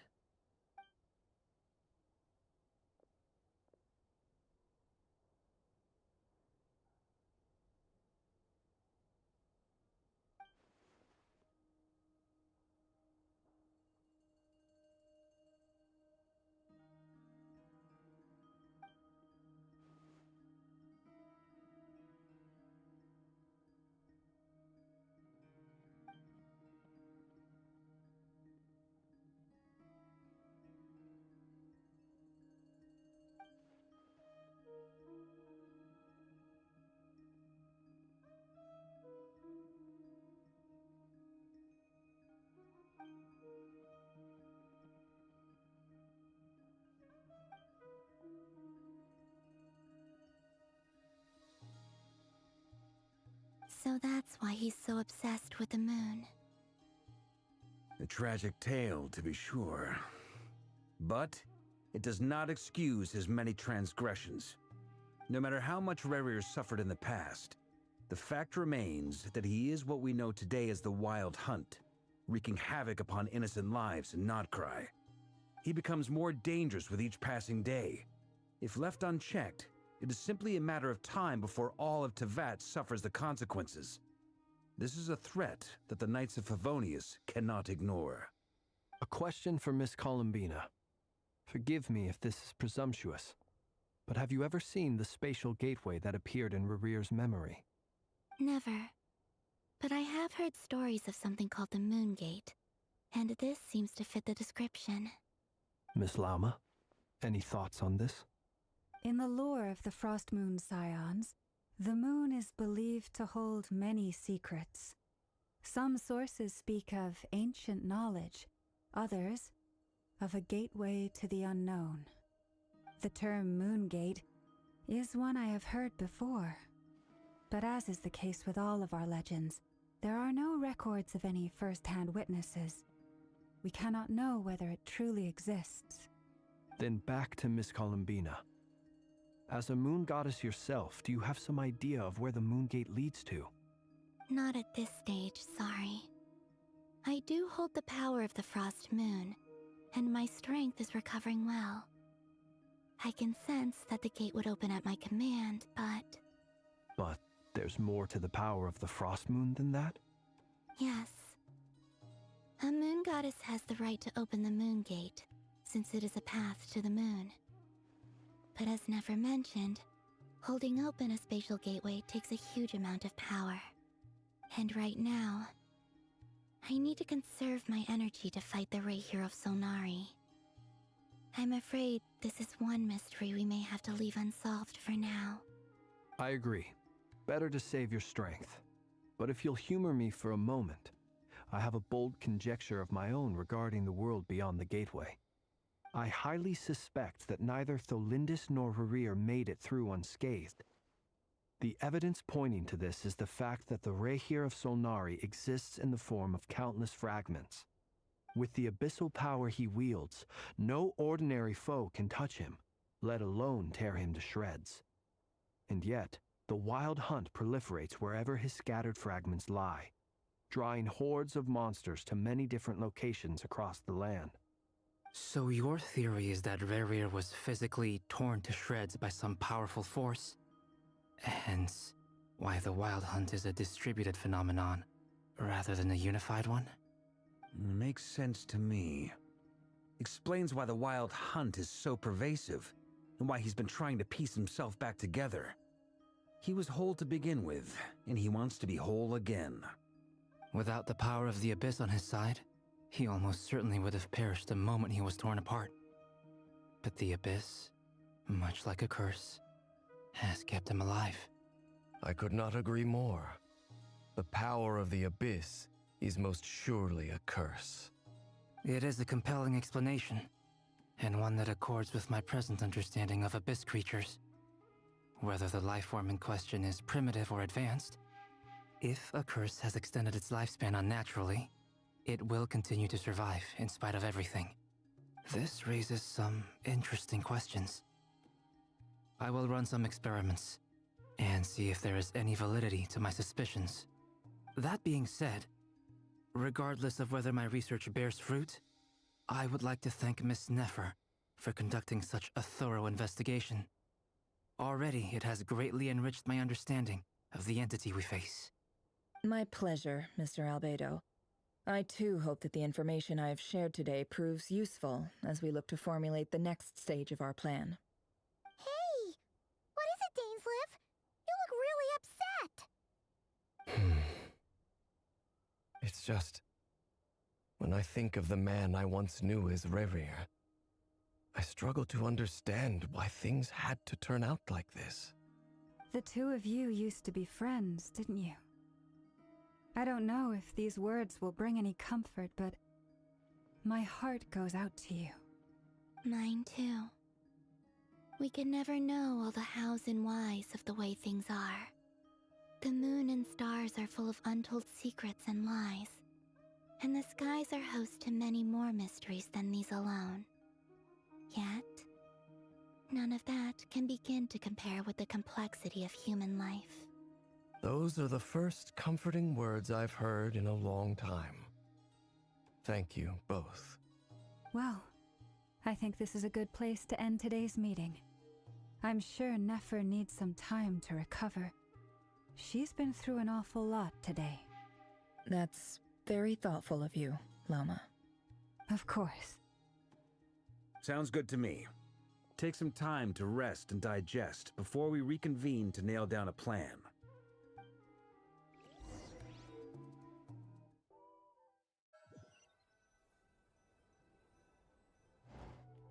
Hey, is this a bad time? Hope I didn't kill the conversation. No need. Come on, let's talk outside.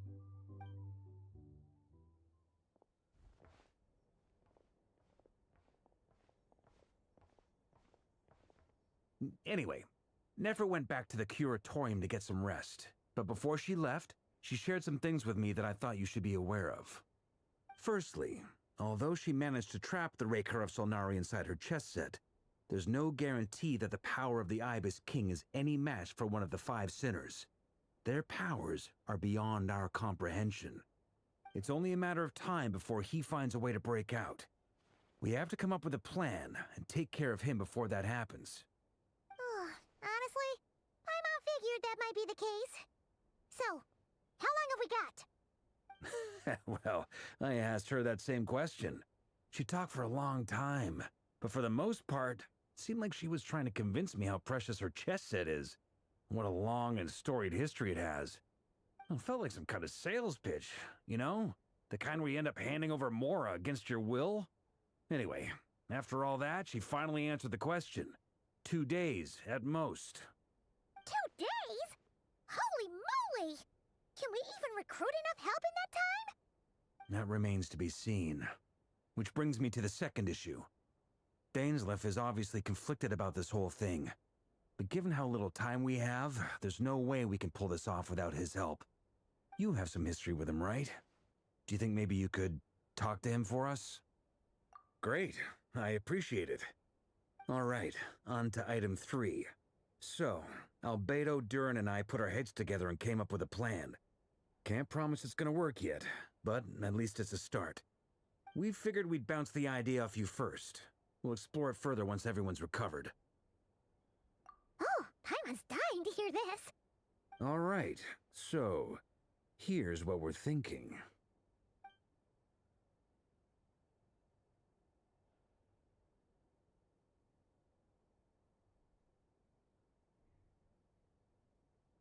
We felt a little uneasy about roping you into this. I mean, firstly, you're not locals, and secondly, none of us are your boss. You're well within your rights to refuse if you so choose. Roping us in? Why would you even say that? We know the stakes here. It's all of us against the Rayher of Solnari, or none of us stand a chance. I choose my words very intentionally, I'll have you know. I like to think there's an art to striking a down-to-earth tone even when the stakes are through the roof. Sir Varka, I have a few thoughts about this plan. I'm all ears. I think we can be more flexible with how the roles are allocated. In my view, the most sensible lineup would be like this.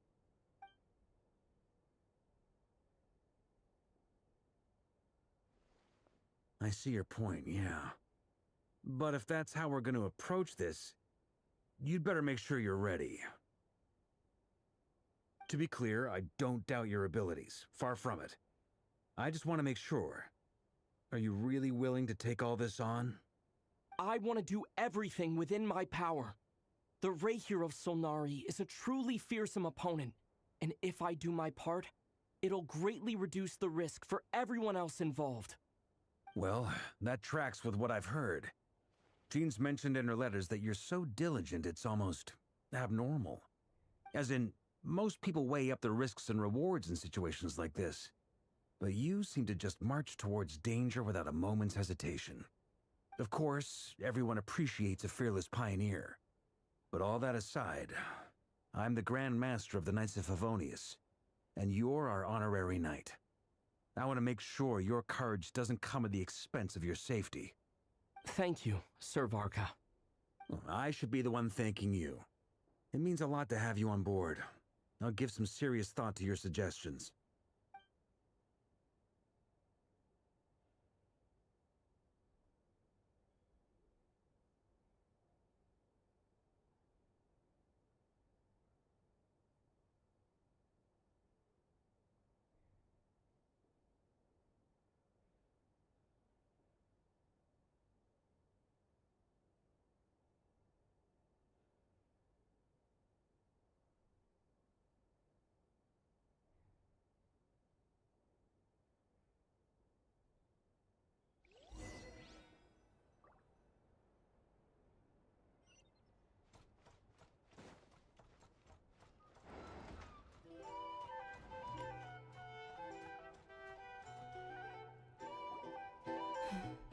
This is a thorough plan, but I do have one last question before we take action. How can we be sure that our enemy won't leave the designated area? Great question. Albedo's been hard at work analyzing Rerir and the Wild Hunt's behavioral patterns. His conclusions are as follows. Firstly, from the earliest known confrontation until now, Rerir has never displayed any ability to manipulate the dimension of space. So it's unlikely he has any power in that domain. Secondly, he seems to have a particularly strong vendetta against our group. If we put him in a fight-or-flight situation, he'll choose to fight every time. Thirdly, finally, and most importantly, he is consumed by hatred, both for the moon and for his enemies. Turns out, we tick both of those boxes. We have a reincarnated moon in our ranks, and a spy who accessed his private memories without permission. He'll be baying for blood, not looking to escape. As someone who's had their fair share of interactions with the Wild Hunt, those all seem like valid observations to me. Understood. Then I will defer to the verdict of the group. Well, everyone, that's the plan in full detail. Albedo and Durin are carrying out their part as we speak. Plan approved. Scheduling. Okay, any firepower you need, I got you covered. Let's light this baby up. The Frost Moon Scions are behind you as well. And the rest of you?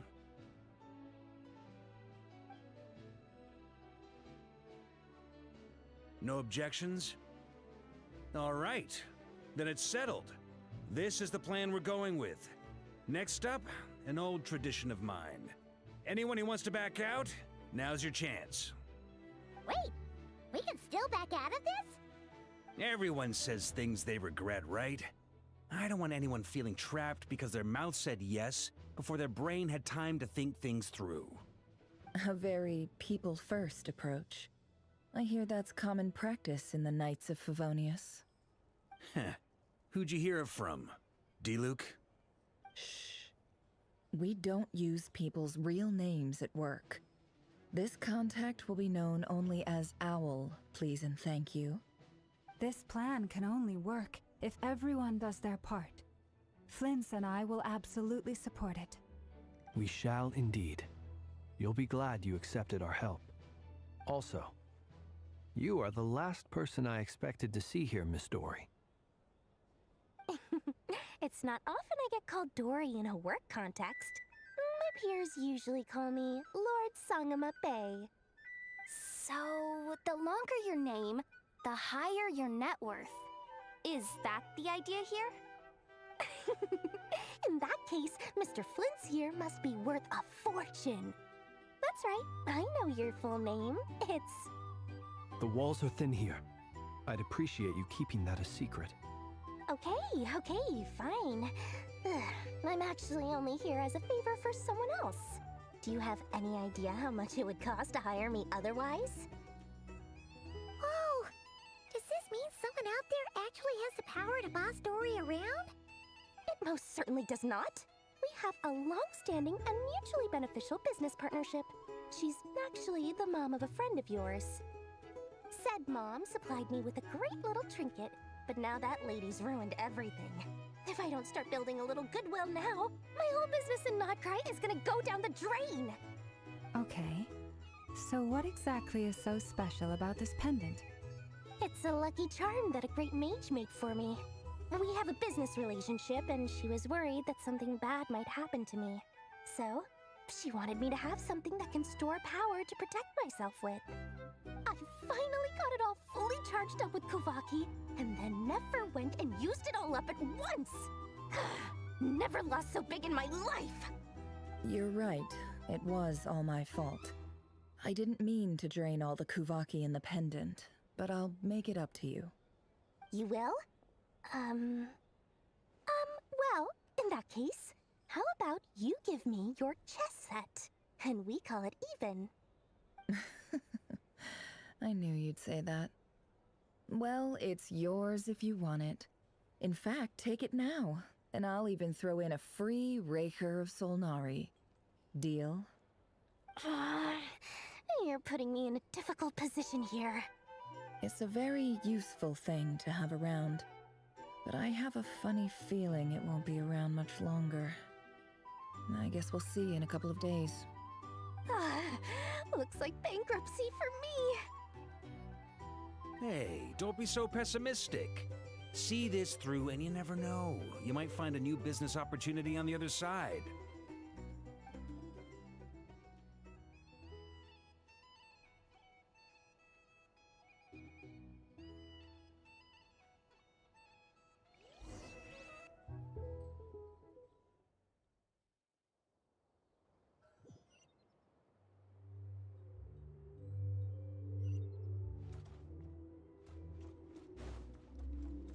Dory!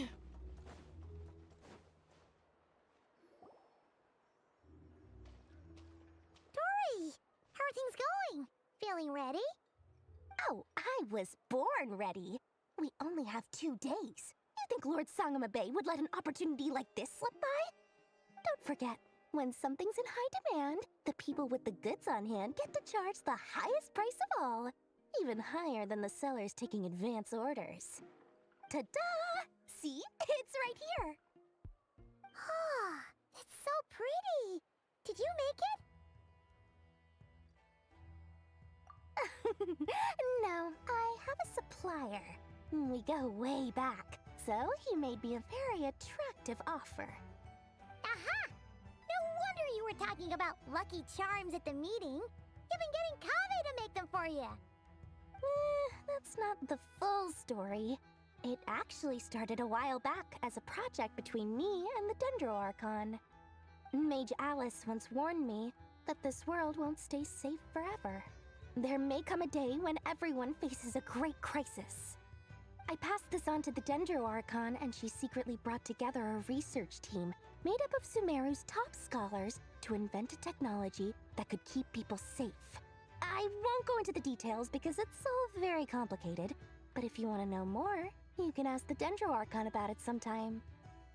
Anyway, point being, it was the Dendro Archon who asked Kaveh to build this little contraption. As one of the top Kasharawar talents, he was the obvious choice. Took him long enough. He stressed over it for ages. Must have gone through at least a dozen designs before producing a final product. But that's Kaveh for you.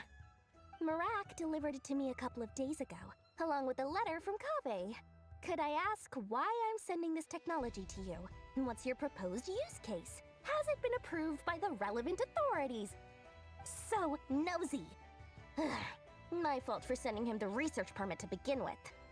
Surely Nahida must have told him you were involved in this project. He was probably just nervous because you're always so secretive about your business. Could be, could be.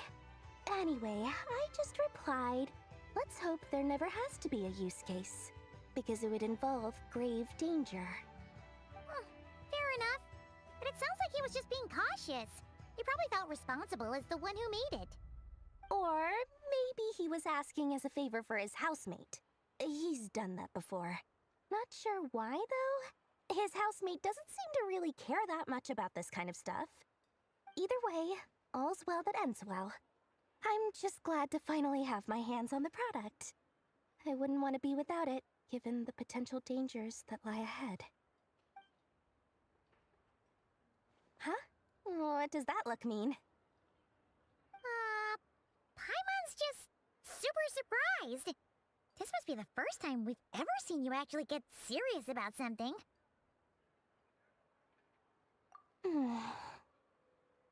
Well, a long time ago, I made a promise to myself.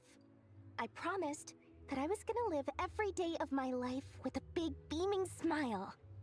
Obviously, Mora plays a big part in that.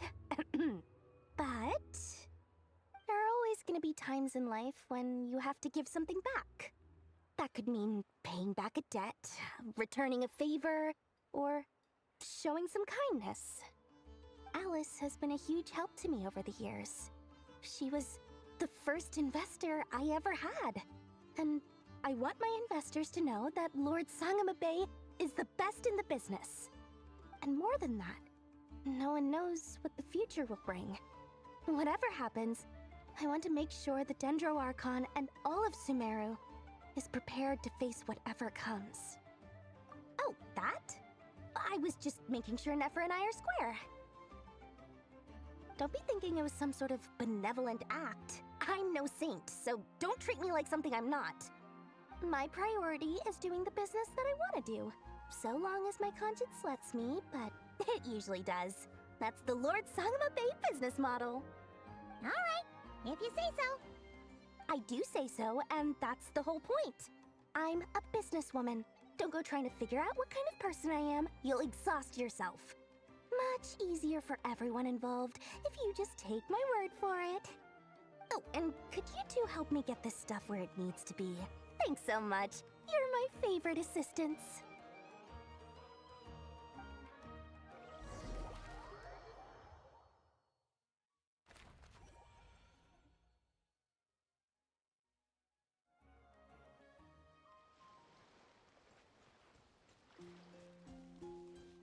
Accelerating.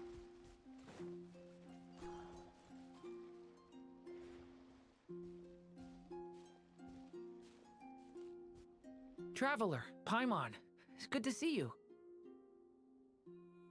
Everything going smoothly over here? Sort of. As you're probably aware, Varka, Durin, and I captured some abyssal creatures from the Wild Hunt. Per the plan, we dissected and analyzed some samples of these creatures. The process went very smoothly. The findings, however, come with some troubling implications. What? You can actually dissect the Wild Hunt? That depends on your definition of Wild Hunt and dissection. Harmless, lifeless. These words are accurate descriptions. The Wild Hunt is an interesting phenomenon. In and of itself, it doesn't seem to possess anything akin to a human personality. But taken as a collective, the medium through which the Wild Hunt is summoned does appear to have a soul. Master griped a lot about the wise Horoptotire, and seemed somewhat fascinated with the foul Certology. But she barely mentioned Rerir at all. I don't think that was because of his lower social standing, though. Anyway, it's a pity. I should like to hear her thoughts on the nature of the lifeform he has become today. It's a strange mix. The furious energy of an abyssal being channeled through a fractured physical existence. A consequence of being torn apart by an unknown power. Perhaps the only explanation for his survival in this state is that he sacrificed a degree of individuality in exchange for a continued existence. Oh, sorry. Once I get talking about interesting research, I have a tendency to go on indefinitely. Back to our research findings. Essentially, they confirm my hypothesis. Rerir's corpse is completely contaminated by the Abyss, and the effects are irreversible. You could think of this as Rerir in mutated form. But in my view, even that would be inaccurate. In reality, his whole being has been consumed by the Abyss. In other words, he is now nothing more than a manifestation of abyssal power. Unfortunately, at present, we have no means of completely eradicating abyssal power. Hence, we cannot fundamentally destroy the Reihir of Solnari either. Oh, that's terrible news! So, that's it? We can't defeat him? Not even if we get the power of the Three Moons? Miss Columbina's situation is a difficult one. She can never achieve wholeness when the world does not accept her presence. It's as if her creator banished her to a place she can never be accepted. It means she spends most of her energy just on her own survival. Given the circumstances, it's only natural to despair. But we must see this plan through to the end. Time to kick off the backup plan. Oh, Paimon almost forgot! This is for you. Dory asked us to bring it. Ah, how wonderful. Well, thank you for making the trip. Durin and I will be heading off shortly. I'm sorry I won't be there to protect you in person this time. Please be careful. All right then. Stay safe.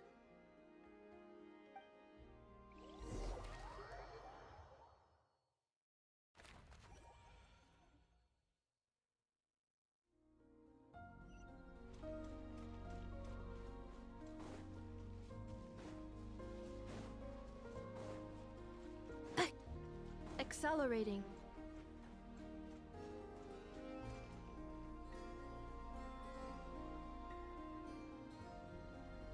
Miss Lauma, is everyone here? Yes. The fate of my flock is in your hands, Grand Master Varka. Please keep them safe. My lady, what are you saying? Within the next 24 hours, we will face the biggest crisis the world has ever seen. This is not a burden that we deserve to bear, but I believe that we reap what we sow in this life. So I intend to act. I must do what I think is right. For me, that means fighting for the future of Nod-Krai. This gentleman is the Grand Master of the Knights of Favonius, Varka, Knight of Boreas. In my absence, please follow his lead. Hey, everyone. Guess I should introduce myself. Well, to start with, I know my way around a battlefield. Biggest strengths are honesty and hard-workingness. Anyway, point is, I don't intend to let Lauma down. I'm gonna do everything in my power to keep every last one of you safe and sound.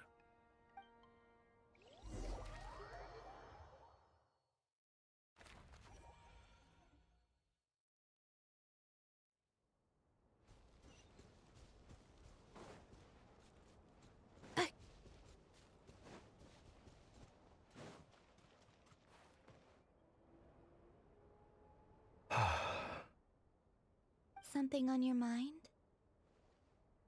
Miss Columbina, was it? I believe that's how the others addressed you. That's right. Names are funny things. Have you always been called Dainsleif? Yes. I take it your own name has a more complicated history. I have a different relationship with names than other people. To be honest, I'm not even sure that Columbina is my name. At least, not in the same way that Dainsleif is yours. But it's what everyone calls me, and I go along with it. A lot of my life has been that way. I get so used to things that I forget to question why they are so. I never used to think much about where names come from, or what they mean to people. Maybe something's wrong with me. You're different from other people. I sensed it the first time we met. You're more perceptive than most. I'm sure your long life and rich range of experience explains that. Do you ever find yourself missing Conria, Mr. Dainsleif? Difficult to answer. I have dreamed of the past many, many times. Sometimes I'm fighting tooth and nail. Other times I'm lying on the ground, defeated. I don't recall any happy moments from that time. It has been too long.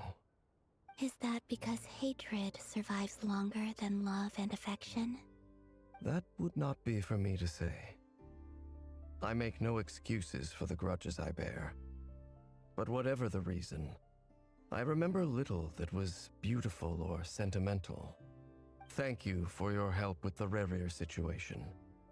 Without your efforts, I never could have learned the hidden truth of his story. You're welcome. I know he's your friend. Friend? He betrayed me. And I never really understood what he was going through in life. Some friendship, that is. Okay. So, do you plan to fight him with us? You see, you're torn. Now you know what really happened. You see the things he's done in a new light. I need some time. Of course. I completely understand. Anyone else in your position would feel conflicted too. Actually, I went through something similar myself recently. Something happened that changed my perspective on a situation. A situation I took for granted at the time, but now I feel very grateful for it. You mean the Harbingers who still support you, even though you've left the Fatui? Yes. I always thought they were only helping me because Harbingers are forced to work together.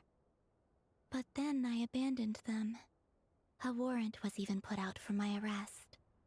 And even now, they still support me. Which means I was wrong about them all along. Clearly, they view you as a friend. I feel a little guilty now. I regret not seeing her help for what it was, and not treasuring it. I see the guilt that you're feeling now, because I feel it too. Hopefully, talking about it will do us both some good. Have you noticed that the Traveler and Paimon are over there? I think they've been listening. Huh.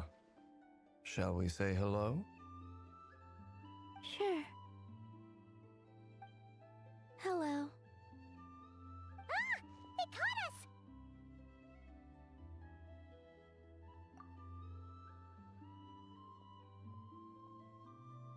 I apologize for making you worry. No doubt you wish to know where I stand on the plan to take down the Recher of Solnari. I'm afraid I need a little time, but I will seriously consider joining you. You will? Oh, thank you so much! Everyone will be so grateful to hear that! They needn't be. This was something that I was going to have to face up to eventually. That doesn't matter to them. They're grateful to you regardless. You can't control their gratitude, so just accept it. And then, have a think about whether you're willing to join us.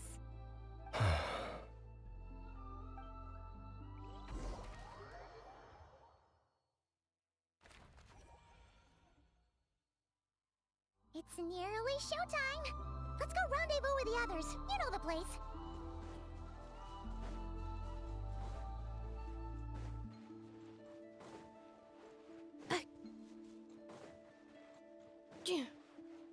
Accelerating.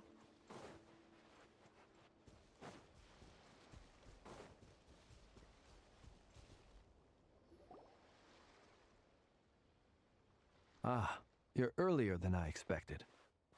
Hey, Flint's! Been waiting here long? Not too long. I came a little early so I'd have some time to think. Are you nervous about the battle? Quite the opposite. I'm reminiscing on my past battles. When I was awakened by the Ratniki, I had not touched a weapon in many years. I felt like the battlefield was not where I belonged. But after waging war against the Wild Hunt for so long, I came to realize something. A life of absolute peace is simply not a possibility for me. My restless flame indicates that somewhere inside of me, there is a deep yearning to root out the evil in this world. Oh, that doesn't sound like such a bad thing. Well, in the past, when I was a Fae whose primary concern was hibernation, it was hardly ideal. But it certainly serves me well here in the present. And I am delighted to be able to join forces with you in this endeavor. Looks like I'm not the first to arrive. Ah, Miss Lauma. Did you sleep okay last night? I struggled to settle down at first, because of the nerves. But don't worry. I got enough sleep in the end. I'll be just fine. Please, I'm just doing my part. Never! Over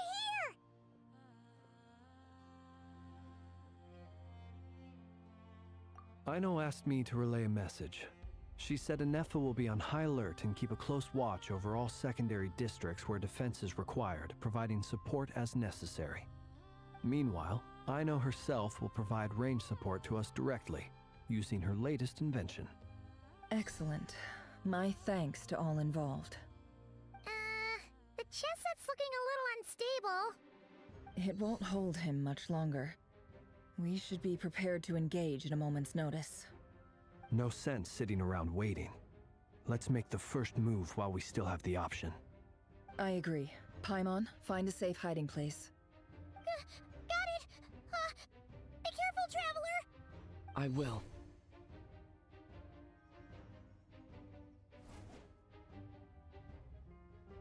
Everyone, take your positions as soon as the battle starts. Every ounce of strength we have in our bones, let us bring to this fight. Ready? Let's go. I've seen all your futile ploys before. You have become the authors of your own demise. I wouldn't be so sure about that. You are merely a moment of sport before I tear down the moon.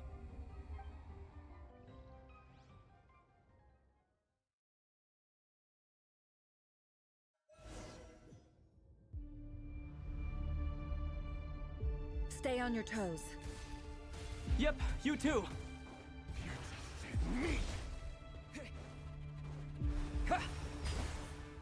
No more lies. Be silent. Close your eyes. Forest, protect us. Can't hide the truth. Let me help you guys. Eat this!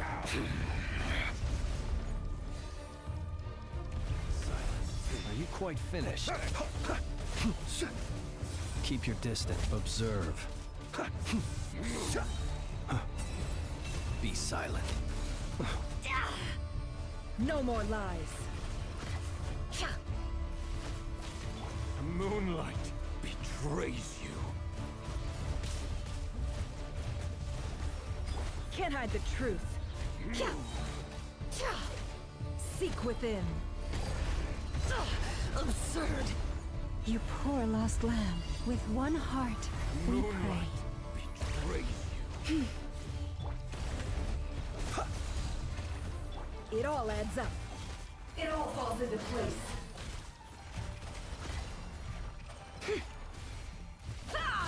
No more lies.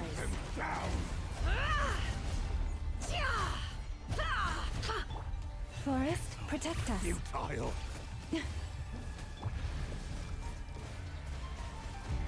Move. Water jet! It all adds up. Let's see what you're made of. Pathetic. The deception ends here.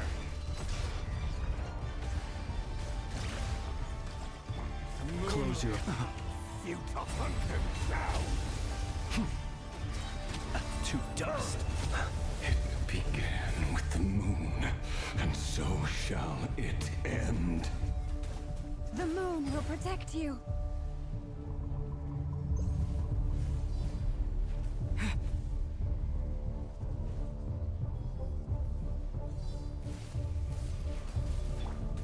You poor lost lamb.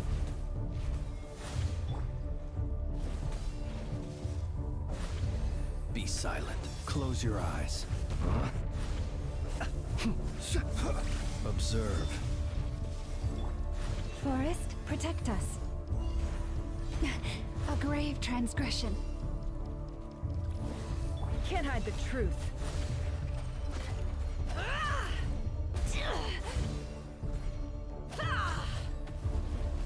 Do you see now?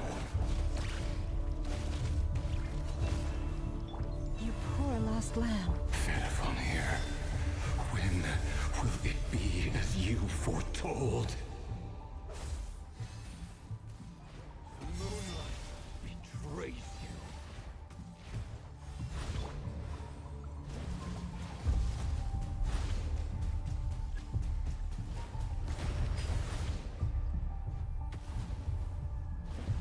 Your foul spirit is not welcome here. Fear the dark. Observe. To dust. Forest, protect us. By the frost moon of... Seek within. Can't hide the truth.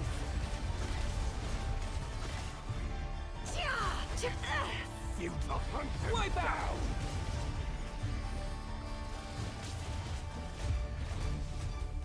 Go! Leave this Hunt place. him down. Be silent. Close your eyes. To dust. Observe. Do you fear the dark? Forest, protect us. For the everlasting forest. It all adds up. Futile. The deception ends here. Hunt them down! Be silent. Close. Are you quite finished? Be silent. Observe. Night falls. Steady now.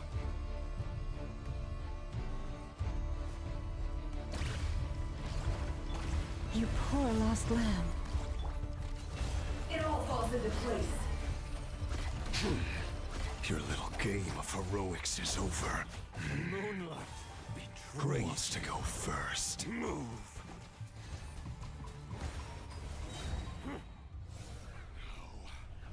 Get out of my sight! No! We've been separated! Take. You okay? Never! Where are the others? Stuck outside the barrier. I guess he really doesn't like us. Destroyed.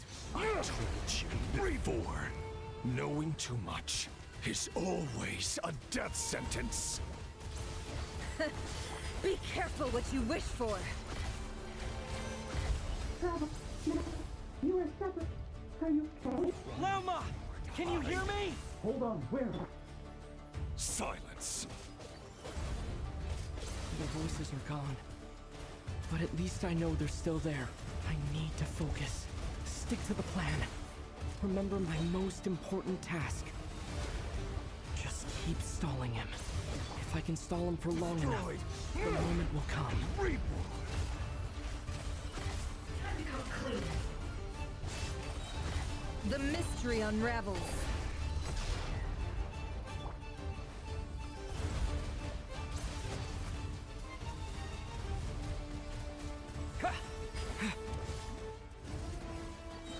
Destroyed. Can't hide the truth.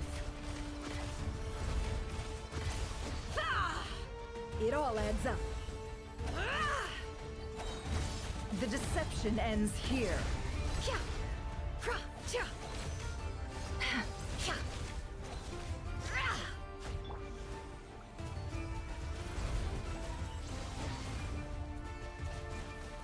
Water jet!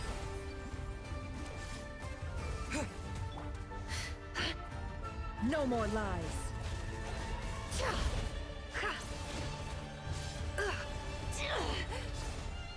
Seek within.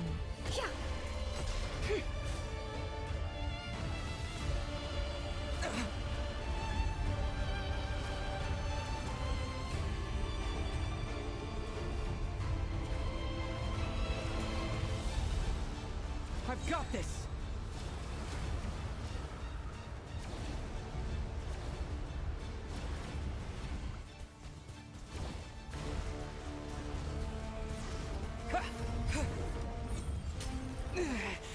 The shield's broken. I can't keep this up. Don't push your luck.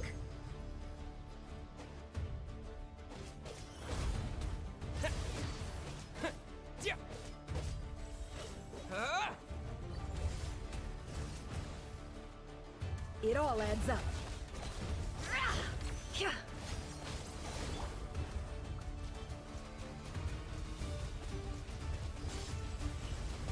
Go!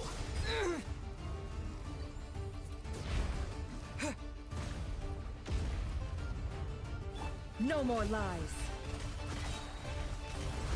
It all falls into place. Run. The deception ends here.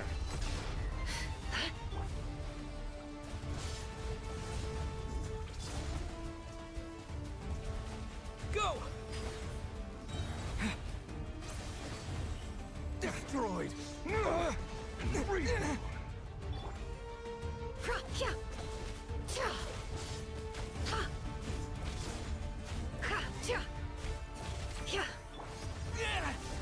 Bombs away!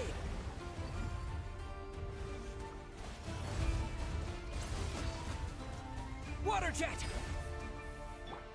Can't hide the truth.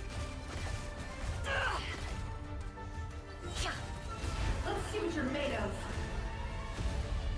Seek within.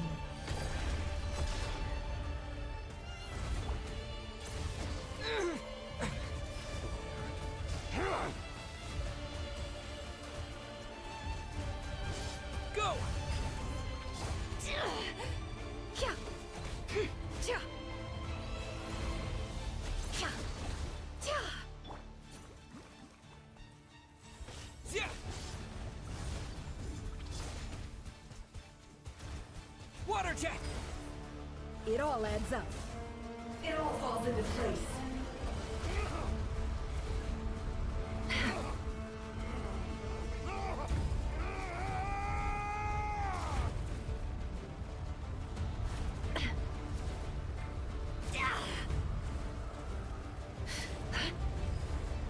Should bow to me!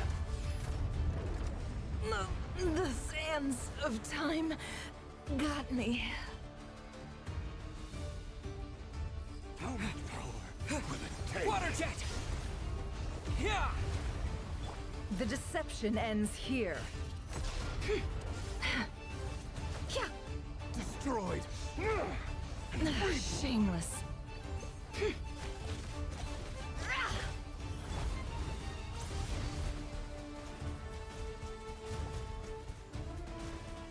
Water jet!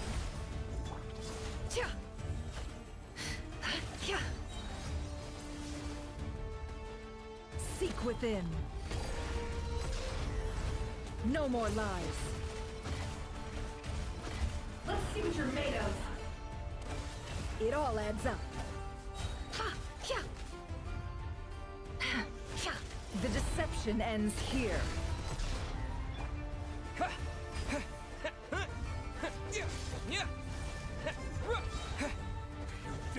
Bombs away!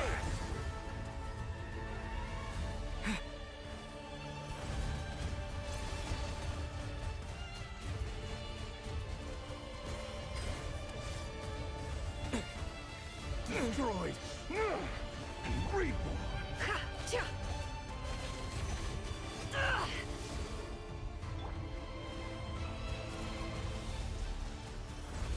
Water jet!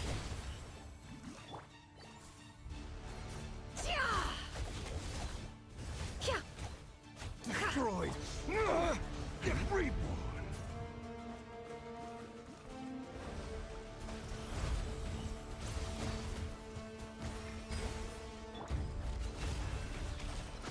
Let's see what you're made of.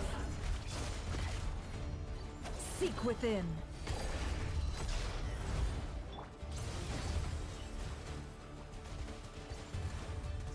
Go!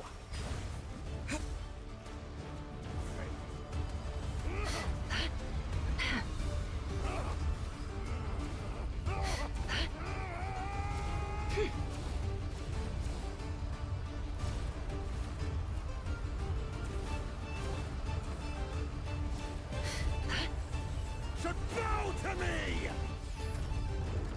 The riddle remains unsolved. Death is within my grasp!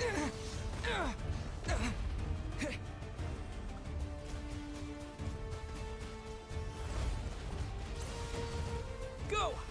The deception ends here.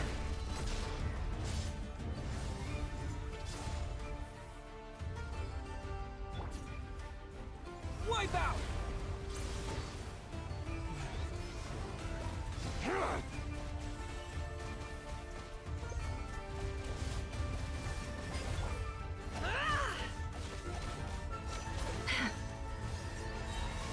The mystery unravels. Can't hide the truth. It all falls into place.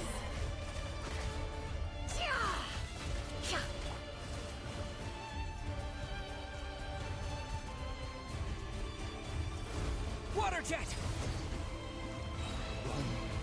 Hide! Bombs away! The deception ends here. No more lies.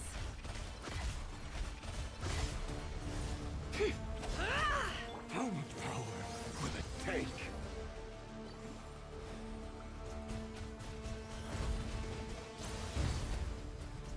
Water jet! Destroyed! And reborn!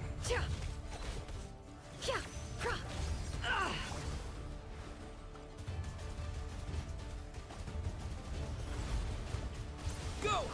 Yeah! Can't hide the truth. Time to come clean. The mystery unravels. It all adds up. Your death is within my grasp!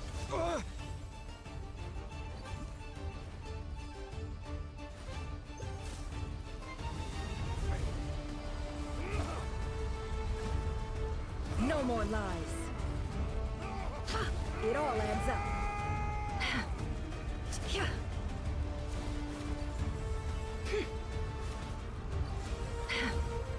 Curses. There's no other way.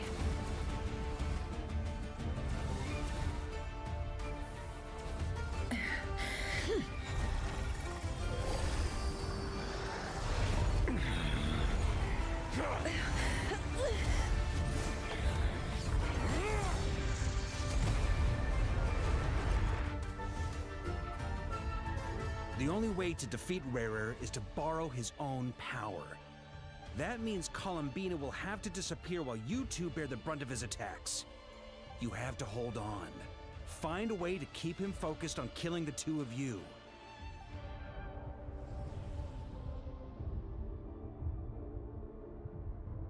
Nefer, your eyes are bleeding. Soon you will be powerless to resist. And then, I will reduce you to dust. But that dust will plague your memories. Come on, keep holding on. Any other tricks up your sleeve? Let's see them. As entertaining as they are. You've backed yourself into a corner. You don't fool me. I see your fear clear as day. I have to stoke his rage. Make him unleash everything. You fear what you could never defeat. You fear the thought of never being able to save your beloved. You cannot win the fight against fate, Rarir. Is that what you think? Well, now it's your turn to feel afraid!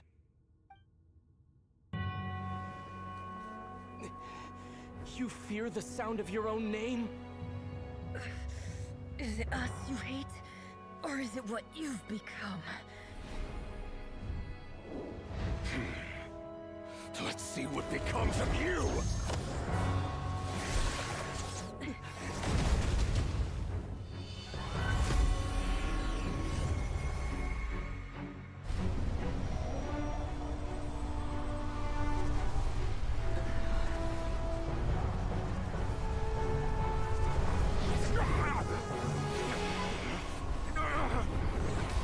What's happening? That power. I've seen it before.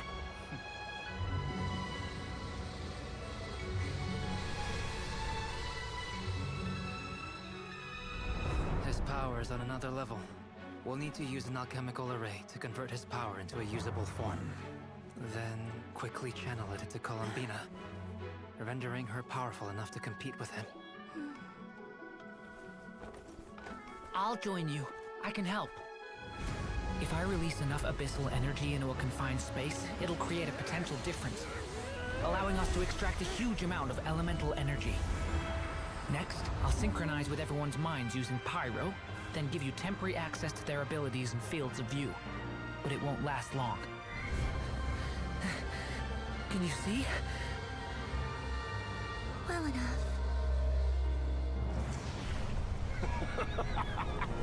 So, we have a student of Gold Rhine-Daughter in our midst.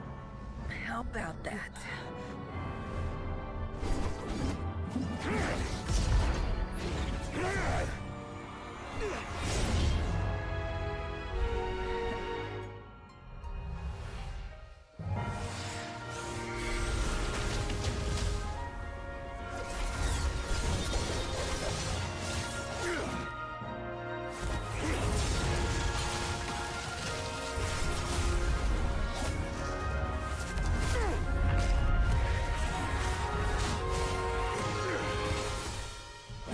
You use my own power against me? Just like how you stole Kuvaki. Look familiar?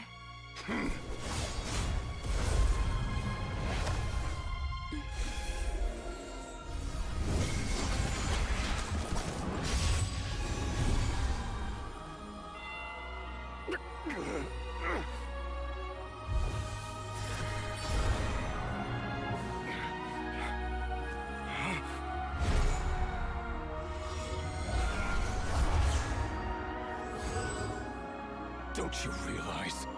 You don't have the power to hold that gate open! I don't, but someone else does. Goodbye, Rerir.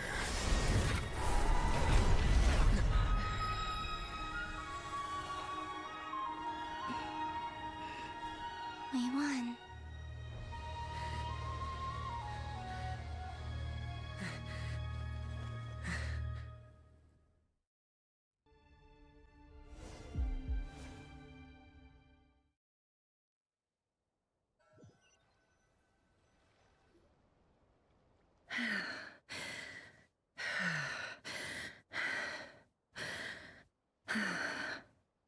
Nefer, how are your eyes? They're fine. Apart from the blindness, of course. It's not too late. Let me handle it.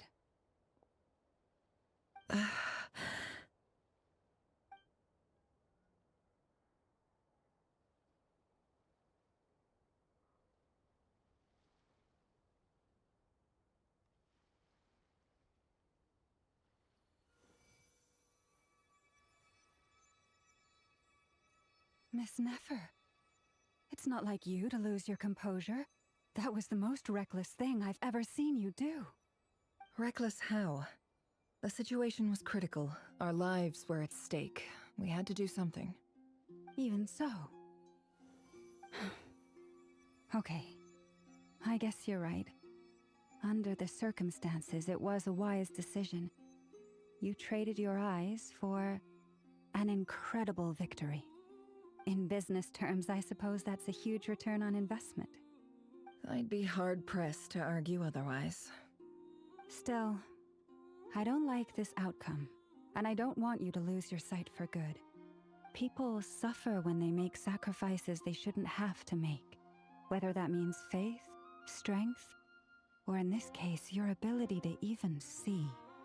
I had hoped you could win without sacrificing so much as a single hair on your head. Thank you.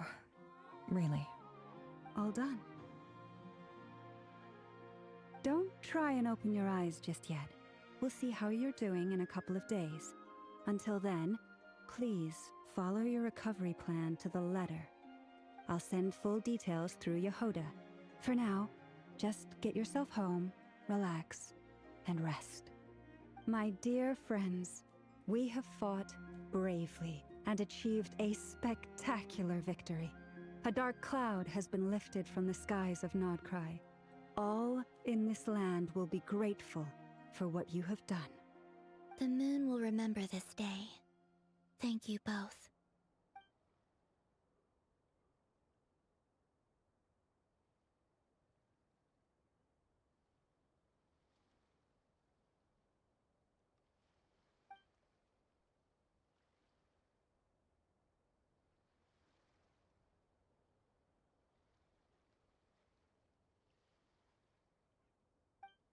There's something I want to let you know. What is it? When Durin connected everyone's minds so I could access their powers, I also felt everything they felt. And since Nefer's eyes were injured, my eyes are hurting now too.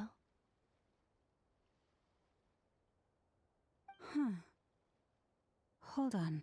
Let me try. I only feel the pain. There's no actual damage. I just thought I should tell you. You're right. There's no damage. That's a relief. But I must say, I'm surprised to hear the Kutar share something like this with me. In the past, you never used to open up about yourself. Things are a little different now from how they were. I'm learning to share how I truly feel with my friends. Friends? You have no idea how glad I am to hear that.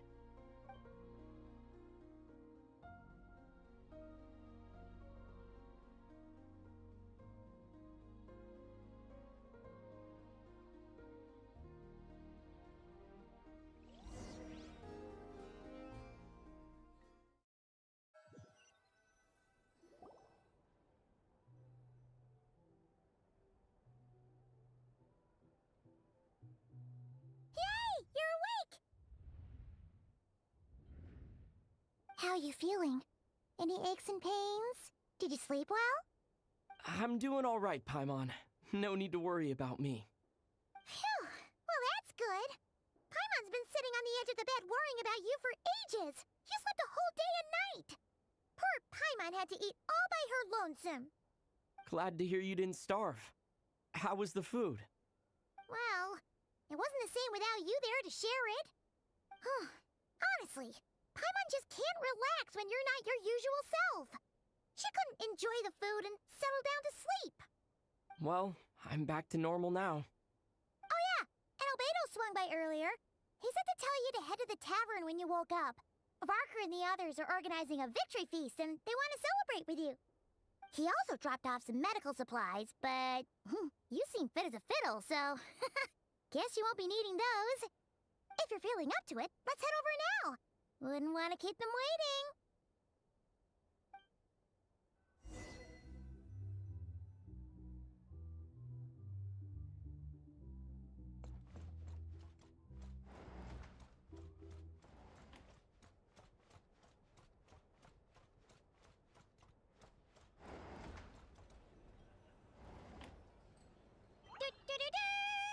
We're here!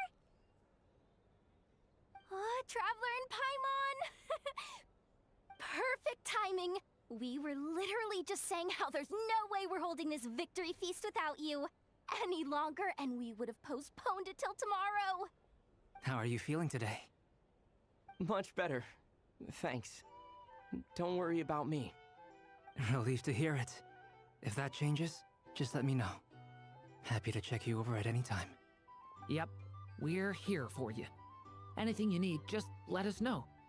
Oh wait, where's Nefer? How are her eyes doing? Nefer's right over there. I'm sure she'd love to catch up with you.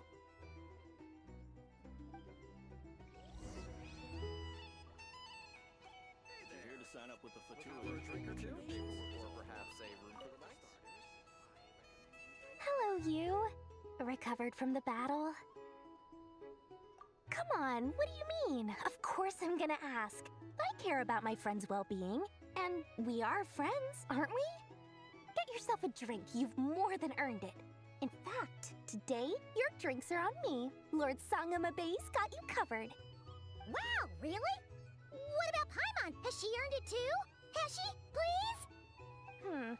Well, you haven't been through quite as much as the Traveler, but... what the heck, sure. Yay! Wow! Drinks on Dory! What a historic day. Hey, keep your voice down, or everyone else is gonna want in too. Have you heard anything I've been saying recently? Doing business in Nod-Krai has been an absolute nightmare. If I'm buying for everyone, oh... Okay. Paimon will speak more quietly. Jeez. That's more like it. Don't you forget, Lord Sangamabe doesn't just go around buying drinks for anyone and everyone.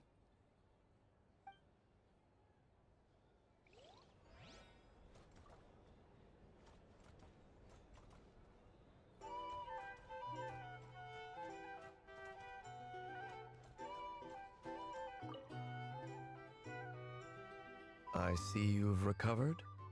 You bet. Snooze his way to a full recovery. Glad to hear it.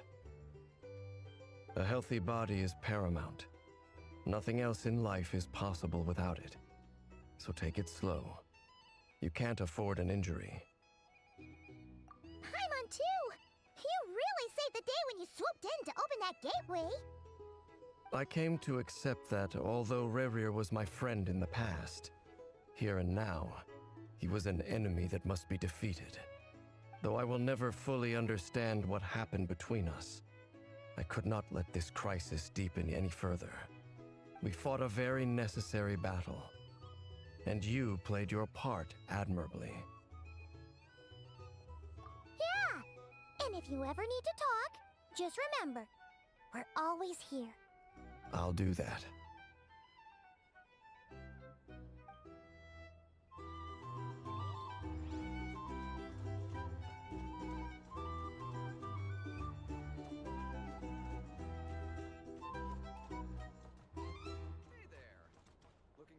or two?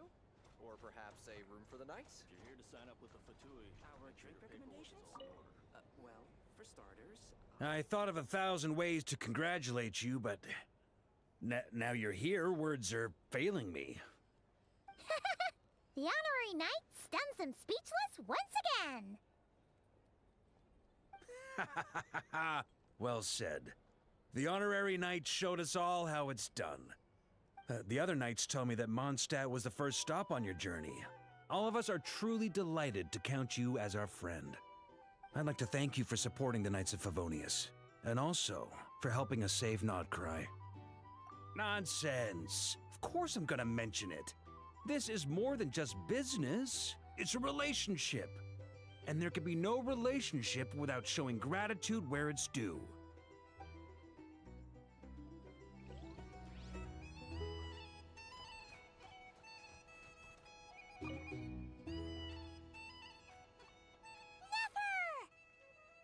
Traveler, Paimon, are you recovering well?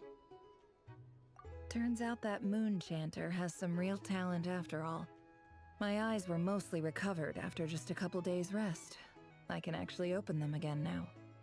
Yeah, but you gotta be careful. Lauma says not to strain your eyes while they're still healing. Yes, thank you. I'm well aware. Yehoda, could I borrow you for a moment? I could do with an extra pair of hands. Oh, sure. Coming. Did you hear that?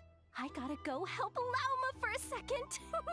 You guys chat among yourselves. I'll grab us some drinks on the way back. Paimon, you still like 'em sweet? You bet. Make it extra sweet, 'cause Paimon's earned it. Sure thing.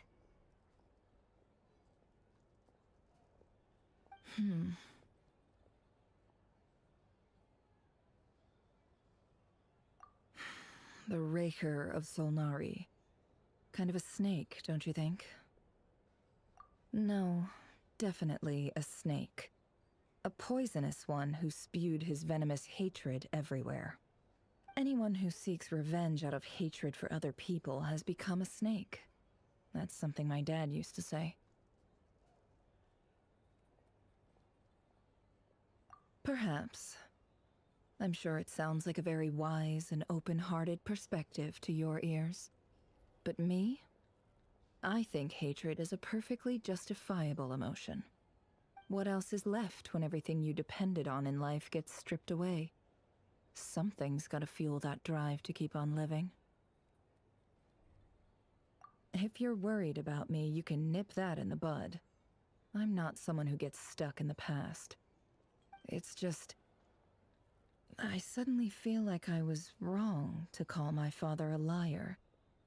He was just a fool. That's why the Academia turned their back on him, and why the other tribes ganged up on him. Oh, Father.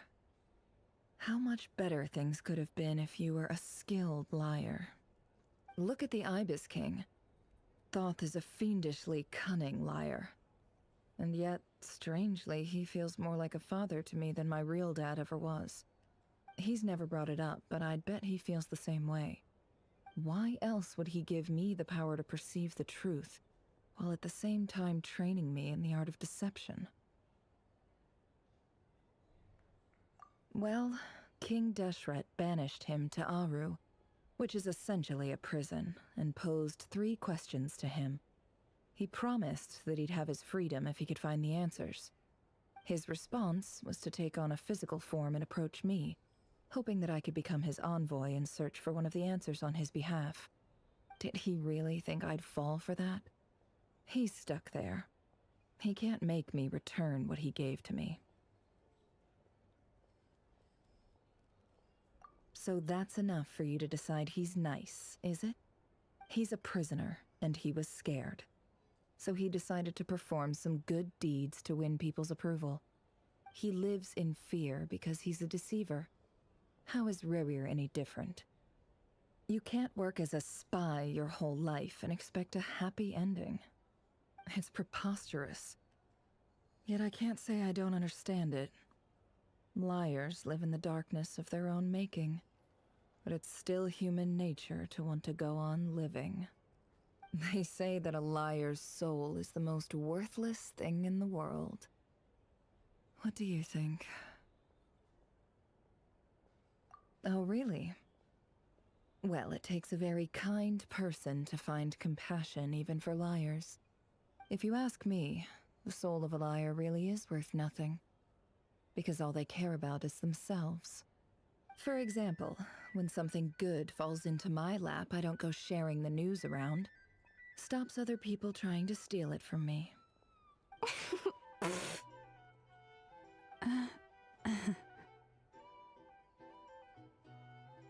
So be it. They have sharp ears. I can't keep anything from them. Oh, is that what it looks like?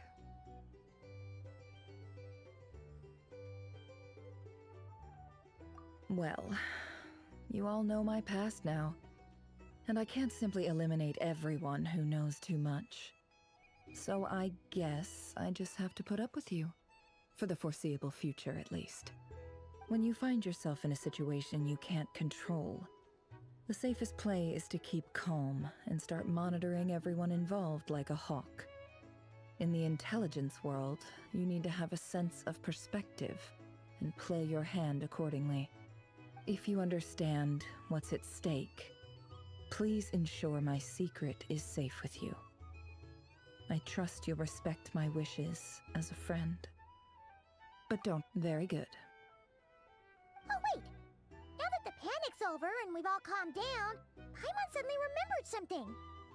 After all that build-up, our mystery ally never showed up even once.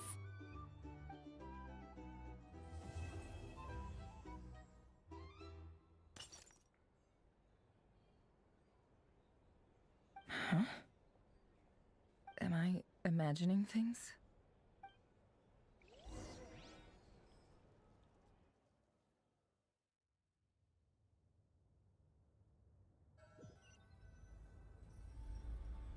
So, that close colleague who stayed behind with you? What's he been up to recently? Don't know, don't care. I get more normal human interaction from hanging out with Bosco 2 than him. Although, now you mention it, he hasn't bothered me in a while. I wonder if...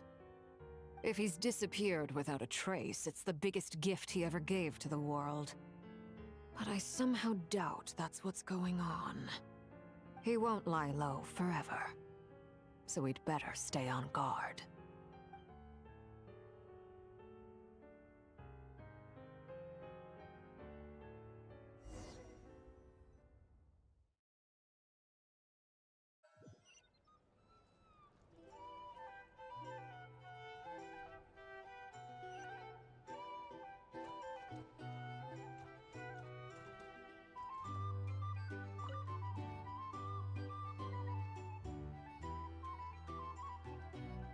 Ah, Lord Sangama Bay. How lovely to see you. I must thank you for the device you provided. It was an enormous help. Would I be right in thinking that it was developed by the Academia? Why come and ask me when you clearly know already? I mostly came to thank you. That's more like it.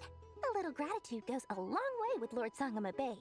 Play your cards right, and you might even stand a chance of becoming my long-term supplier. The chance to work with such a kind and charitable investor as yourself would be a great honor for the Curatorium. Huh? Charitable? Who said anything about charity? First I'm hearing about it. Let's see. The first plot of land you purchased in Nod-Krai, your desert interests, and...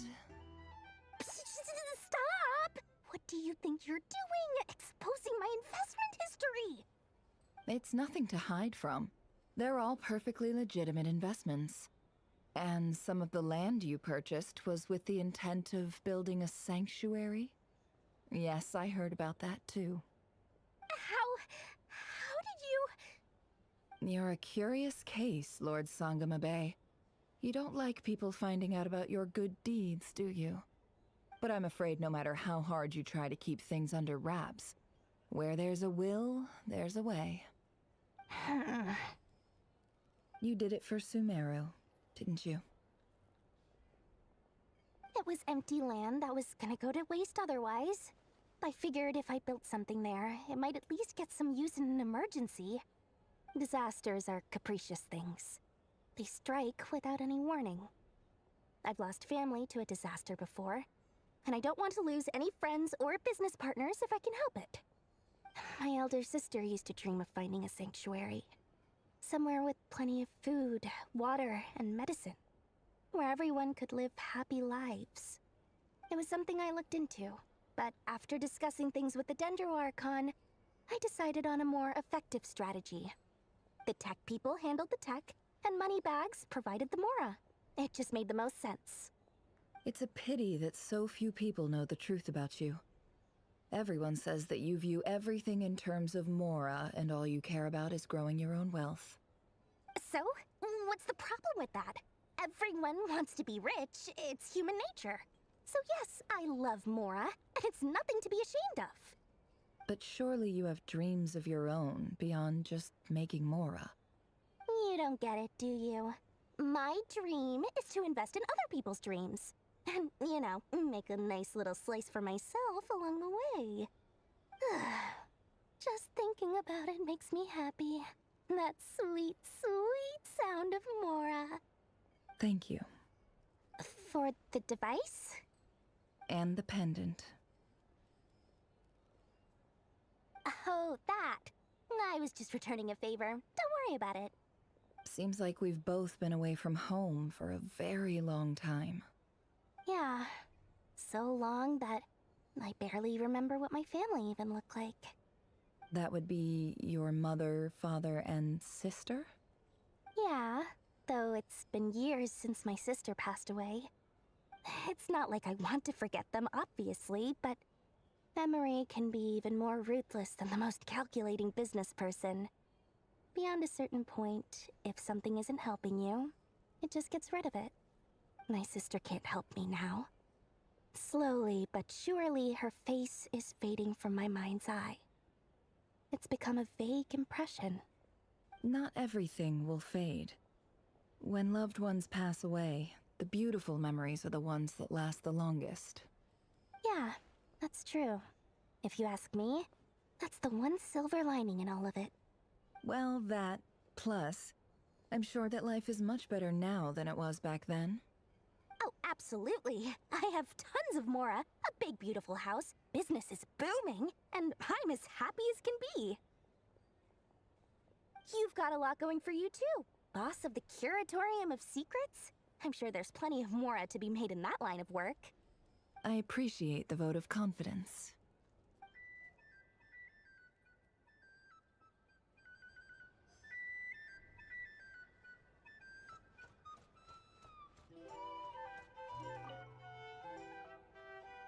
How have you been holding up? Any adverse reactions? If you start to take a turn for the worse, make sure you tell me right away. You don't need to worry about me, Grandmaster. I'm fine. I mean, I barely did anything, so... What? You're too humble, young man. You played an indispensable role in the battle for Nod-Krai. We can't thank you enough for your support. Sometimes, when people praise you, it's because you deserve it. The best thing is to accept it calmly and with grace. It's important to learn how to respond to words of admiration. Let's do a quick demonstration. Albedo, that was an incredible feat of alchemy. The pressure was on, but you worked flawlessly at lightning speed to get the job done. Thank you. I can't take all the credit, though. Durin played a big part in forming the alchemical array. See? Did you catch that? A masterclass in how to take a compliment. Okay, yeah. I did work pretty hard to help prepare for the battle. No point denying that. Hey, you guys! Hey, look who's bounced back. Looking good, Traveler. Seems like you've recovered. You won't need to take any more medication. Can I get you a drink? Huh? You know how to order at a bar now? You've sure learned a lot recently. Handling a drinks order is ridiculously simple compared to alchemy. Don't worry, I'll blend into society yet. Paimon believes it! You're clearly a fast learner, just like your brother. To be totally honest, though, Paimon didn't quite follow all the details when you first explained the plan to us. Don't worry, that's completely understandable. Unless you're a student of alchemy, it's hard to grasp the principle and how the process works. To put it in the simplest terms, we saw how our enemy stole the power of Kuvaki. And that gave us the idea of stealing his power to turn it against him. When facing an enemy you have no hope of defeating, it's best not to engage them in battle. So, instead of looking for a way to overpower him, we decided to help Columbina get strong enough to at least stand up to him in a fight. For this to work, we had to analyze his modes of attack, confirm who his main target was, and make sure that he wouldn't go beyond the range of the alchemical array. For added security, we prepared a total of 4 arrays. But to mitigate the impact of the battle, we identified one location in particular as the ideal spot, which is where the confrontation took place. The alchemical array absorbed his abyssal power. Then Durin processed it to render it usable by Columbina. That power enabled her to do what would otherwise have been nigh on impossible. What surprised me was that Dainsleif actually agreed to join us. Given his history with Rerir, he had every right to sit this one out. But we're extremely grateful for the decision he made. It must have been a painful choice to make. But I'm sure that making a decision was far better for him than staying in limbo. Absolutely. He was torn between 2 paths, but in the end, he made his choice and stuck to it resolutely. He doesn't strike me as the sort of person who'd stay trapped in limbo for long. Anyway, however you cut it, everyone gave a stellar performance. And now, it's time to kick back and celebrate.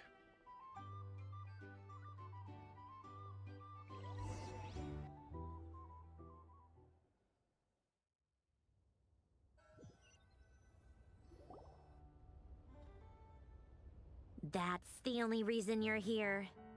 Yes. I've thought a lot about it. And I've realized that you, me, and Arlecchino should be friends.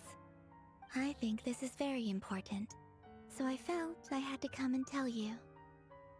Well, this is a new one. I'm so moved. I can't even hold my teacup. If that's all, you can leave now. Do you not want to be friends with me? Or is it that you prefer being co-workers? What is this, Columbina? Are you deliberately testing my patience threshold? Right now, my politeness module is active. But if you say another word, I swear I'll shut it down. If your politeness module was active, wouldn't you say the word please at some point? Paulownia, please see Lady Columbina to the door. Will you still invite me to your next tea party? What? Yes, I think you will. Bye-bye, dear Sandrone.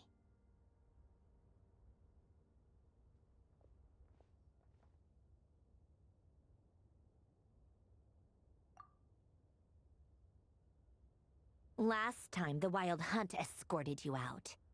Would you rather I handled it myself this time? We just wanted to, see how you were doing now that it's all over. Why? Out of concern for my safety? I hope you didn't seriously think that the Rayhir of Solnari would be able to lay so much as a finger upon me, given how prepared I was. Mostly because you kinda helped us out, so we just wanted to check you were okay. Looks like all your robots are fixed, huh?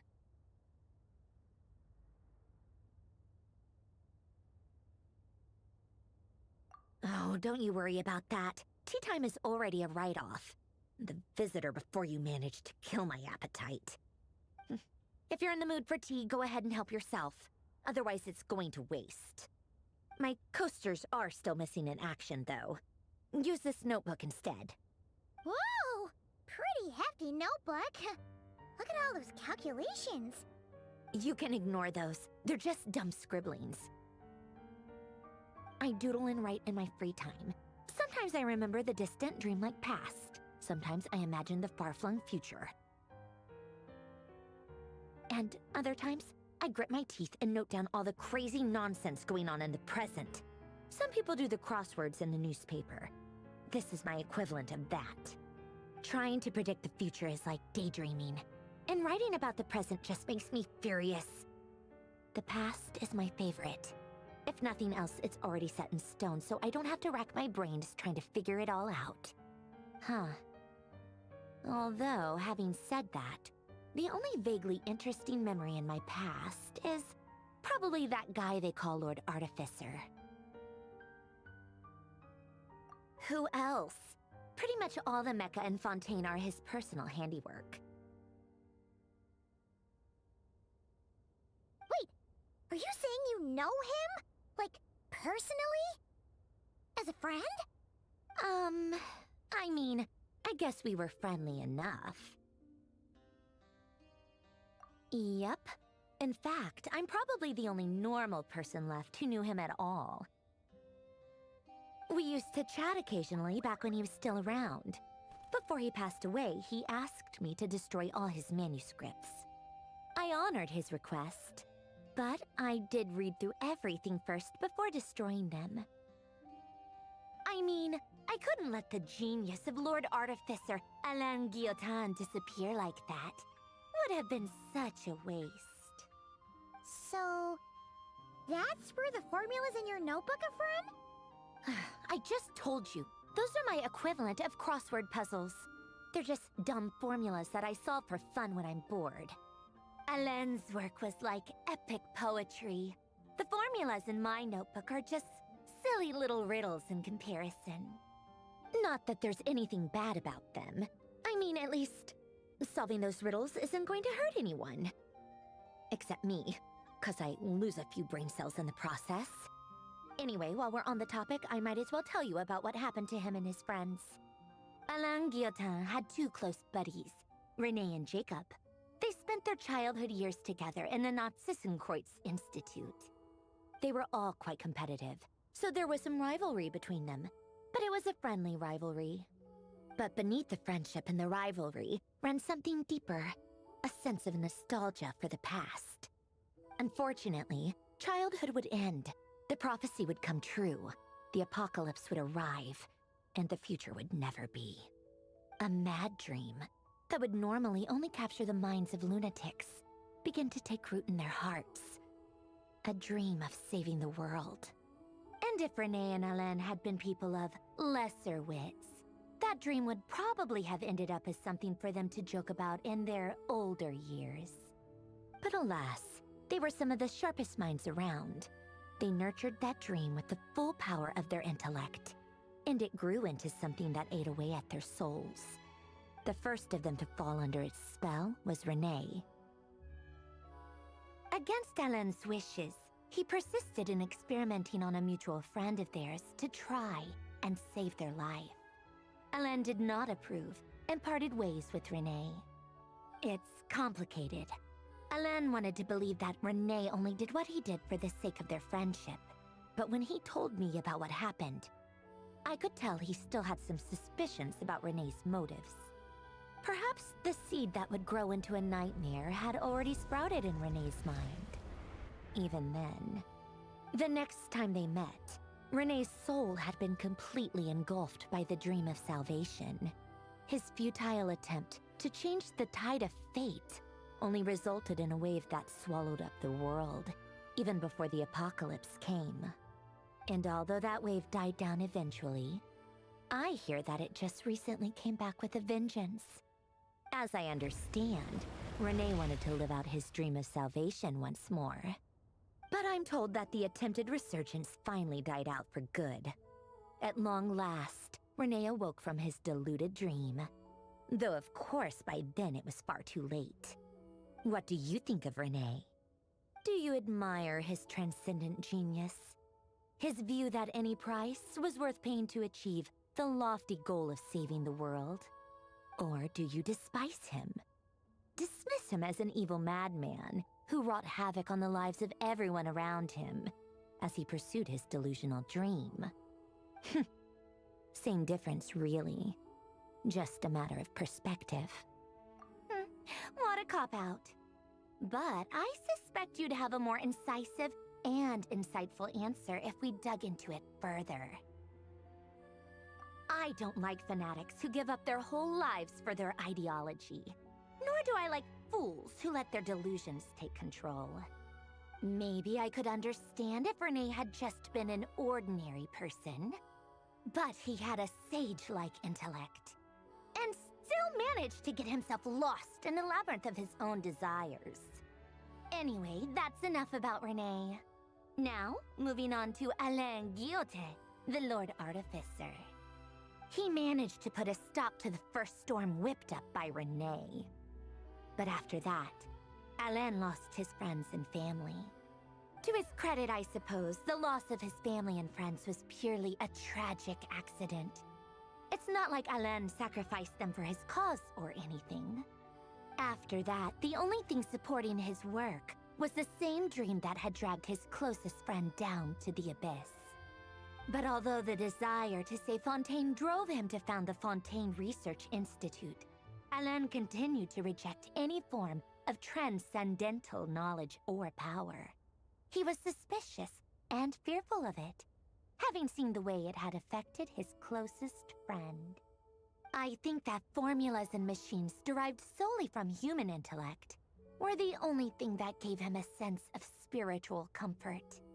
Yet Alain's intellect was simply too great. It barely left him space to breathe in his lifetime. Once he realized that the end of his life was approaching, he finally accepted the truth.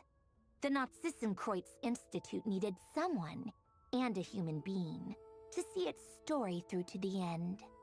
He quit working on his formulas, trading them in for the fairy tales that had played such a formative role in his childhood, but which he barely touched in his adult life. He told me that the director of the Nod-Krai Institute used to read those fairy tales to the children as bedtime stories. Apparently, they worked wonders at sending kids off to sleep. I think that all he wanted at that time in his life was to be able to sleep deeply without being plagued by depression. By that point, nothing else really mattered. At the very end, he laid down to rest in the ruins of the former Nod-Krai Institute orphanage, while the Fontaine Research Institute he had founded continued tirelessly with its work.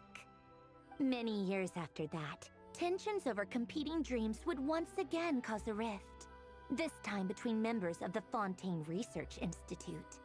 But the actions of those fools had nothing at all to do with Alain. And that is the story of two people from the Nod-Krai Institute who both wanted to save the world. One went all in on his fantasy of salvation without ever looking back, and ended up calmly sinking to the bottom of the deepest sea. The other sought desperately to burn bright in his life, even though he wasn't sure where he was going. I do sometimes wonder, why is it that people like them have such grand hopes of saving the world? Even the grandest tree starts as a tiny seed. So perhaps, for each of them, their mission to save the world began with a very simple desire: to save themselves. They were young children with friends and family who mattered to them, desires to explore the meaning of life, ambitions to have a successful career. They didn't want to see all of that taken away in one fell swoop. Or maybe they just wanted to find something to anchor themselves within the chaos, to stop them getting quietly swept away by the storms of life. But instead, the search for their own salvation took them down the rocky road laid out by fate. Do you think the desire to save oneself is enough of a justification to try and save the world? The way you said that sounded just like Alain. I asked him the same question back when he was in his prime, putting all of his energy into his work. He gave the exact same answer as you did. No elaboration, just a quick short answer before getting right back to his work. He was always that way. All right, tea time's over. I I owe Arlecchino a favor for telling me these stories. I'll have to bring a whole sack of gifts the next time I visit the House of the Hearth. I'm gonna go tinker with Polonia now. You guys can do whatever you want, as long as it doesn't involve interrupting me. Polonia, exit hibernation mode. Begin diagnostics.